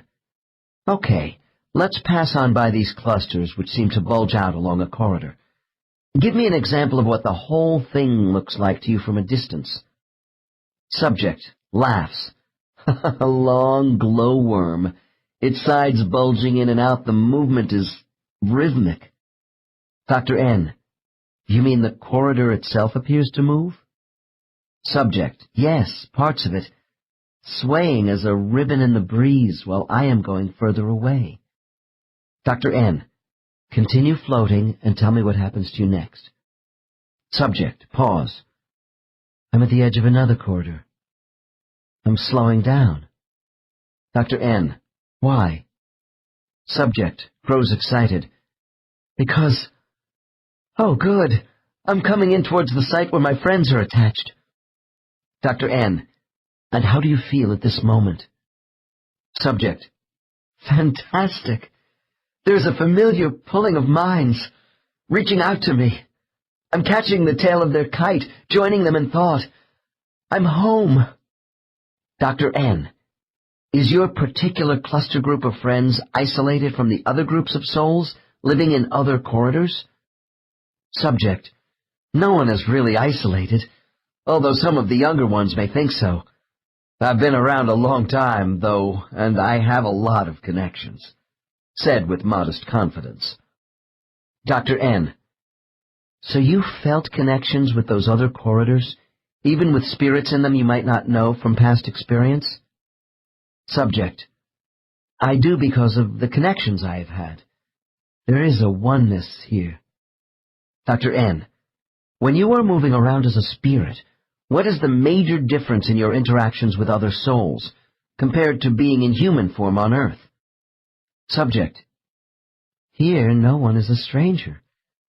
There is a total lack of hostility toward anyone. Dr. N: You mean every spirit is friendly to every other spirit, regardless of prior associations in many settings? Subject: That's right. And it's more than just being friendly. Dr. N: In what way? Subject: We recognize a universal bond between us which makes us all the same. There is no suspicion toward each other. Dr. N: How does this attitude manifest itself between souls who first meet? Subject: By complete openness and acceptance. Dr. N: Living on Earth must be difficult for souls, then. Subject: It is, for the newer ones especially, because they go to Earth expecting to be treated fairly. When they aren't, it's a shock. For some, it takes quite a few lives to get used to the Earth body. Dr. N: And if the newer souls are struggling with these Earth conditions, are they less efficient when working within the human mind? Subject: I would have to say yes, because the brain drives a lot of fear and violence into our souls. It's hard for us, but that's why we come to Earth, to overcome. Dr. N: In your opinion, might the newer souls tend to be more fragile and in need of group support upon returning to their cluster? Subject: That's absolutely true. We all want to return home. Will you let me stop talking now so I can meet with my friends? I have touched upon the commonality of word usage by different clients to describe spiritual phenomena. Case 14 offered us a few more. I regularly hear such water words as currents and streams used to explain a flowing directional movement, where a sky word like cloud denotes a freedom of motion associated with drifting. Visual images, which call up expressions of energy mass and group clusters to indicate souls themselves, are especially popular. I have adopted some of this spiritual language myself. At the final demarcation zone for the incoming soul, waiting cluster groups of familiar entities may be large or small, depending upon the soul's developmental level and other factors, which I will take up as we get a little further along. By way of comparison with Case 14, the next case demonstrates a more insular perception of the spirit world from a soul with less maturity. In Case 15, the transition of this soul from the staging area to her home cluster is fairly rapid in her mind. The case is informative because it presents attributes of propriety felt by this soul to a designated space, as well as deference toward those who manage the system. Because this subject is less experienced and a bit edgy over what she sees as a need for conformity, we are given another interpretation of spiritual guidelines for group placement. Case 15. Dr. N: I want to talk to you about your trip into the place where you normally stay in the spirit world. Your soul is now moving toward this destination. Explain what you see and feel. Subject, nervously: I'm going outward somehow. Dr. N: Outward? Subject, puzzled: I am floating along, in a chain of some kind. It's as though I'm weaving through a series of connecting links, a foggy maze. Then it opens up. Oh! Dr. N: What is it? Subject, with awe: I have come into a grand arena. I see many others crisscrossing around me. Subject grows uncomfortable. Dr. N: Just relax. You are in the staging area now. Do you still see your guide? Subject, with hesitation: Yes, nearby. Otherwise I would be lost. It's so vast. Dr. N: I place my hand on the subject's forehead. Continue to relax and remember you have been here before, although everything may seem new to you. What do you do now? Subject: I'm carried forward, rapidly, straight past others. Then I'm in an empty space. Open. Dr. N. Does this void mean everything is black around you? Subject. It's never black here. The light just contracts to darker shades because of my speed.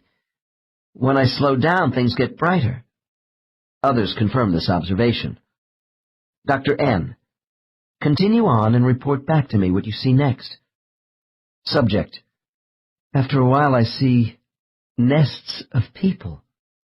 Dr. N. You mean groups of people? Subject. Yes. Like hives. I see them as bunches of moving lights. Fireflies. Dr. N. All right. Keep moving and tell me what you feel. Subject. Warmth. Friendship. Empathy. It's dreamy. Dr. N. What is it? Subject. I have slowed way down. Things are different. Dr. N. How? Subject. More clearly defined. Pause. I know this place. Dr. N. Have you reached your own hive, cluster group? Subject. Long pause. Not yet, I guess. Dr. N. Just look about you and report back to me exactly what you see and feel. Subject. Subject begins to tremble. There are bunches of people together, off in the distance, but there. Dr. N. What do you see? Subject. Fearfully. People I know. Some of my family, off in the distance, but, with anguish, I don't seem to be able to reach them. Dr. N. Why? Subject. In tearful bewilderment. I don't know. God, don't they know I'm here? Subject begins to struggle in her chair, and then extends her arm and open hand at my office wall. I can't reach my father. Note. I briefly stopped my questioning. This client's father had a great influence in her most immediate past life, and she needs additional calming techniques. I also decide to reinforce her protective shield before continuing. Dr. N. What do you think is the reason your father is off in the distance, so you can't reach him? Subject. During a long pause, I use the time to dry subject's face, which has become wet with tears and perspiration. I don't know. Dr. N.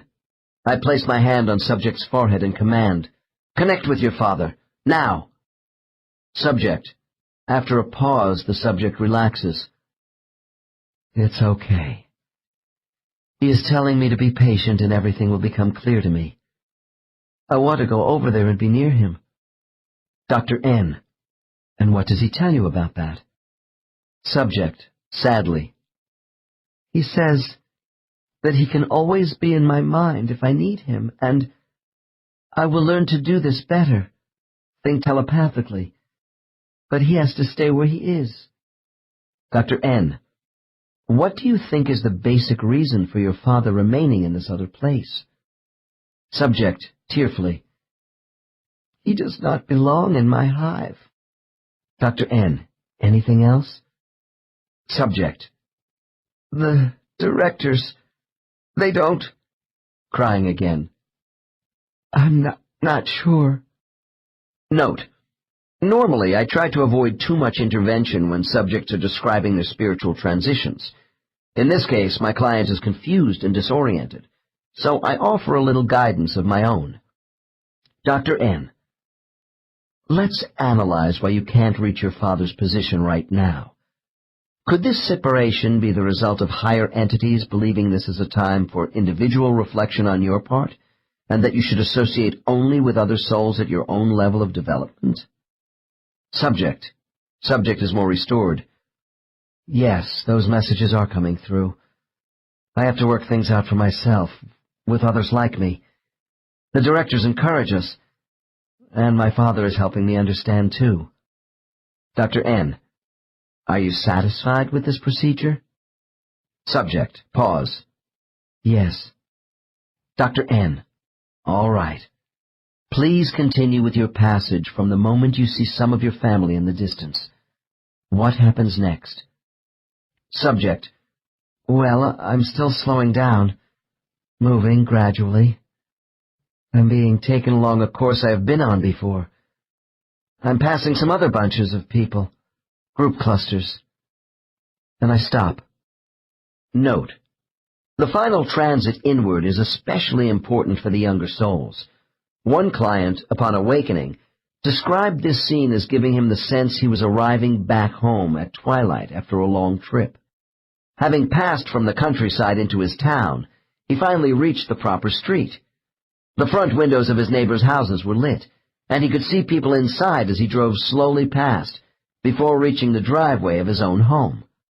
Although people in trance may use such words as clumps and hives to describe how their home spaces look from a distance, this view becomes more individualistic once they go into each cluster.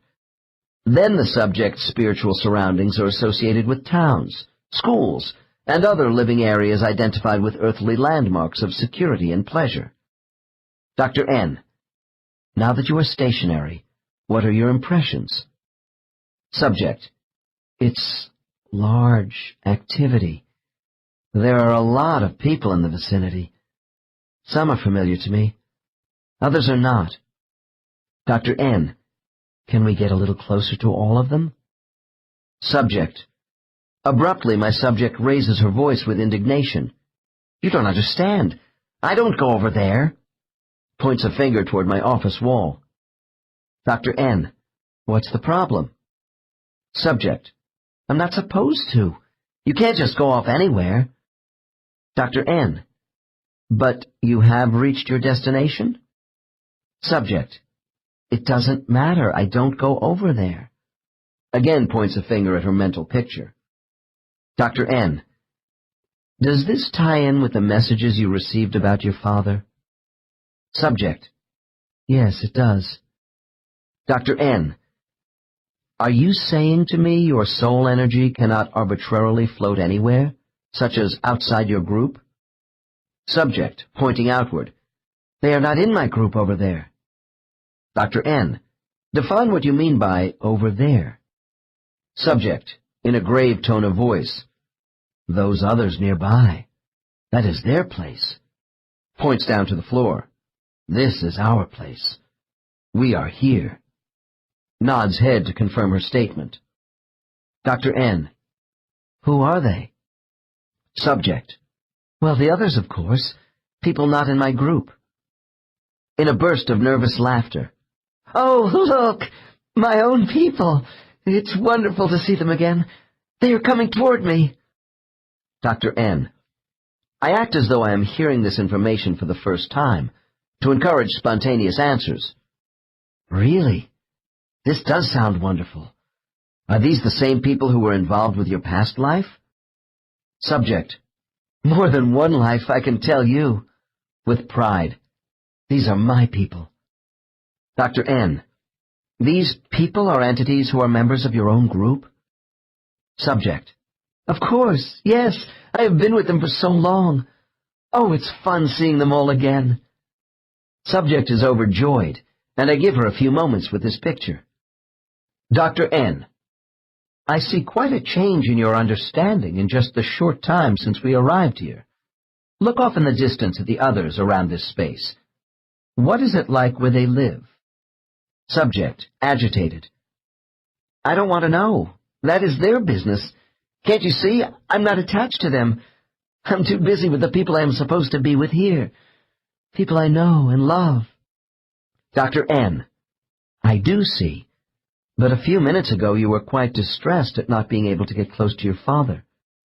Subject. I know now he has his own gathering place with people. Dr. N. Why didn't you know that when we arrived here? Subject. I'm not sure. I admit it was a shock at first. Now I know the way things are. It's all coming back to me. Dr. N. Why wasn't your guide around to explain all this to you before you saw your father? Subject. Long pause. I don't know. Dr. N. Probably other people you have known and loved besides your father are also in these groups. Are you saying you have no contact with them now that you are in your proper place in the spirit world? Subject, upset with me. No, I have contact with my mind. Why are you being so difficult? I'm supposed to stay here. Dr. N. I prod the subject once more to gain additional information. And you don't just drift over to those other groups for visits? Subject. No, you don't do that. You don't go into their groups and interfere with their energy. Dr. N. But mental contact offers no interference with their energy. Subject. At the right time, when they are free to do this with me. Dr. N. So what you are telling me is that everyone here is located in their own group spaces, and you don't go wandering around visiting or making too much mental contact at the wrong times? Subject, calming down. Yes, they are in their own spaces with instruction going on. It's the directors who move around mostly. Dr. N. Thank you for clearing all this up for me. You want me to know that you and your group friends are especially careful about infringing upon others' spaces. Subject. That's right. At least that's the way things are around my space. Dr. N. And you don't feel confined by this custom? Subject. Oh, no. There are great expanses of space, and such a sense of freedom here, as long as we pay attention to the rules. Dr. N. And what if you don't? Who decides what is the proper location for each group of souls? Subject. Pause. The teachers help us. Otherwise we would be lost. Dr. N. It seemed to me you were lost when we first arrived here. Subject, with uncertainty. I didn't connect. I wasn't mentally in tune. I messed up. I don't think you realize how big it is around here. Dr. N. Look around you at all the occupied spaces. Isn't the spirit world crowded with souls? Subject, laughs. Sometimes we do get lost. That's our own fault. This place is big. That's why it never gets crowded. The two cases in this chapter represent different reactions from a beginner and a more advanced soul, recalling the final phase of their return passages back to the spirit world. Every participant has their own interpretation of the panoramic view from the staging area to the terminus in their cluster group. Some of my subjects find the transition from the gateway to group placement to be so rapid that they need time to adjust upon arrival. When recalling their memories between homecoming and placement, my subjects sometimes express concern that an important individual was not present in light form or did not communicate with them telepathically. Often this is a parent or spouse in the life just completed. By the end of the transition stage, the reason usually becomes evident. Frequently it has to do with embodiment. We have seen how the average returning soul is overwhelmed by pleasure. Familiar beings are clustered together in undulating masses of bright light. On occasion, resonating musical sounds with specific chords guide the incoming traveler. One subject remarked, "As I come near my place, there is a monotone of many voices sounding the letter A, like A, for my recognition, and I can see them all vibrating fast as warm, bright energy, and I know these are disembodied ones right now." What this means is that those souls who are currently incarnated in one or more bodies at the moment may not be actively engaged with welcoming anybody back. Another subject explained, "It is as if they are sleeping on autopilot. We always know who is out and who is in." Those souls who are not totally discarnated radiate a dim light with low pulsating energy patterns and don't seem to communicate much with anyone. Even so, these souls are able to greet the returning soul in a quiet fashion within the group setting. The sense of a barrier between various groups, as experienced by Case 15, has different versions among my subjects, depending upon the age of the soul. I will have another perspective about mobility in the next case. The average soul with a great deal of basic work to do describes the separation of their group from others as similar to being in different classrooms in the same schoolhouse. I have also had clients who felt they were entirely separated in their own schoolhouse. The analogy of spiritual schools directed by teacher guides is used so often by people under hypnosis that it has become a habit for me to use the same terminology. As I mentioned earlier, after souls arrive back into their soul groups, they are summoned to appear before a council of elders. While the council is not prosecutorial, they do engage in direct examination of a soul's activities before returning them to their groups. It is not unusual for my subjects to have some difficulty providing me with full details of what transpires at these hearings, and I am sure these blocks are intentional. Here's a report from one case.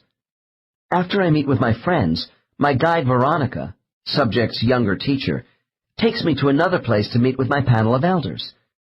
She is at my side as an interpreter for what I don't understand, and to provide support for explanations of my conduct in the last life.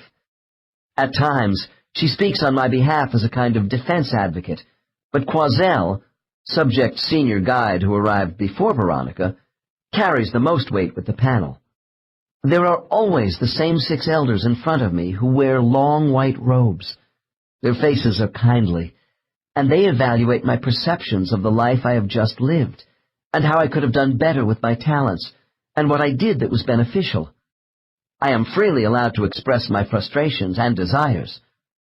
All the elders are familiar to me, especially 2 of them who address me more than the others, and who look younger than the rest.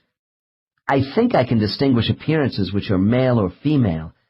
Each has a special aspect in the way they question me, but they are honest and truthful, and I am always treated fairly. I can hide nothing from them, but sometimes I get lost when their thoughts are transmitted back and forth in the rapid communication between them. When it is more than I can handle, Veronica translates what they are saying about me, although I have the feeling she does not tell me everything. Before I return to Earth, they will want to see me a second time. Souls consider themselves having finally arrived home when they rejoin familiar classmates in a group setting. Their attendance here with certain other souls does resemble an educational placement system in form and function. The criteria for group admission is based upon knowledge and a given developmental level. As in any classroom situation, some students connect well with teachers and others less so. The next chapter will examine the sorting out process for soul groups and how souls view themselves in their respective spiritual locations. 7. Placement. My impression of the people who believe we do have a soul is that they imagine all souls are probably mixed into one great congregation of space. Many of my subjects believe this too, before their sessions begin. After awakening, it is no wonder they express surprise with the knowledge that everyone has a designated place in the spirit world.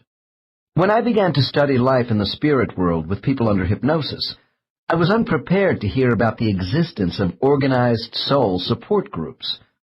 I had pictured spirits just floating around aimlessly by themselves after leaving Earth. Group placement is determined by soul level. After physical death, a soul's journey back home ends with debarkation into the space reserved for their own colony, as long as they are not a very young soul, or isolated for other reasons as mentioned in Chapter 4. The souls represented in these cluster groups are intimate old friends who have about the same awareness level. When people in trance speak of being part of a soul cluster group, they are talking about a small primary unit of entities who have direct and frequent contact, just as we would see in a human family. Peer members have a sensitivity to each other, which is far beyond our conception on Earth. Secondary groups of souls are arranged in the form of a community support group, which is much less intimate with one another. Larger secondary groups of entities are made up of giant sets of primary clusters, as lily pads in one pond. Spiritual ponds appear to be endless. Within these ponds, I have never heard of a secondary group estimated at less than 1,000 souls. The many primary group clusters which make up one secondary group seem to have sporadic relationships, or no contact at all between clusters. It is rare for me to find souls involved with each other in any meaningful way who are members of two different secondary groups, because the number of souls is so great it is not necessary.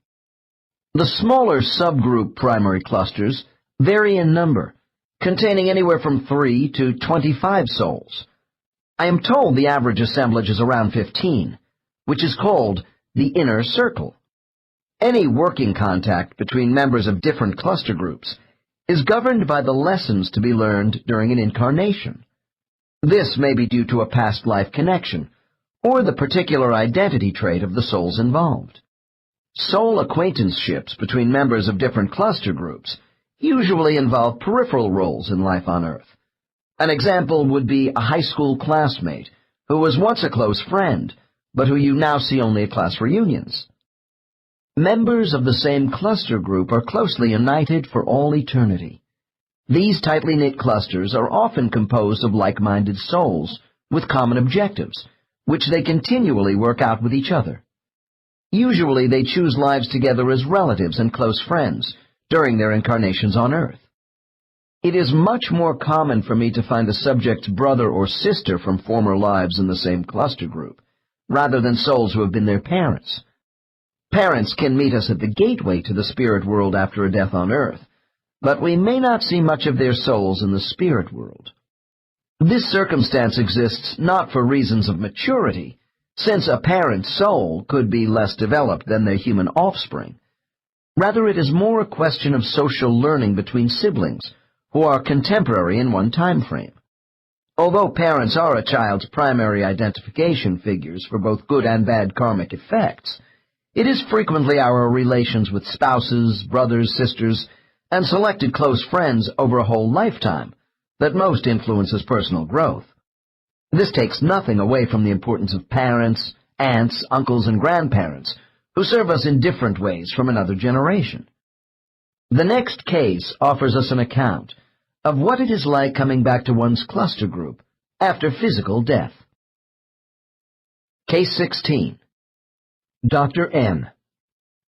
Once you leave the staging area and have arrived in the spiritual space where you belong, what do you do then? Subject. I go to school with my friends. Dr. N. You mean you are in some kind of spiritual classroom? Subject. Yes, where we study. Dr. N. I want you to take me through this school from the time of your arrival so I can appreciate what is happening to you. Start by telling me what you see from the outside. Subject, with no hesitation. I see a perfectly square Greek temple with large sculptured columns. Very beautiful. I recognize it because this is where I return after each cycle. Life. Dr. N. What is a classical Greek temple doing in the spirit world? Subject, shrugs. I don't know why it appears to me that way, except it seems natural, since my lives in Greece. Dr. N.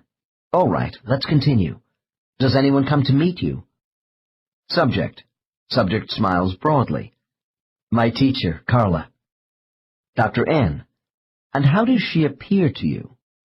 Subject, confidently. I see her coming out of the entrance of the temple towards me as a goddess, tall, wearing long flowing robes. One shoulder is bare. Her hair is piled up and fastened with a gold clasp. She reaches out to me. Dr. N. Look down at yourself. Are you dressed in the same garments? Subject. We all seem to be dressed the same. We shimmer with light. And we can change. Carla knows I like the way she looks. Dr. N. Where are the others? Subject. Carla has taken me inside my temple school. I see a large library. Small gatherings of people are speaking in quiet tones. At tables, it is sedate, warm, a secure feeling which is so familiar to me. Dr. N. Do all these people appear as adult men and women? Subject: Yes, but there are more women in my group. Dr. N: Why? Subject: Because that's the valence they are most comfortable with right now. Note: the word valence used by this subject to indicate gender preference is an odd choice, yet it does fit. Valences in chemistry are positive or negative properties, which when combined with other elements give proportion. Souls in groups may be inclined toward male and female personages or mixed. Dr. N: Okay, what do you do next? Subject: Carla leads me to the nearest table and my friends immediately greet me. Oh, it's so good to be back. Dr. N: Why are these particular people here with you in this temple? Subject: Because we are all in the same study group. I can't tell you how happy I am to be with them once more. Subject becomes distracted with this scene, and it takes me a minute to get her started again. Dr. N: Tell me how many people are in this library with you. Subject pauses while mentally counting. About 20. Dr. N: Are all 20 very close friends of yours? Subject: We are all close. I've known them for ages, but 5 are my dearest friends. Dr. N: Are every one of the 20 people at about the same level of learning? Subject: Almost. Some are a little further along than the rest. Dr. N: Where would you place yourself in the group as far as knowledge? Subject: Around the middle. Dr. N: As to learning lessons, where are you in relation to your 5 closest friends? Subject: Oh, we are about the same. We work together a lot. Dr. N: What do you call them? Subject chuckles. We have pet names for each other. Dr. N: Why do you have nicknames? Subject: To define our essence. We see each other as representing earth things. Dr. N: What is your pet name? Subject: Thistle. Dr. N: And this represents some personal attribute? Subject pause. I am known for sharp reactions to new situations in my rotations, life cycles. Dr. N: What is the entity you feel closest to called, and why? Subject soft laughter. Spray. He goes flat out in his rotations, dispensing his energy so rapidly it splashes in all directions, just like the water he loves so much on Earth. Dr. N: Your family group sounds very distinctive. Now, would you explain to me what you and your friends actually do in this library setting? Subject: I go to my table and we all look at the books. Dr. N: Books? What sort of books? Subject: The life books. Dr. N: Describe them as best you can for me. Subject: They're picture books. Thick white edges, 2 or 3 inches thick, quite large. Dr. N: Open one of the life books for me and explain what you and your friends at the table see. Subject pause, while the subject's hands come together and move apart, as though she were opening a book. There is no writing. Everything we see is in live pictures. Dr. N: Action pictures, different than photographs? Subject: Yes, they are multidimensional. They move, shift, from a center of crystal which changes with reflected light. Dr. N: So the pictures are not flat. The moving light waves have depth? Subject: That's right. They are alive. Dr. N: Tell me how you and your friends use the books. Subject: Well, at first, it's always out of focus when the book is opened. Then we think of what we want. The crystal turns from dark to light and gets into alignment. Then we can see, in miniature, our past lives and the alternatives. Dr. N. How is time treated in these books? Subject. By frames, pages. Time is condensed by the life books. Dr. N. I don't want to dwell on your past right now, but take a look at the book and just tell me the first thing you see. Subject. A lack of self-discipline in my last life, because this is what is on my mind. I see myself dying young, in a lover's quarrel. My ending was useless. Dr. N. Do you see future lives in the life book? Subject. We can look at future possibilities, in small bites only, in the form of lessons. Mostly these options come later with the help of others. These books are intended to emphasize our past acts. Dr. N. Would you give me your impression of the intent behind this library atmosphere with your cluster group? Subject. Oh, we all help one another go over mistakes during this cycle. Our teacher is in and out, and so we do a lot of studying together and discuss the value of our choices. Dr. N. Are there other groups where people study in this building? Subject. No, this is for our group. There are different buildings where various groups study near us. Dr. N. Are the groups of people who study in these buildings more or less advanced than those in your group? Subject. Both. Dr. N. Are you allowed to visit these other buildings where souls study? Subject. Long pause. There is one which we go to regularly. Dr. N. Which one? Subject. A place for the newer ones. We help them when their teacher is gone. It's nice to be needed. Dr. N. Help them how? Subject. Laughs. With their homework. Dr. N. But don't the teacher guides have that responsibility? Subject. Well, you see, the teachers are so much further along in development. This group appreciates our assistance because we can relate to them easily. Dr. N. Ah, so you do a little student teaching with this group. Subject. Yes, but we don't do it anywhere else. Dr. N. Why not? Why couldn't more advanced groups come to your library to assist you once in a while? Subject. They don't because we are further along than the newer ones, and we don't infringe on them either. If I want to connect with someone, I do it outside the study center. Dr. N. Can you wander about anywhere as long as you don't bother other souls in their study areas? Subject. Responds with some evasiveness. I like to stay around the vicinity of my temple, but I can reach out to anyone. Dr. N. I get the impression that your soul energy is restricted to this spiritual space, even though you can mentally reach out further. Subject. I don't feel restricted. We have plenty of room to go about, but I'm not attracted to everyone.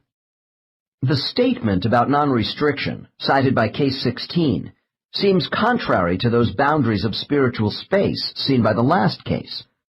When I initially bring subjects into the spirit world, their visions are spontaneous, particularly as to spiritual order and their place in a community of soul life. While the average subject may talk about having private spaces, as far as living and working, none sees the spirit world as confining.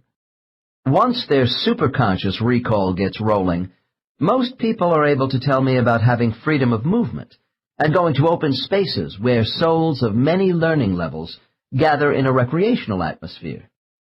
In these communal areas, floating souls socially engage in many activities. Some are quite playful, as when I hear of older souls teasing the younger ones about what lies ahead for them. One subject put it this way: we play tricks on each other like a bunch of kids. During hide-and-seek, some of the younger ones get lost, and then we can help them find themselves. I am also told guests can appear in soul groups at times to entertain and tell stories, similar to the troubadours of the Middle Ages. Another subject mentioned that her group loved to see an odd-looking character known as Humor show up, and make them all laugh with his antics. Frequently, people in hypnosis find it hard to clearly explain the strange meanings behind their intermingling as souls. One diversion I hear rather often is of souls forming a circle to more fully unify and project their thought energy. Always, a connection with a higher power is reported here. Some people have told me, thought rhythms are so harmonized, they bring forth a form of singing. Gracefully subtle dancing can also take place when souls whirl around each other in a mixture of energy, blending and separating in exotic patterns of light and color. Physical things such as shrines, boats, animals, trees, or ocean beaches can be conjured up at the center of these dances as well. These images have special meaning to soul groups as planetary symbols, which reinforce positive memories from former lives together. This sort of material replication apparently does not represent sadness by spirits who long to be in a physical state again, but rather a joyful communion with historical events that helped shape their individual identities. For me, these mythic expressions by souls are ceremonial in nature, and yet they go far beyond basic ritual. Although certain places in the spirit world are described as having the same function by subjects in superconscious, their images in each of these regions can vary. Thus, a study area described as a Greek temple in this case is represented as a modern school building by another person. Other statements may seem more contradictory. For instance, many subjects mentally traveling from one location to another in the spirit world will tell me the space around them is like a sphere, as we saw in the last chapter. But then they will add that the spirit world is not enclosed because it is limitless. I think what we have to keep in mind is that people tend to structure their frame of reference during a trance state with what their conscious mind sees and has experienced on Earth. Quite a few people who come out of trance tell me there is so much about the spirit world they were unable to describe in earthly terms. Each person translates abstract spiritual conditions of their experience into symbols of interpretation which make sense to them. Sometimes a subject will even express disbelief at their own visions when I first take them into a spiritual place. This is because the critical area of their conscious mind has not stopped dropping message units. People in trance soon adapt to what their unconscious mind is recording. When I began to gather information about souls in groups, I based my assessments of where these souls belonged on the level of their knowledge. Using only this criterion of identification, it was difficult for me to swiftly place a client. Case 16 came to me early in my studies of life in the spirit world. It was a significant one because during the session, I was to learn about the recognition of souls by color. Before this case, I listened to my subjects describing the colors they were seeing in the spirit world without appreciating the importance of this information in relation to souls themselves. My clients reported about shades of soul energy mass, but I didn't piece these observations together. I was not asking the right questions. I was familiar with Kirlian photography and the studies in parapsychology at UCLA, where research has indicated each living person projects their own colored aura. In human form, apparently we have an ionized energy field flowing out and around our physical bodies, connected by a network of vital power points called chakras.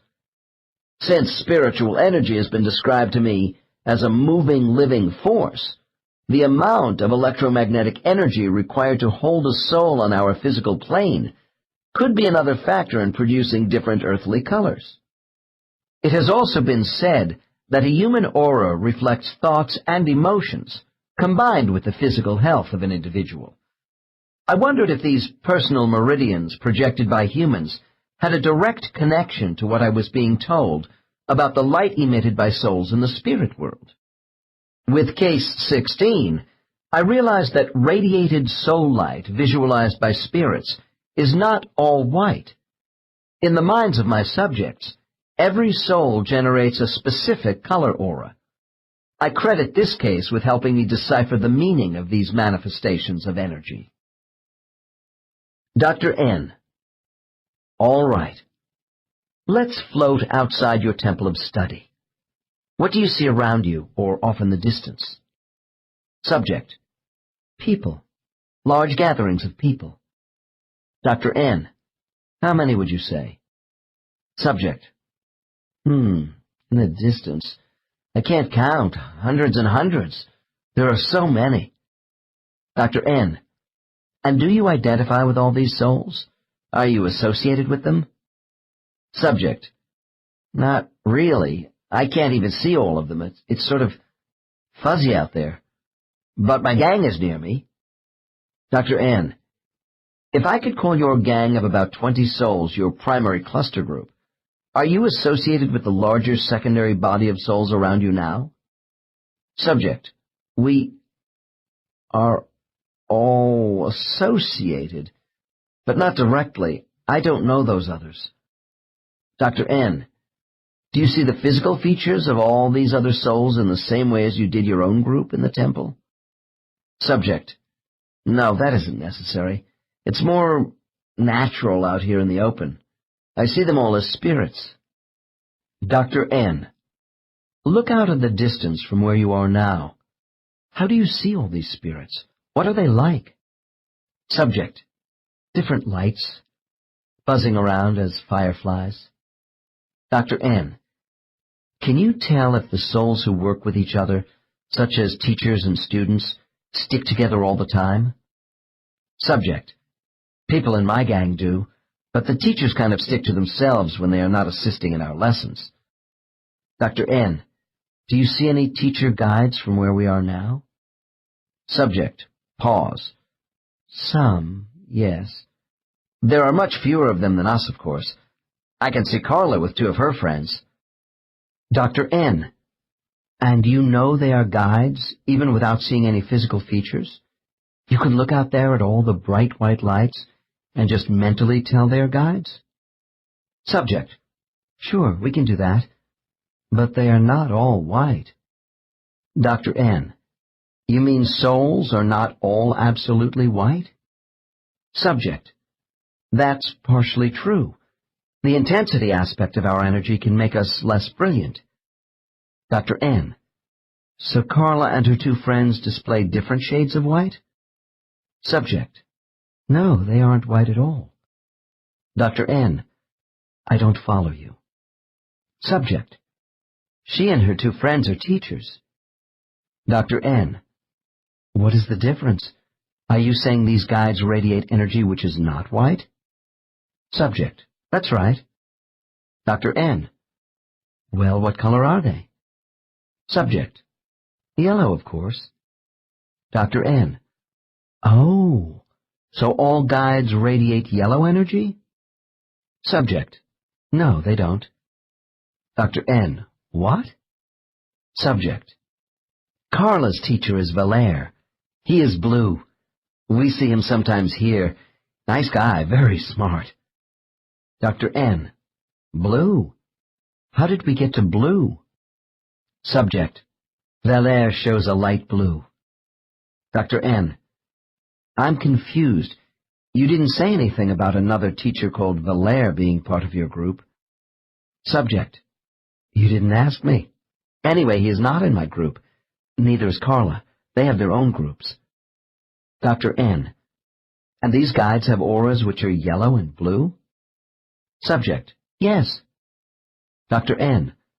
How many other energy colors do you see floating around here? Subject. None. Dr. N. Why not red and green energy lights? Subject. Some are reddish, but no green lights. Dr. N. Why not? Subject. I don't know, but sometimes when I look around, this place is lit up like a Christmas tree. Dr. N. I'm curious about Valere. Does every spiritual group have 2 teachers assigned to their cluster? Subject. It varies. Carla trains under Valere, so we have 2. We see little of him. He works with other groups besides us. Dr. N. So, Carla herself is student teaching as a less advanced guide? Subject, somewhat indignantly. She is advanced enough for me. Dr. N. Okay, but will you help me straighten out these color schemes? Why is Carla's energy radiating yellow and Valère blue? Subject. It's easy. Valère precedes all of us in knowledge, and he gives off a darker intensity of light. Dr. N. Does the shade of blue, compared to yellow or plain white, make a difference between souls? Subject. I'm trying to tell you. Blue is deeper than yellow, and yellow is more intense than white, depending on how far along you are. Dr. N. Oh, then the luminosity of Valère radiates less brightly than Carla, and she is less brilliant than your energy because you are further down in development? Subject laughs. Much further down. They both have a heavier, more steady life than me. Dr. N. And how does Carla's yellow color vary from your whiteness in terms of where you are going with your own advancement? Subject, with pride. I'm turning into a reddish white. Eventually I'll have light gold. Recently I've noticed Carla turning a little darker yellow. I expected it. She is so knowledgeable and good. Dr. N. Really? And then will she eventually take her energy level to dark blue in intensity? Subject. No, to a light blue at first. It's always gradual, as our energy becomes more dense. Dr. N. So these three basic lights of white, yellow, and blue represent the development stages of souls and are visibly obvious to all spirits? Subject. That's right. And the changes are very slow. Dr. N. Look around again. Do you see all the energy colors equally represented by souls in this area? Subject. Oh, no, mostly white, some yellows, and few blues. Dr. N. Thank you for clarifying this for me. I routinely question everyone about their color hues while they are in trance.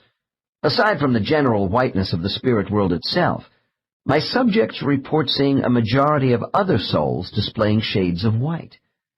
Apparently, a neutral white or gray is the starting point of development. Spirit auras then mix the primary colors of red, yellow, and blue from a base of white. A few people see greenish hues mixed with yellow or blue. To equate what I have heard about soul energy with the physical laws which govern the color spectrum we see in the heavens is just supposition. However, I have found some similarities. The energy of radiated light from cooler stars in the sky is a red-orange, while the hotter stars increase from yellow to blue-white. Temperature acts on light waves that are also visible vibrations of the spectrum with different frequencies. The human eye registers these waves as a band of light to dark colors. The energy colors of souls probably have little to do with such elements as hydrogen and helium, but perhaps there is an association with a high energy field of electromagnetism. I suspect all soul light is influenced by vibrational motion, in tune with a harmonious spiritual oneness of wisdom. Some aspects of quantum physics suggest the universe is made up of vibrational waves, which influence masses of physical objects by an interaction of different frequencies. Light, motion, sound, and time are all interrelated in physical space. I was hearing these same relationships applied to spiritual matter from my cases. Eventually, I concluded both our spiritual and physical consciousness project and receive light energy. I believe individual vibrational wave patterns represent each soul's aura. As souls, the density, color, and form of light we radiate is proportional to the power of our knowledge and perception, as represented by increasing concentrations of light matter as we develop. Individual patterns of energy not only display who we are, but indicate the degree of ability to heal others and regenerate ourselves. People in hypnosis speak of colors to describe how souls appear, especially from a distance when they are shapeless. From my cases, I have learned the more advanced souls project masses of faster-moving energy particles, which are reported to be blue in color, with the highest concentrations being purple. In the visible spectrum on Earth, blue-violet has the shortest wavelength, with energy peaking in the invisible ultraviolet. If color density is a reflection of wisdom, then the lower wavelengths of white through yellow emanating from souls must represent lower concentrations of vibrational energy. The classification of souls by color coding, as reported by my subjects, can be represented by a chart I have designed. The left column lists the soul's spiritual state, or grade level of learning. The right column shows our guide status and denotes our ability and readiness to serve in that capacity for others, which will be explained further in the next chapter. Learning begins with our creation as a soul, and then accelerates with the first physical life assignment. With each incarnation we grow in understanding, although we may slip back in certain lives before regaining our footing and advancing again. Nevertheless, from what I can determine, once a spiritual level is attained by the soul, it stays there. This chart includes 6 levels of incarnating souls. Although I generally place my subjects into the broad categories of beginner, intermediate, and advanced souls, there are subtle differences in between, at levels 2 and 4. For example, to determine whether a soul is starting to move out of the beginner stage at level 1 into level 2, I must not only know how much white energy remains, but analyze the subject's responses to questions which demonstrate learning. A genealogy of past life successes, future expectations, group associations, and conversations between my subjects and their guides all form a profile of growth. The contents of the chart are as follows. Learning stage, level 1, beginner. Kinetic color range, white, bright and homogeneous. Guide status, none. Learning stage, level 2, lower intermediate. Kinetic color range, off-white, reddish shades ultimately turning into traces of yellow. Guide status, none. Learning stage, level 3, intermediate. Kinetic color range, yellow, solid with no traces of white. Guide status, none. Learning stage, level 4, upper intermediate. Kinetic color range, dark yellow, a deep gold ultimately turning into traces of blue. Guide status, junior. Learning stage, level 5, advanced. Kinetic color range, light blue, with no traces of yellow, ultimately turning into traces of purple. Guide status, senior. Learning stage, level 6, highly advanced. Kinetic color range, dark bluish-purple, surrounded by radiant light.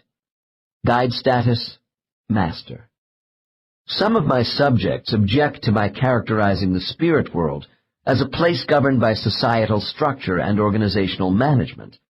On the other hand, I continually listen to these same subjects describe a planned and ordered process of self-development influenced by peers and teachers.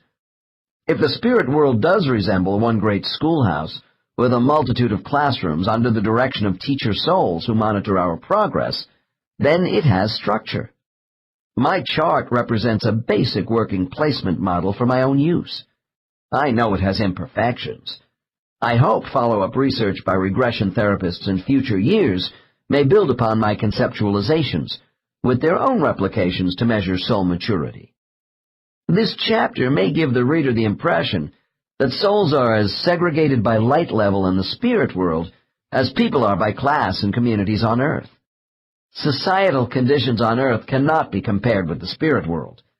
The differences in light frequency measuring knowledge in souls all comes from the same energy source. Souls are fully integrated by thought. If all levels of performance in the spirit world were on one grade level, souls would have a poor system of training. The old one-room schoolhouse concept of education on Earth limited students of different ages. In spiritual peer groups, souls work at their own developmental level with others like them. Mature teacher guides prepare succeeding generations of souls to take their places. And so there are practical reasons why conditions exist in the spirit world for a system designed to measure learning and development. The system fosters enlightenment and ultimately the perfection of souls. It is important to understand that while we may suffer the consequences of bad choices in our educational tasks, we are always protected, supported, and directed within the system by master souls. I see this as the spiritual management of souls. The whole idea of a hierarchy of souls has been part of both Eastern and Western cultures for many centuries. Plato spoke of the transformation of souls from childhood to adulthood, passing through many stages of moral reason.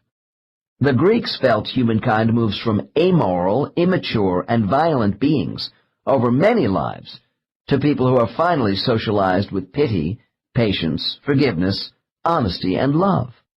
In the 2nd century A.D., the new Christian theology was greatly influenced by Plotinus, whose Neoplatonist cosmology involved souls having a hierarchy of degrees of being.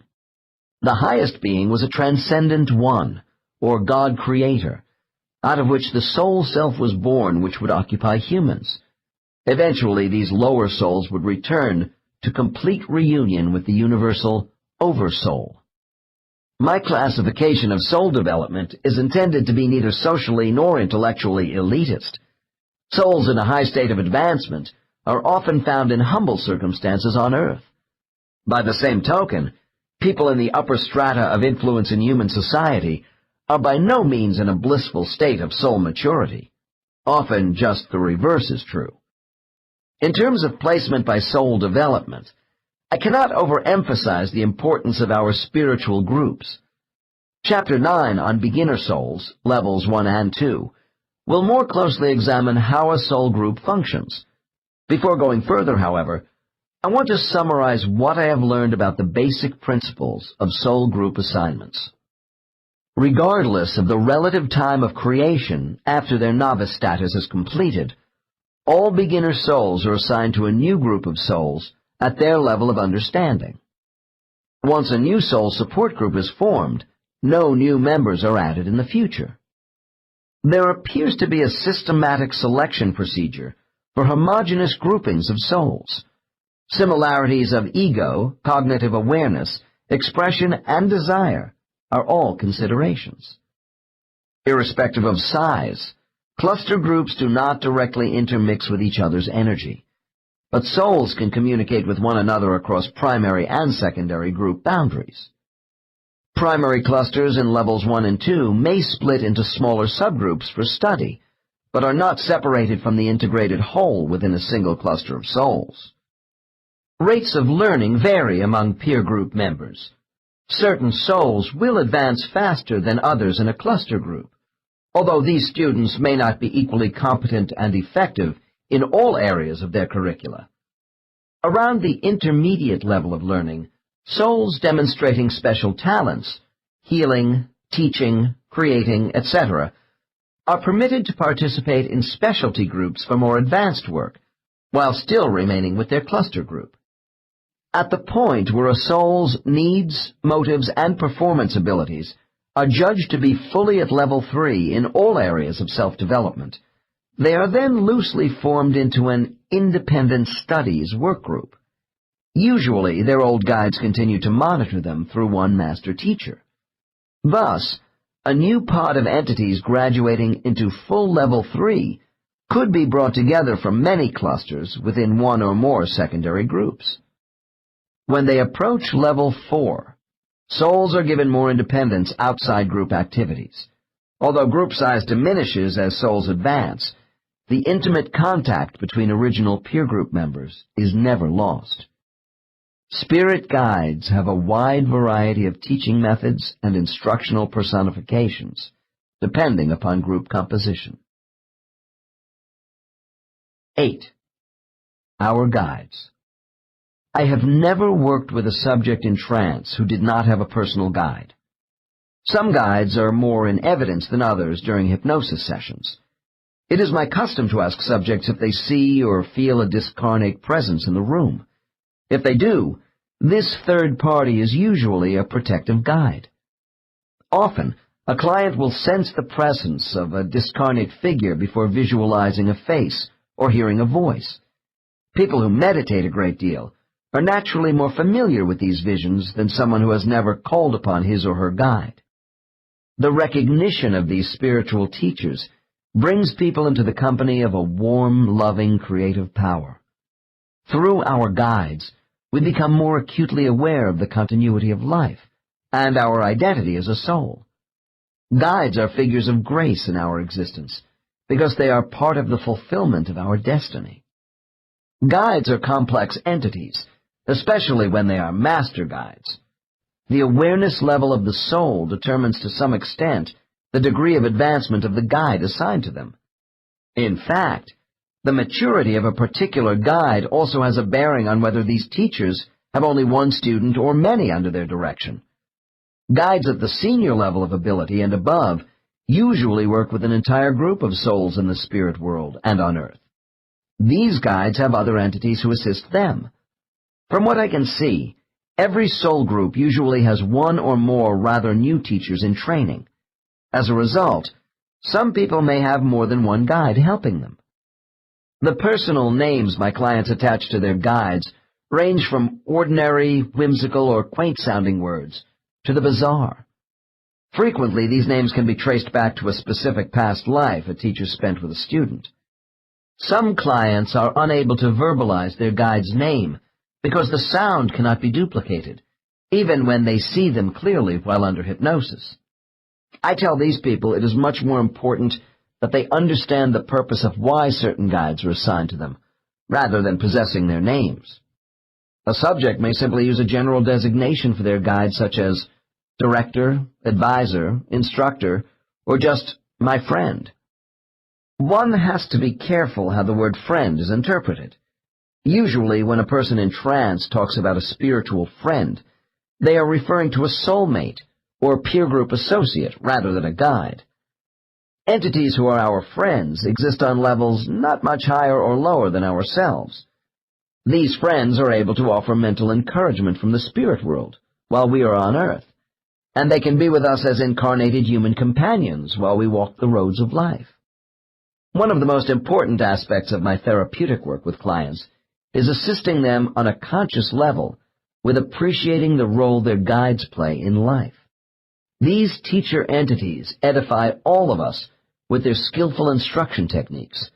Ideas we claim as our own may be generated by a concerned guide. Guides also comfort us during the trying periods in our lives, especially when we are children in need of solace. I remember a charming remark made by a subject after I asked when she began seeing her guide in this life. "Oh, when I was daydreaming," she said. "I remember my guide was with me on my first day of school when I was really scared. She sat on top of my desk to keep me company, and then showed me the way to the bathroom when I was too afraid to ask the teacher." The concept of personalized spiritual beings goes far back in antiquity to our earliest origins as thinking human beings. Anthropological studies at the sites of prehistoric people suggest their totemic symbols evoked individual protection. Later, some 5,000 years ago, as city-states arose, official deities became identified with state religions. These gods were more remote and even generated fear. Thus, personal and family deities assumed great importance in the day-to-day life of people for protection.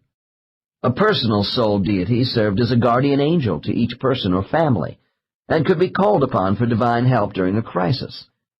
This tradition has been carried down into our cultures of today. We have two examples at opposite ends of the United States. Aumakua is a personal god to Hawaiians. The Polynesians believe one's ancestors can assume a personal god relationship, as humans, animals, or fish, to living family members. In visions and dreams, Aumakua can either assist or reprimand an individual. In northeastern America, the Iroquois believe a human's own inner spiritual power is called Orenda, which is connected to a higher personal Orenda spirit. This guardian is able to resist the powers of harm and evil directed at an individual. The concept of soul watchers, who function as guides, is part of the belief system of many Native American cultures. The Zuni tribes of the Southwest have oral traditions in their mythology of godlike beings with personal existences, They are called the makers and holders of life paths, and are considered the caretakers of souls. There are other cultures around the world which also believe someone other than God is watching over them, to personally intercede on their behalf. I think human beings have always needed anthropomorphic figures below a supreme God to portray the spiritual forces around them. When people pray or meditate, they want to reach out to an entity with whom they are acquainted for inspiration. It is easier to ask for aid from a figure which can be clearly identified in the human mind. There is a lack of imagery with a supreme God, which hinders a direct connection for many people. Regardless of our diverse religious preferences and degrees of faith, people also feel if there is a supreme God, this divinity is too busy to bother about their individual problems. People often express an unworthiness for a direct association with God. As a result, the world's major religions have used prophets who once lived on earth to serve as our intermediaries with God. Possibly because some of these prophets have been elevated to divine status themselves, they are not personal enough anymore. I say this without diminishing the vital spiritual influence all the great prophets have had on their followers. Millions of people derive benefit from the teachings of these powerful souls who incarnated on earth as prophets in our historical past. And yet, people know in their hearts, as they have always known, that someone, some personal entity individual to them is there, waiting to be reached. I have the theory that guides appear to people who are very religious as figures of their faith. There was a case on a national television show where the child of a devout Christian family suffered a near-death experience and said she saw Jesus. When asked to draw with crayons what she saw, the little girl drew a featureless blue man standing within a halo of light. My subjects have shown me how much they depend upon and make use of their spiritual guides during life. I have come to believe we are their direct responsibility, not God's. These learned teachers remain with us over thousands of earth years to assist in our trials, before, during, and after countless lives. I notice that, unlike people walking around in a conscious state, subjects in trance do not blame God for their misfortunes in life. More often than not, when we are in the soul state, it is our personal guide who takes the brunt of any dissatisfaction. I am often asked if teacher guides are matched to us or just picked at random. This is a difficult question to answer. Guides do appear to be assigned to us in the spirit world in an orderly fashion. I have come to believe their individual teaching styles and management techniques support and beautifully integrate with our permanent soul identity. For instance, I have heard about younger guides whose past lives included overcoming particularly difficult negative traits, being assigned to souls with the same behavior patterns. It seems these empathetic guides are graded on how well they do in their assignments to effect positive change. All guides have compassion for their students, but teaching approaches vary. I find some guides constantly helping their students on earth, while others demand their charges work out lessons with little overt encouragement. The maturity of the soul is, of course, a factor. Certainly graduate students get less help than freshmen. Aside from the developmental level, I look at the intensity of individual desire as another consideration in the frequency of appearance and form of assistance one receives from his or her guide during a life. As to gender assignments, I find no consistent correlation of male and female subjects to masculine or feminine appearing guides. On the whole, people accept the gender portrayed by their guide as quite natural. It could be argued that this is because they have become used to them over eons of relative time, as males or females, rather than the assumption that one sex is more effective than another between specific students and teachers. Some guides appear as mixed genders, which lends support to souls being truly androgynous. One client told me, "My guide is sometimes Alexis or Alex, dropping in and out of both sexes, depending on my need for male or female advice." From what I can determine, the procedure for teacher selection is carefully managed in the spirit world. Every human being has at least one senior or a higher master guide, assigned to their soul, since the soul was first created. Many of us inherit a newer secondary guide later in our existence, such as Carla in the previous chapter. For want of a better term, I have called these student teachers junior guides. Aspiring junior guides can anticipate the beginning of their training near the end of Level 3, as they progress into the upper intermediate stages of development. Actually, we begin our training as subordinate guides long before attaining Level 4. In the lower stages of development, we help others in life as friends, and between lives assist our peer group associates with counseling. Junior and senior teaching assignments appear to reflect the will of master guides, who form a kind of governing body, similar to a trusteeship, over the younger guides of the spirit world. We will see examples of how the process of guide development works in chapters 10 and 11, which cover cases of more advanced souls. Do all guides have the same teaching abilities, and does this affect the size of the group to which we are assigned in the spirit world? The following passage is from the case file of an experienced soul who discussed this question with me. Case 17.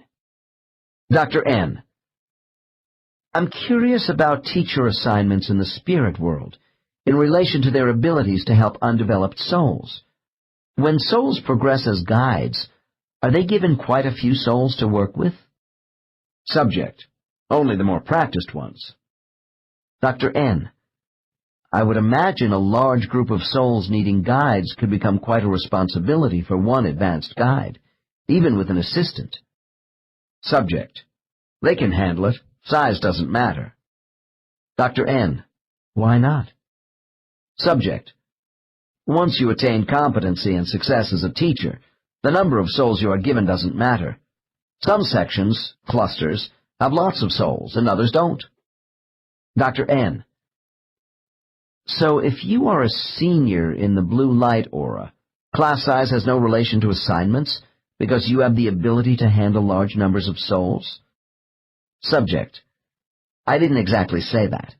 Much depends upon the types of souls in a section and the experience of the leaders. In the larger sections they have help too, you know. Dr. N.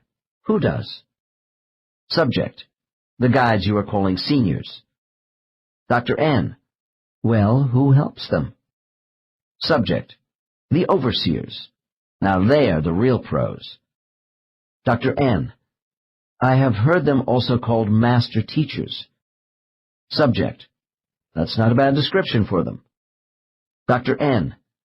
What energy color do they project to you? Subject. It's purplish. Note. The lower ranges of a 5-level radiate a sky blue energy.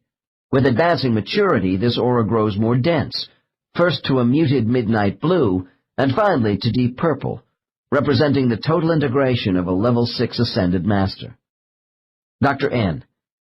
Since guides seem to have different approaches to teaching, what do they all have in common? Subject. They wouldn't be teachers if they didn't have a love of training and a desire to help us join them. Dr. N. Then define for me why souls are selected as guides. Take a typical guide and tell me what qualities that advanced soul possesses. Subject.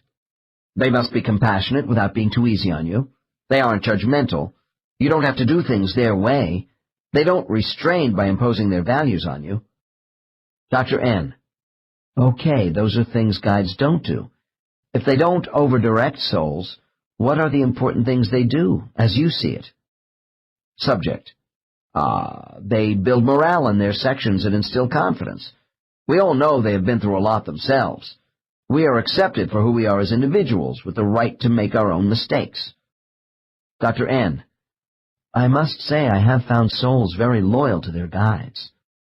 Subject. That's why, because they never give up on you. Dr. N.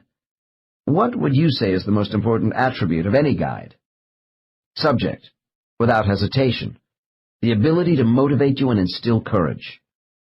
My next case provides an example of the actions of a still incarnating guide. This guide is called Owa, and he represents the qualities of a devoted teacher reported by the last case.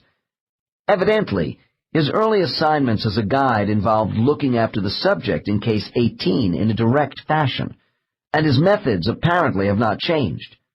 My client was stunned once she recognized her guide's latest incarnation. Owa made his first appearance as a guide in my client's past, about 50 BC. He was described as an old man living in a Judean village, which had been overrun by Roman soldiers. Case 18 was then a young girl, orphaned by a Roman raid against local dissidents. In the opening scene of this past life, she spoke about working in a tavern as a virtual slave. As a serving girl, she was constantly beaten by the owner and occasionally raped by Roman customers. She died at age 26 of overwork, mistreatment, and despair. This subject made the following statement from her subconscious mind about an old man in her village. I worked day and night and felt numb with pain and humiliation. He was the only person who was kind to me, who taught me to trust in myself, to have faith in something higher and finer than the cruel people around me. Later, in the superconscious state, this client detailed parts of other difficult lives where Owa appeared as a trusted friend, and once as a brother. In this state, she saw these people were all the same entity, and was able to name this soul as Owa, her guide. There were many lives when Owa did not appear, and sometimes his physical contact was only fleeting when he came to help her. Abruptly, I asked if Owa might possibly be in her life now. After a moment of hesitation, my subject began to shake uncontrollably. Tears came to her eyes, and she cried out from the vision in her mind. Case 18. Subject. Oh, Lord, I knew it. I knew there was something different about him. Dr. N. About who? Subject. My son. Owa is my son Brandon. Dr. N. Your son is actually Owa? Subject. Yes, yes. Laughing and crying at the same time. I knew it. I felt it right from the day I delivered him. Something wonderfully familiar and special to me. More than just a helpless baby. Oh. Dr. N. What did you know the day he was born? Subject. I didn't really know. I felt it inside. Something more than the excitement a mother feels at the time of her firstborn. I felt he came here to help me. Don't you see? Oh, it's so fantastic. It's true. It's him. Dr. N. I work on calming my client before continuing, because her excited wiggling around is about to carry her over the side of the office recliner. Why do you think Owa is here as your baby son, Brandon? Subject. Quieter now, but still crying softly. To get me through this bad time, with hard people who won't accept me. He must have known I was in for a long period of trouble and decided to come to me as my son. We didn't talk about doing this before I was born. What a wonderful surprise. Note: at the time of this session, my client was struggling to gain recognition in a highly competitive business. She was also having marital difficulties at home, partly due to being the major wage earner. I have since learned she is divorced. Dr. N. Did you sense something unusual about your baby after you took him home? Subject. Yes. It started at the hospital, and this feeling never left me. When I look into his eyes, he soothes me. Sometimes I come home so worn out, so tired and beat down. I am short-tempered with him when the babysitter leaves, but he is so patient with me. I don't even need to hold him. The way he looks at me is so wise. I didn't fully understand what this meant until now. Now I know. Oh, what a blessing. I wasn't sure if I should even have the baby. Now I see it all. Dr. N., what do you see? Subject, in a firm voice.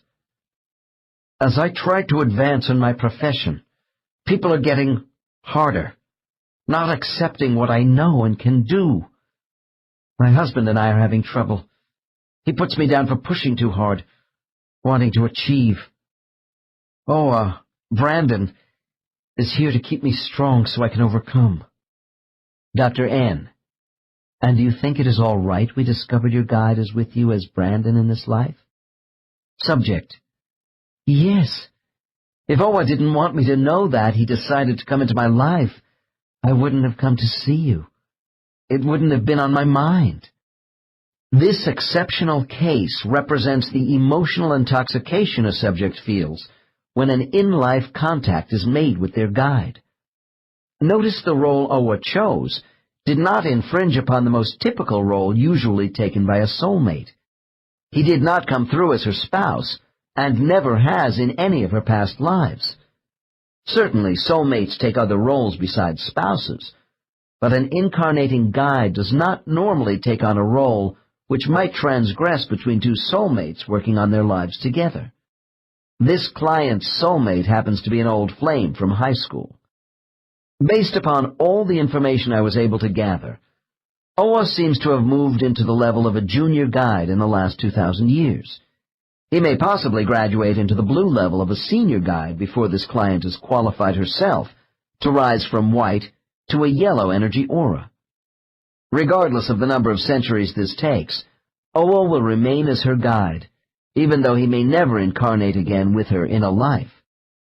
Do we ever catch up to our guides in development? Eventually, perhaps, but I can say I have not seen any evidence of this in my cases. Souls who develop relatively fast are gifted, but so are the guides who assist them. It is not uncommon to find guides working in pairs with people on Earth, each with their own approaches to teaching. In these cases, one is dominant, although the more experienced senior guide may actually be less evident in day-to-day activities of their charges. The reason for this spiritual arrangement in tandem is because one of the pair is either in training, such as a junior guide under a senior, or the association is so long-standing between the two guides, as with a senior to a master, that a permanent relationship has evolved.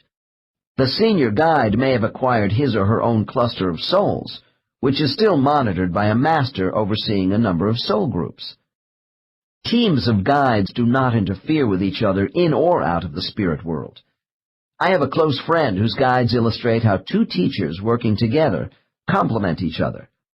Using this individual's case is appropriate because I have observed the way this person's two guides interact in various life circumstances. My friend's junior guide appears in the form of a kindly, nurturing Native American medicine woman called Kwan.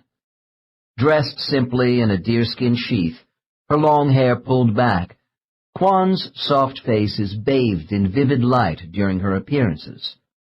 When she is called, Kwan provides a vehicle for insight and understanding events, and the individuals associated with those events, which are troubling to my friend. Kwan's desire to lighten the load of the rather difficult life my friend has chosen is tempered by a challenging male figure called Giles. Giles is clearly a senior guide who may be close to being a master in the spirit world.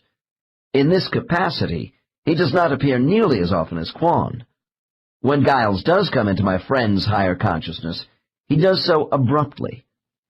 Here is a sample of how a senior guide operates differently from one of junior status. Case 19. Dr. N. When you are in deep reflection over a serious problem, how does Giles come to you? Subject laughs.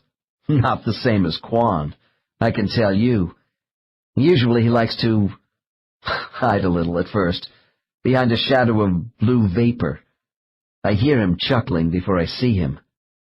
Dr. N. You mean he appears first as a blue energy form? Subject. Yes, to hide himself a bit. He likes to be secretive, but it doesn't last long. Dr. N. Why? Subject. I don't know. To make sure I really want him, I guess. Dr. N. Well, when he shows himself, what does Giles look like to you? Subject. An Irish leprechaun. Dr. N. Oh, then he is a small man. Subject laughs again. An elf figure. Tangled hair all over his wrinkled face. He looks a mess and moves constantly in all directions. Dr. N. Why does he do that? Subject. Giles is a slippery character. Impatient, too. He frowns a lot while he paces back and forth in front of me, with his arms clasped in back of him. Dr. N. And how would you interpret this behavior? Subject. Giles is not dignified like some guides, but he is very clever, crafty. Dr. N. Could you be more specific as to how this conduct relates to you? Subject, strained. Giles has made me look upon my lives as a chess game with the earth as the board. Certain moves bring certain results, and there are no easy solutions. I plan, and then things go wrong during the game in my life.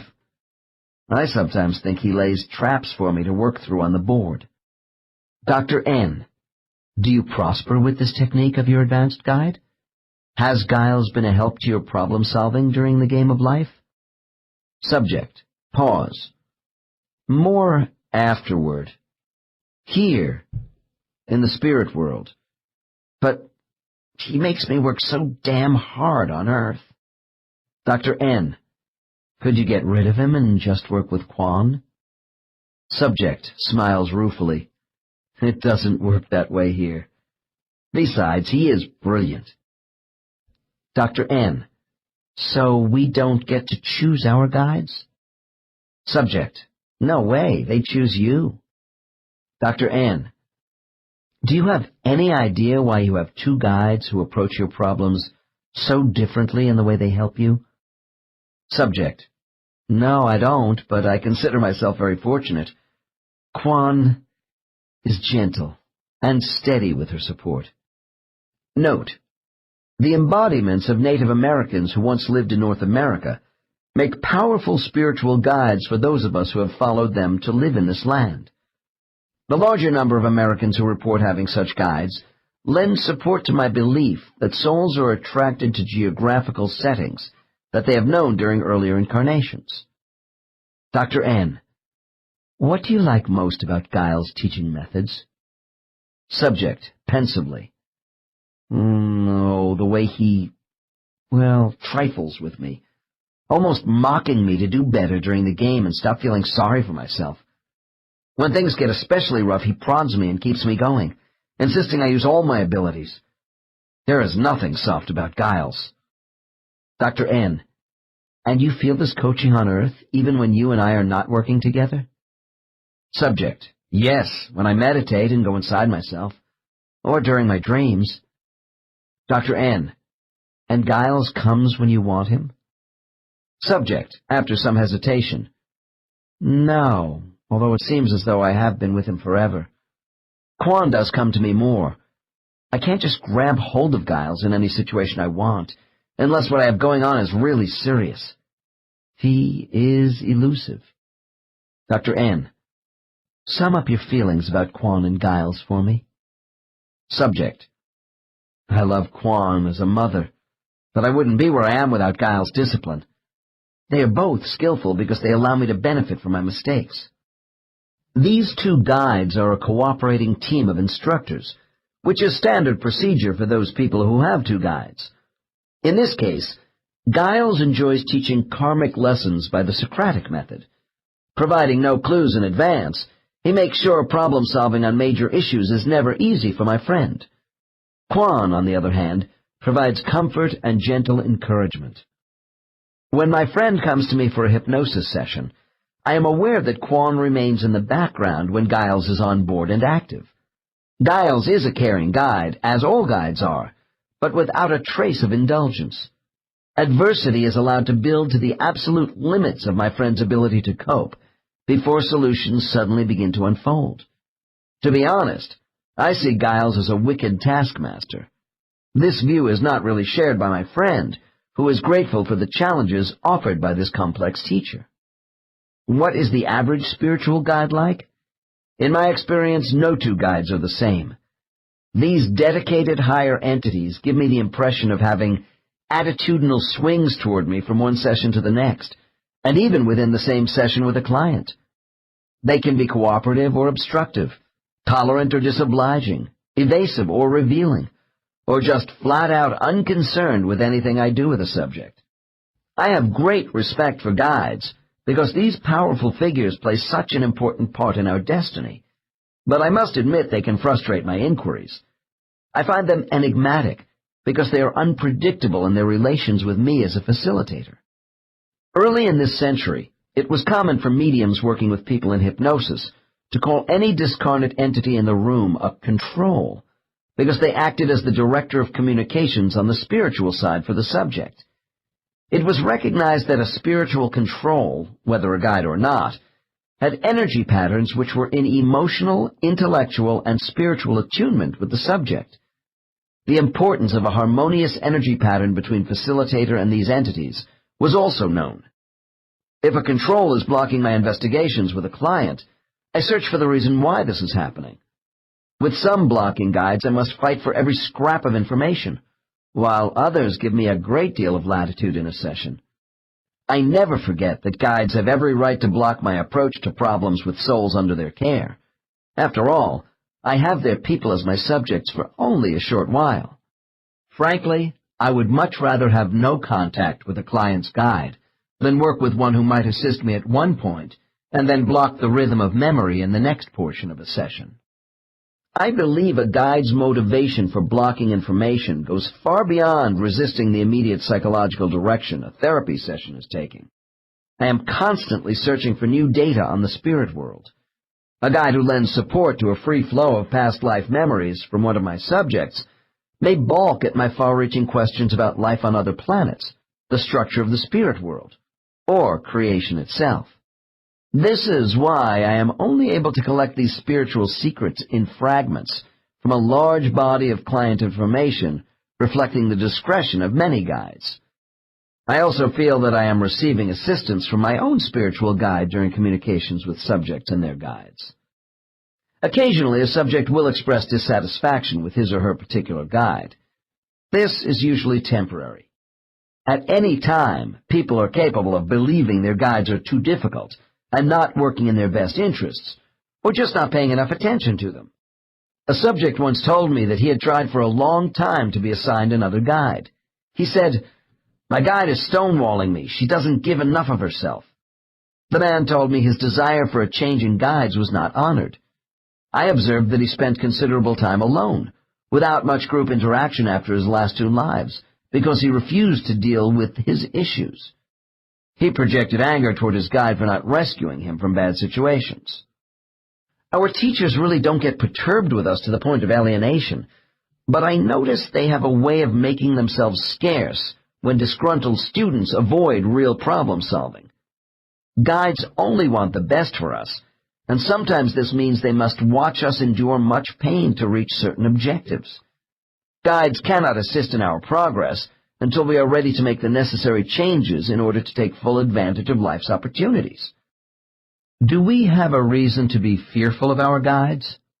In Chapter 5, with Case 13, we saw an obviously younger soul who expressed some trepidation right after death about meeting the guide Clodes for debriefing. Typically, this concern does not last. We may feel chagrined over having to explain to our guides why goals were not attained, but they understand. They want us to interpret our past lives so we will have the benefit of assisting in the analysis of mistakes. My clients express all sorts of sentiments about their guides, but fear is not among them. On the contrary, people are more worried about being abandoned by spiritual advisors during difficult periods in their lives. Our relationship with guides is one of students and teachers, rather than defendants and judges. Our personal guides help us cope with the separateness and isolation which every soul inherits at physical birth, regardless of the degree of love extended by our family. Guides give us an affirmation of self in a crowded world. People want to know if their guides always come whenever they call for help. Guides are not consistent in the manner in which they choose to assist us, because they carefully evaluate how badly they are needed.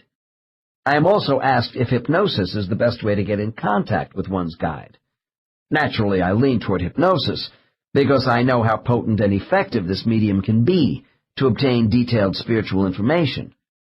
However, hypnosis by a trained facilitator is not convenient on a daily basis, where meditation, prayer, and perhaps channeling with another person would be. Self-hypnosis as a form of deep meditation is an excellent alternative, and may be preferred by those who have a fear of being hypnotized by others, or don't want the interference of a second party in their spiritual life. Regardless of the method used, we all have the capacity to send out far-reaching thought waves from our higher consciousness. Every person's thoughts represent a mental fingerprint to guides marking who and where we are. During our lives, especially in periods of great stress, most people feel the presence of someone watching out for them. We may not be able to describe this power, but it is there nonetheless.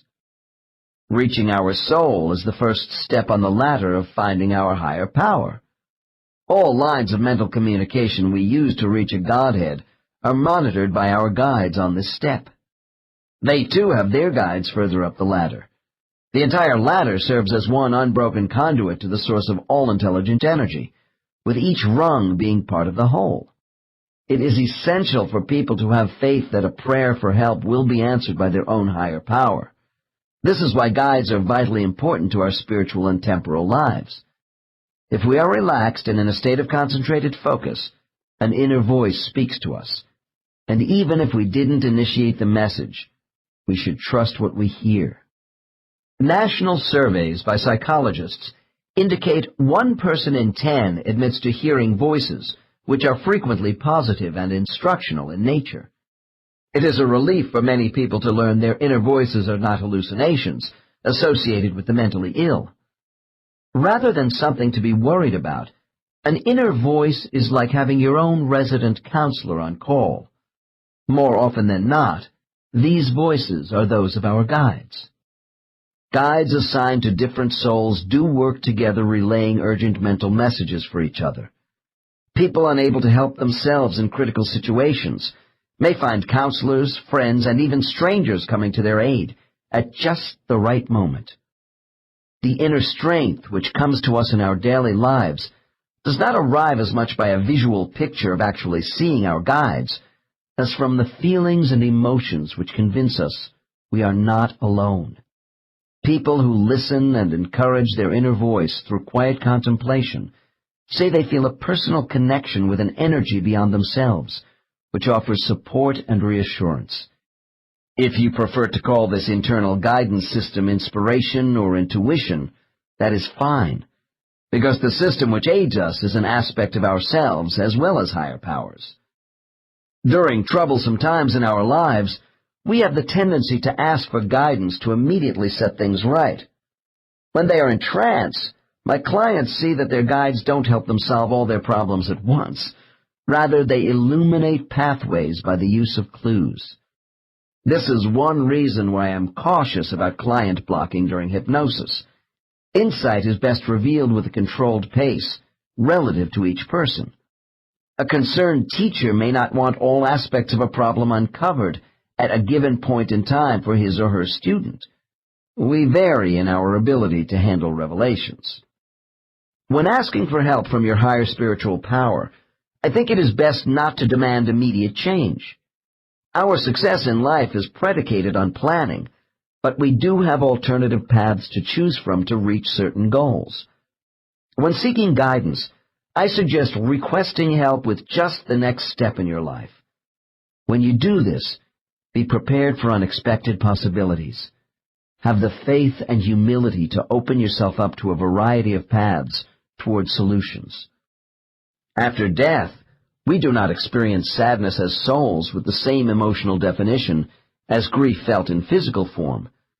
Yet, as we have already seen, souls are not detached beings without feelings. I have learned those powers who watch over us also feel what I call a spiritual sorrow when they see us making poor choices in life and going through pain. Certainly, our soulmates and peers suffer distress when we are tormented, but so do our guides. Guides may not show sorrow in orientation conferences and during soul group discussions between lives, but they keenly feel their responsibilities toward us as teachers.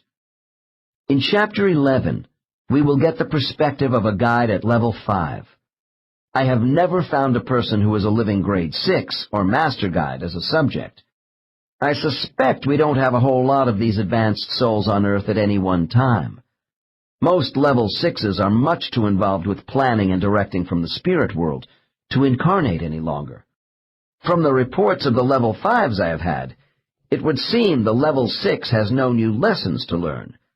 But I have a hunch a still incarnating soul at level 5 may not know all the esoteric tasks involved with master-level entities. Once in a while, during a session with a more advanced soul, I hear references to an even higher level of soul than level 6. These entities, to whom even the masters report, are in the darkest purple range of energy. These superior beings must be getting close to the Creator. I am told these shadowy figures are elusive, but highly venerated beings in the spirit world. The average client doesn't know if spiritual guides should be placed in a less-than-divine category or considered lesser gods because of their advancement. There is nothing wrong with any spiritual concept, as long as it provides comfort, is uplifting, and makes sense to each individual. Although some of my clients have the tendency to consider guides godlike, they are not God. In my opinion, guides are no more or less divine than we are, which is why they are seen as personal beings. In all my cases, God is never seen. People in hypnosis say they feel the presence of a supreme power directing the spirit world, but they are uncomfortable using the word God to describe a creator.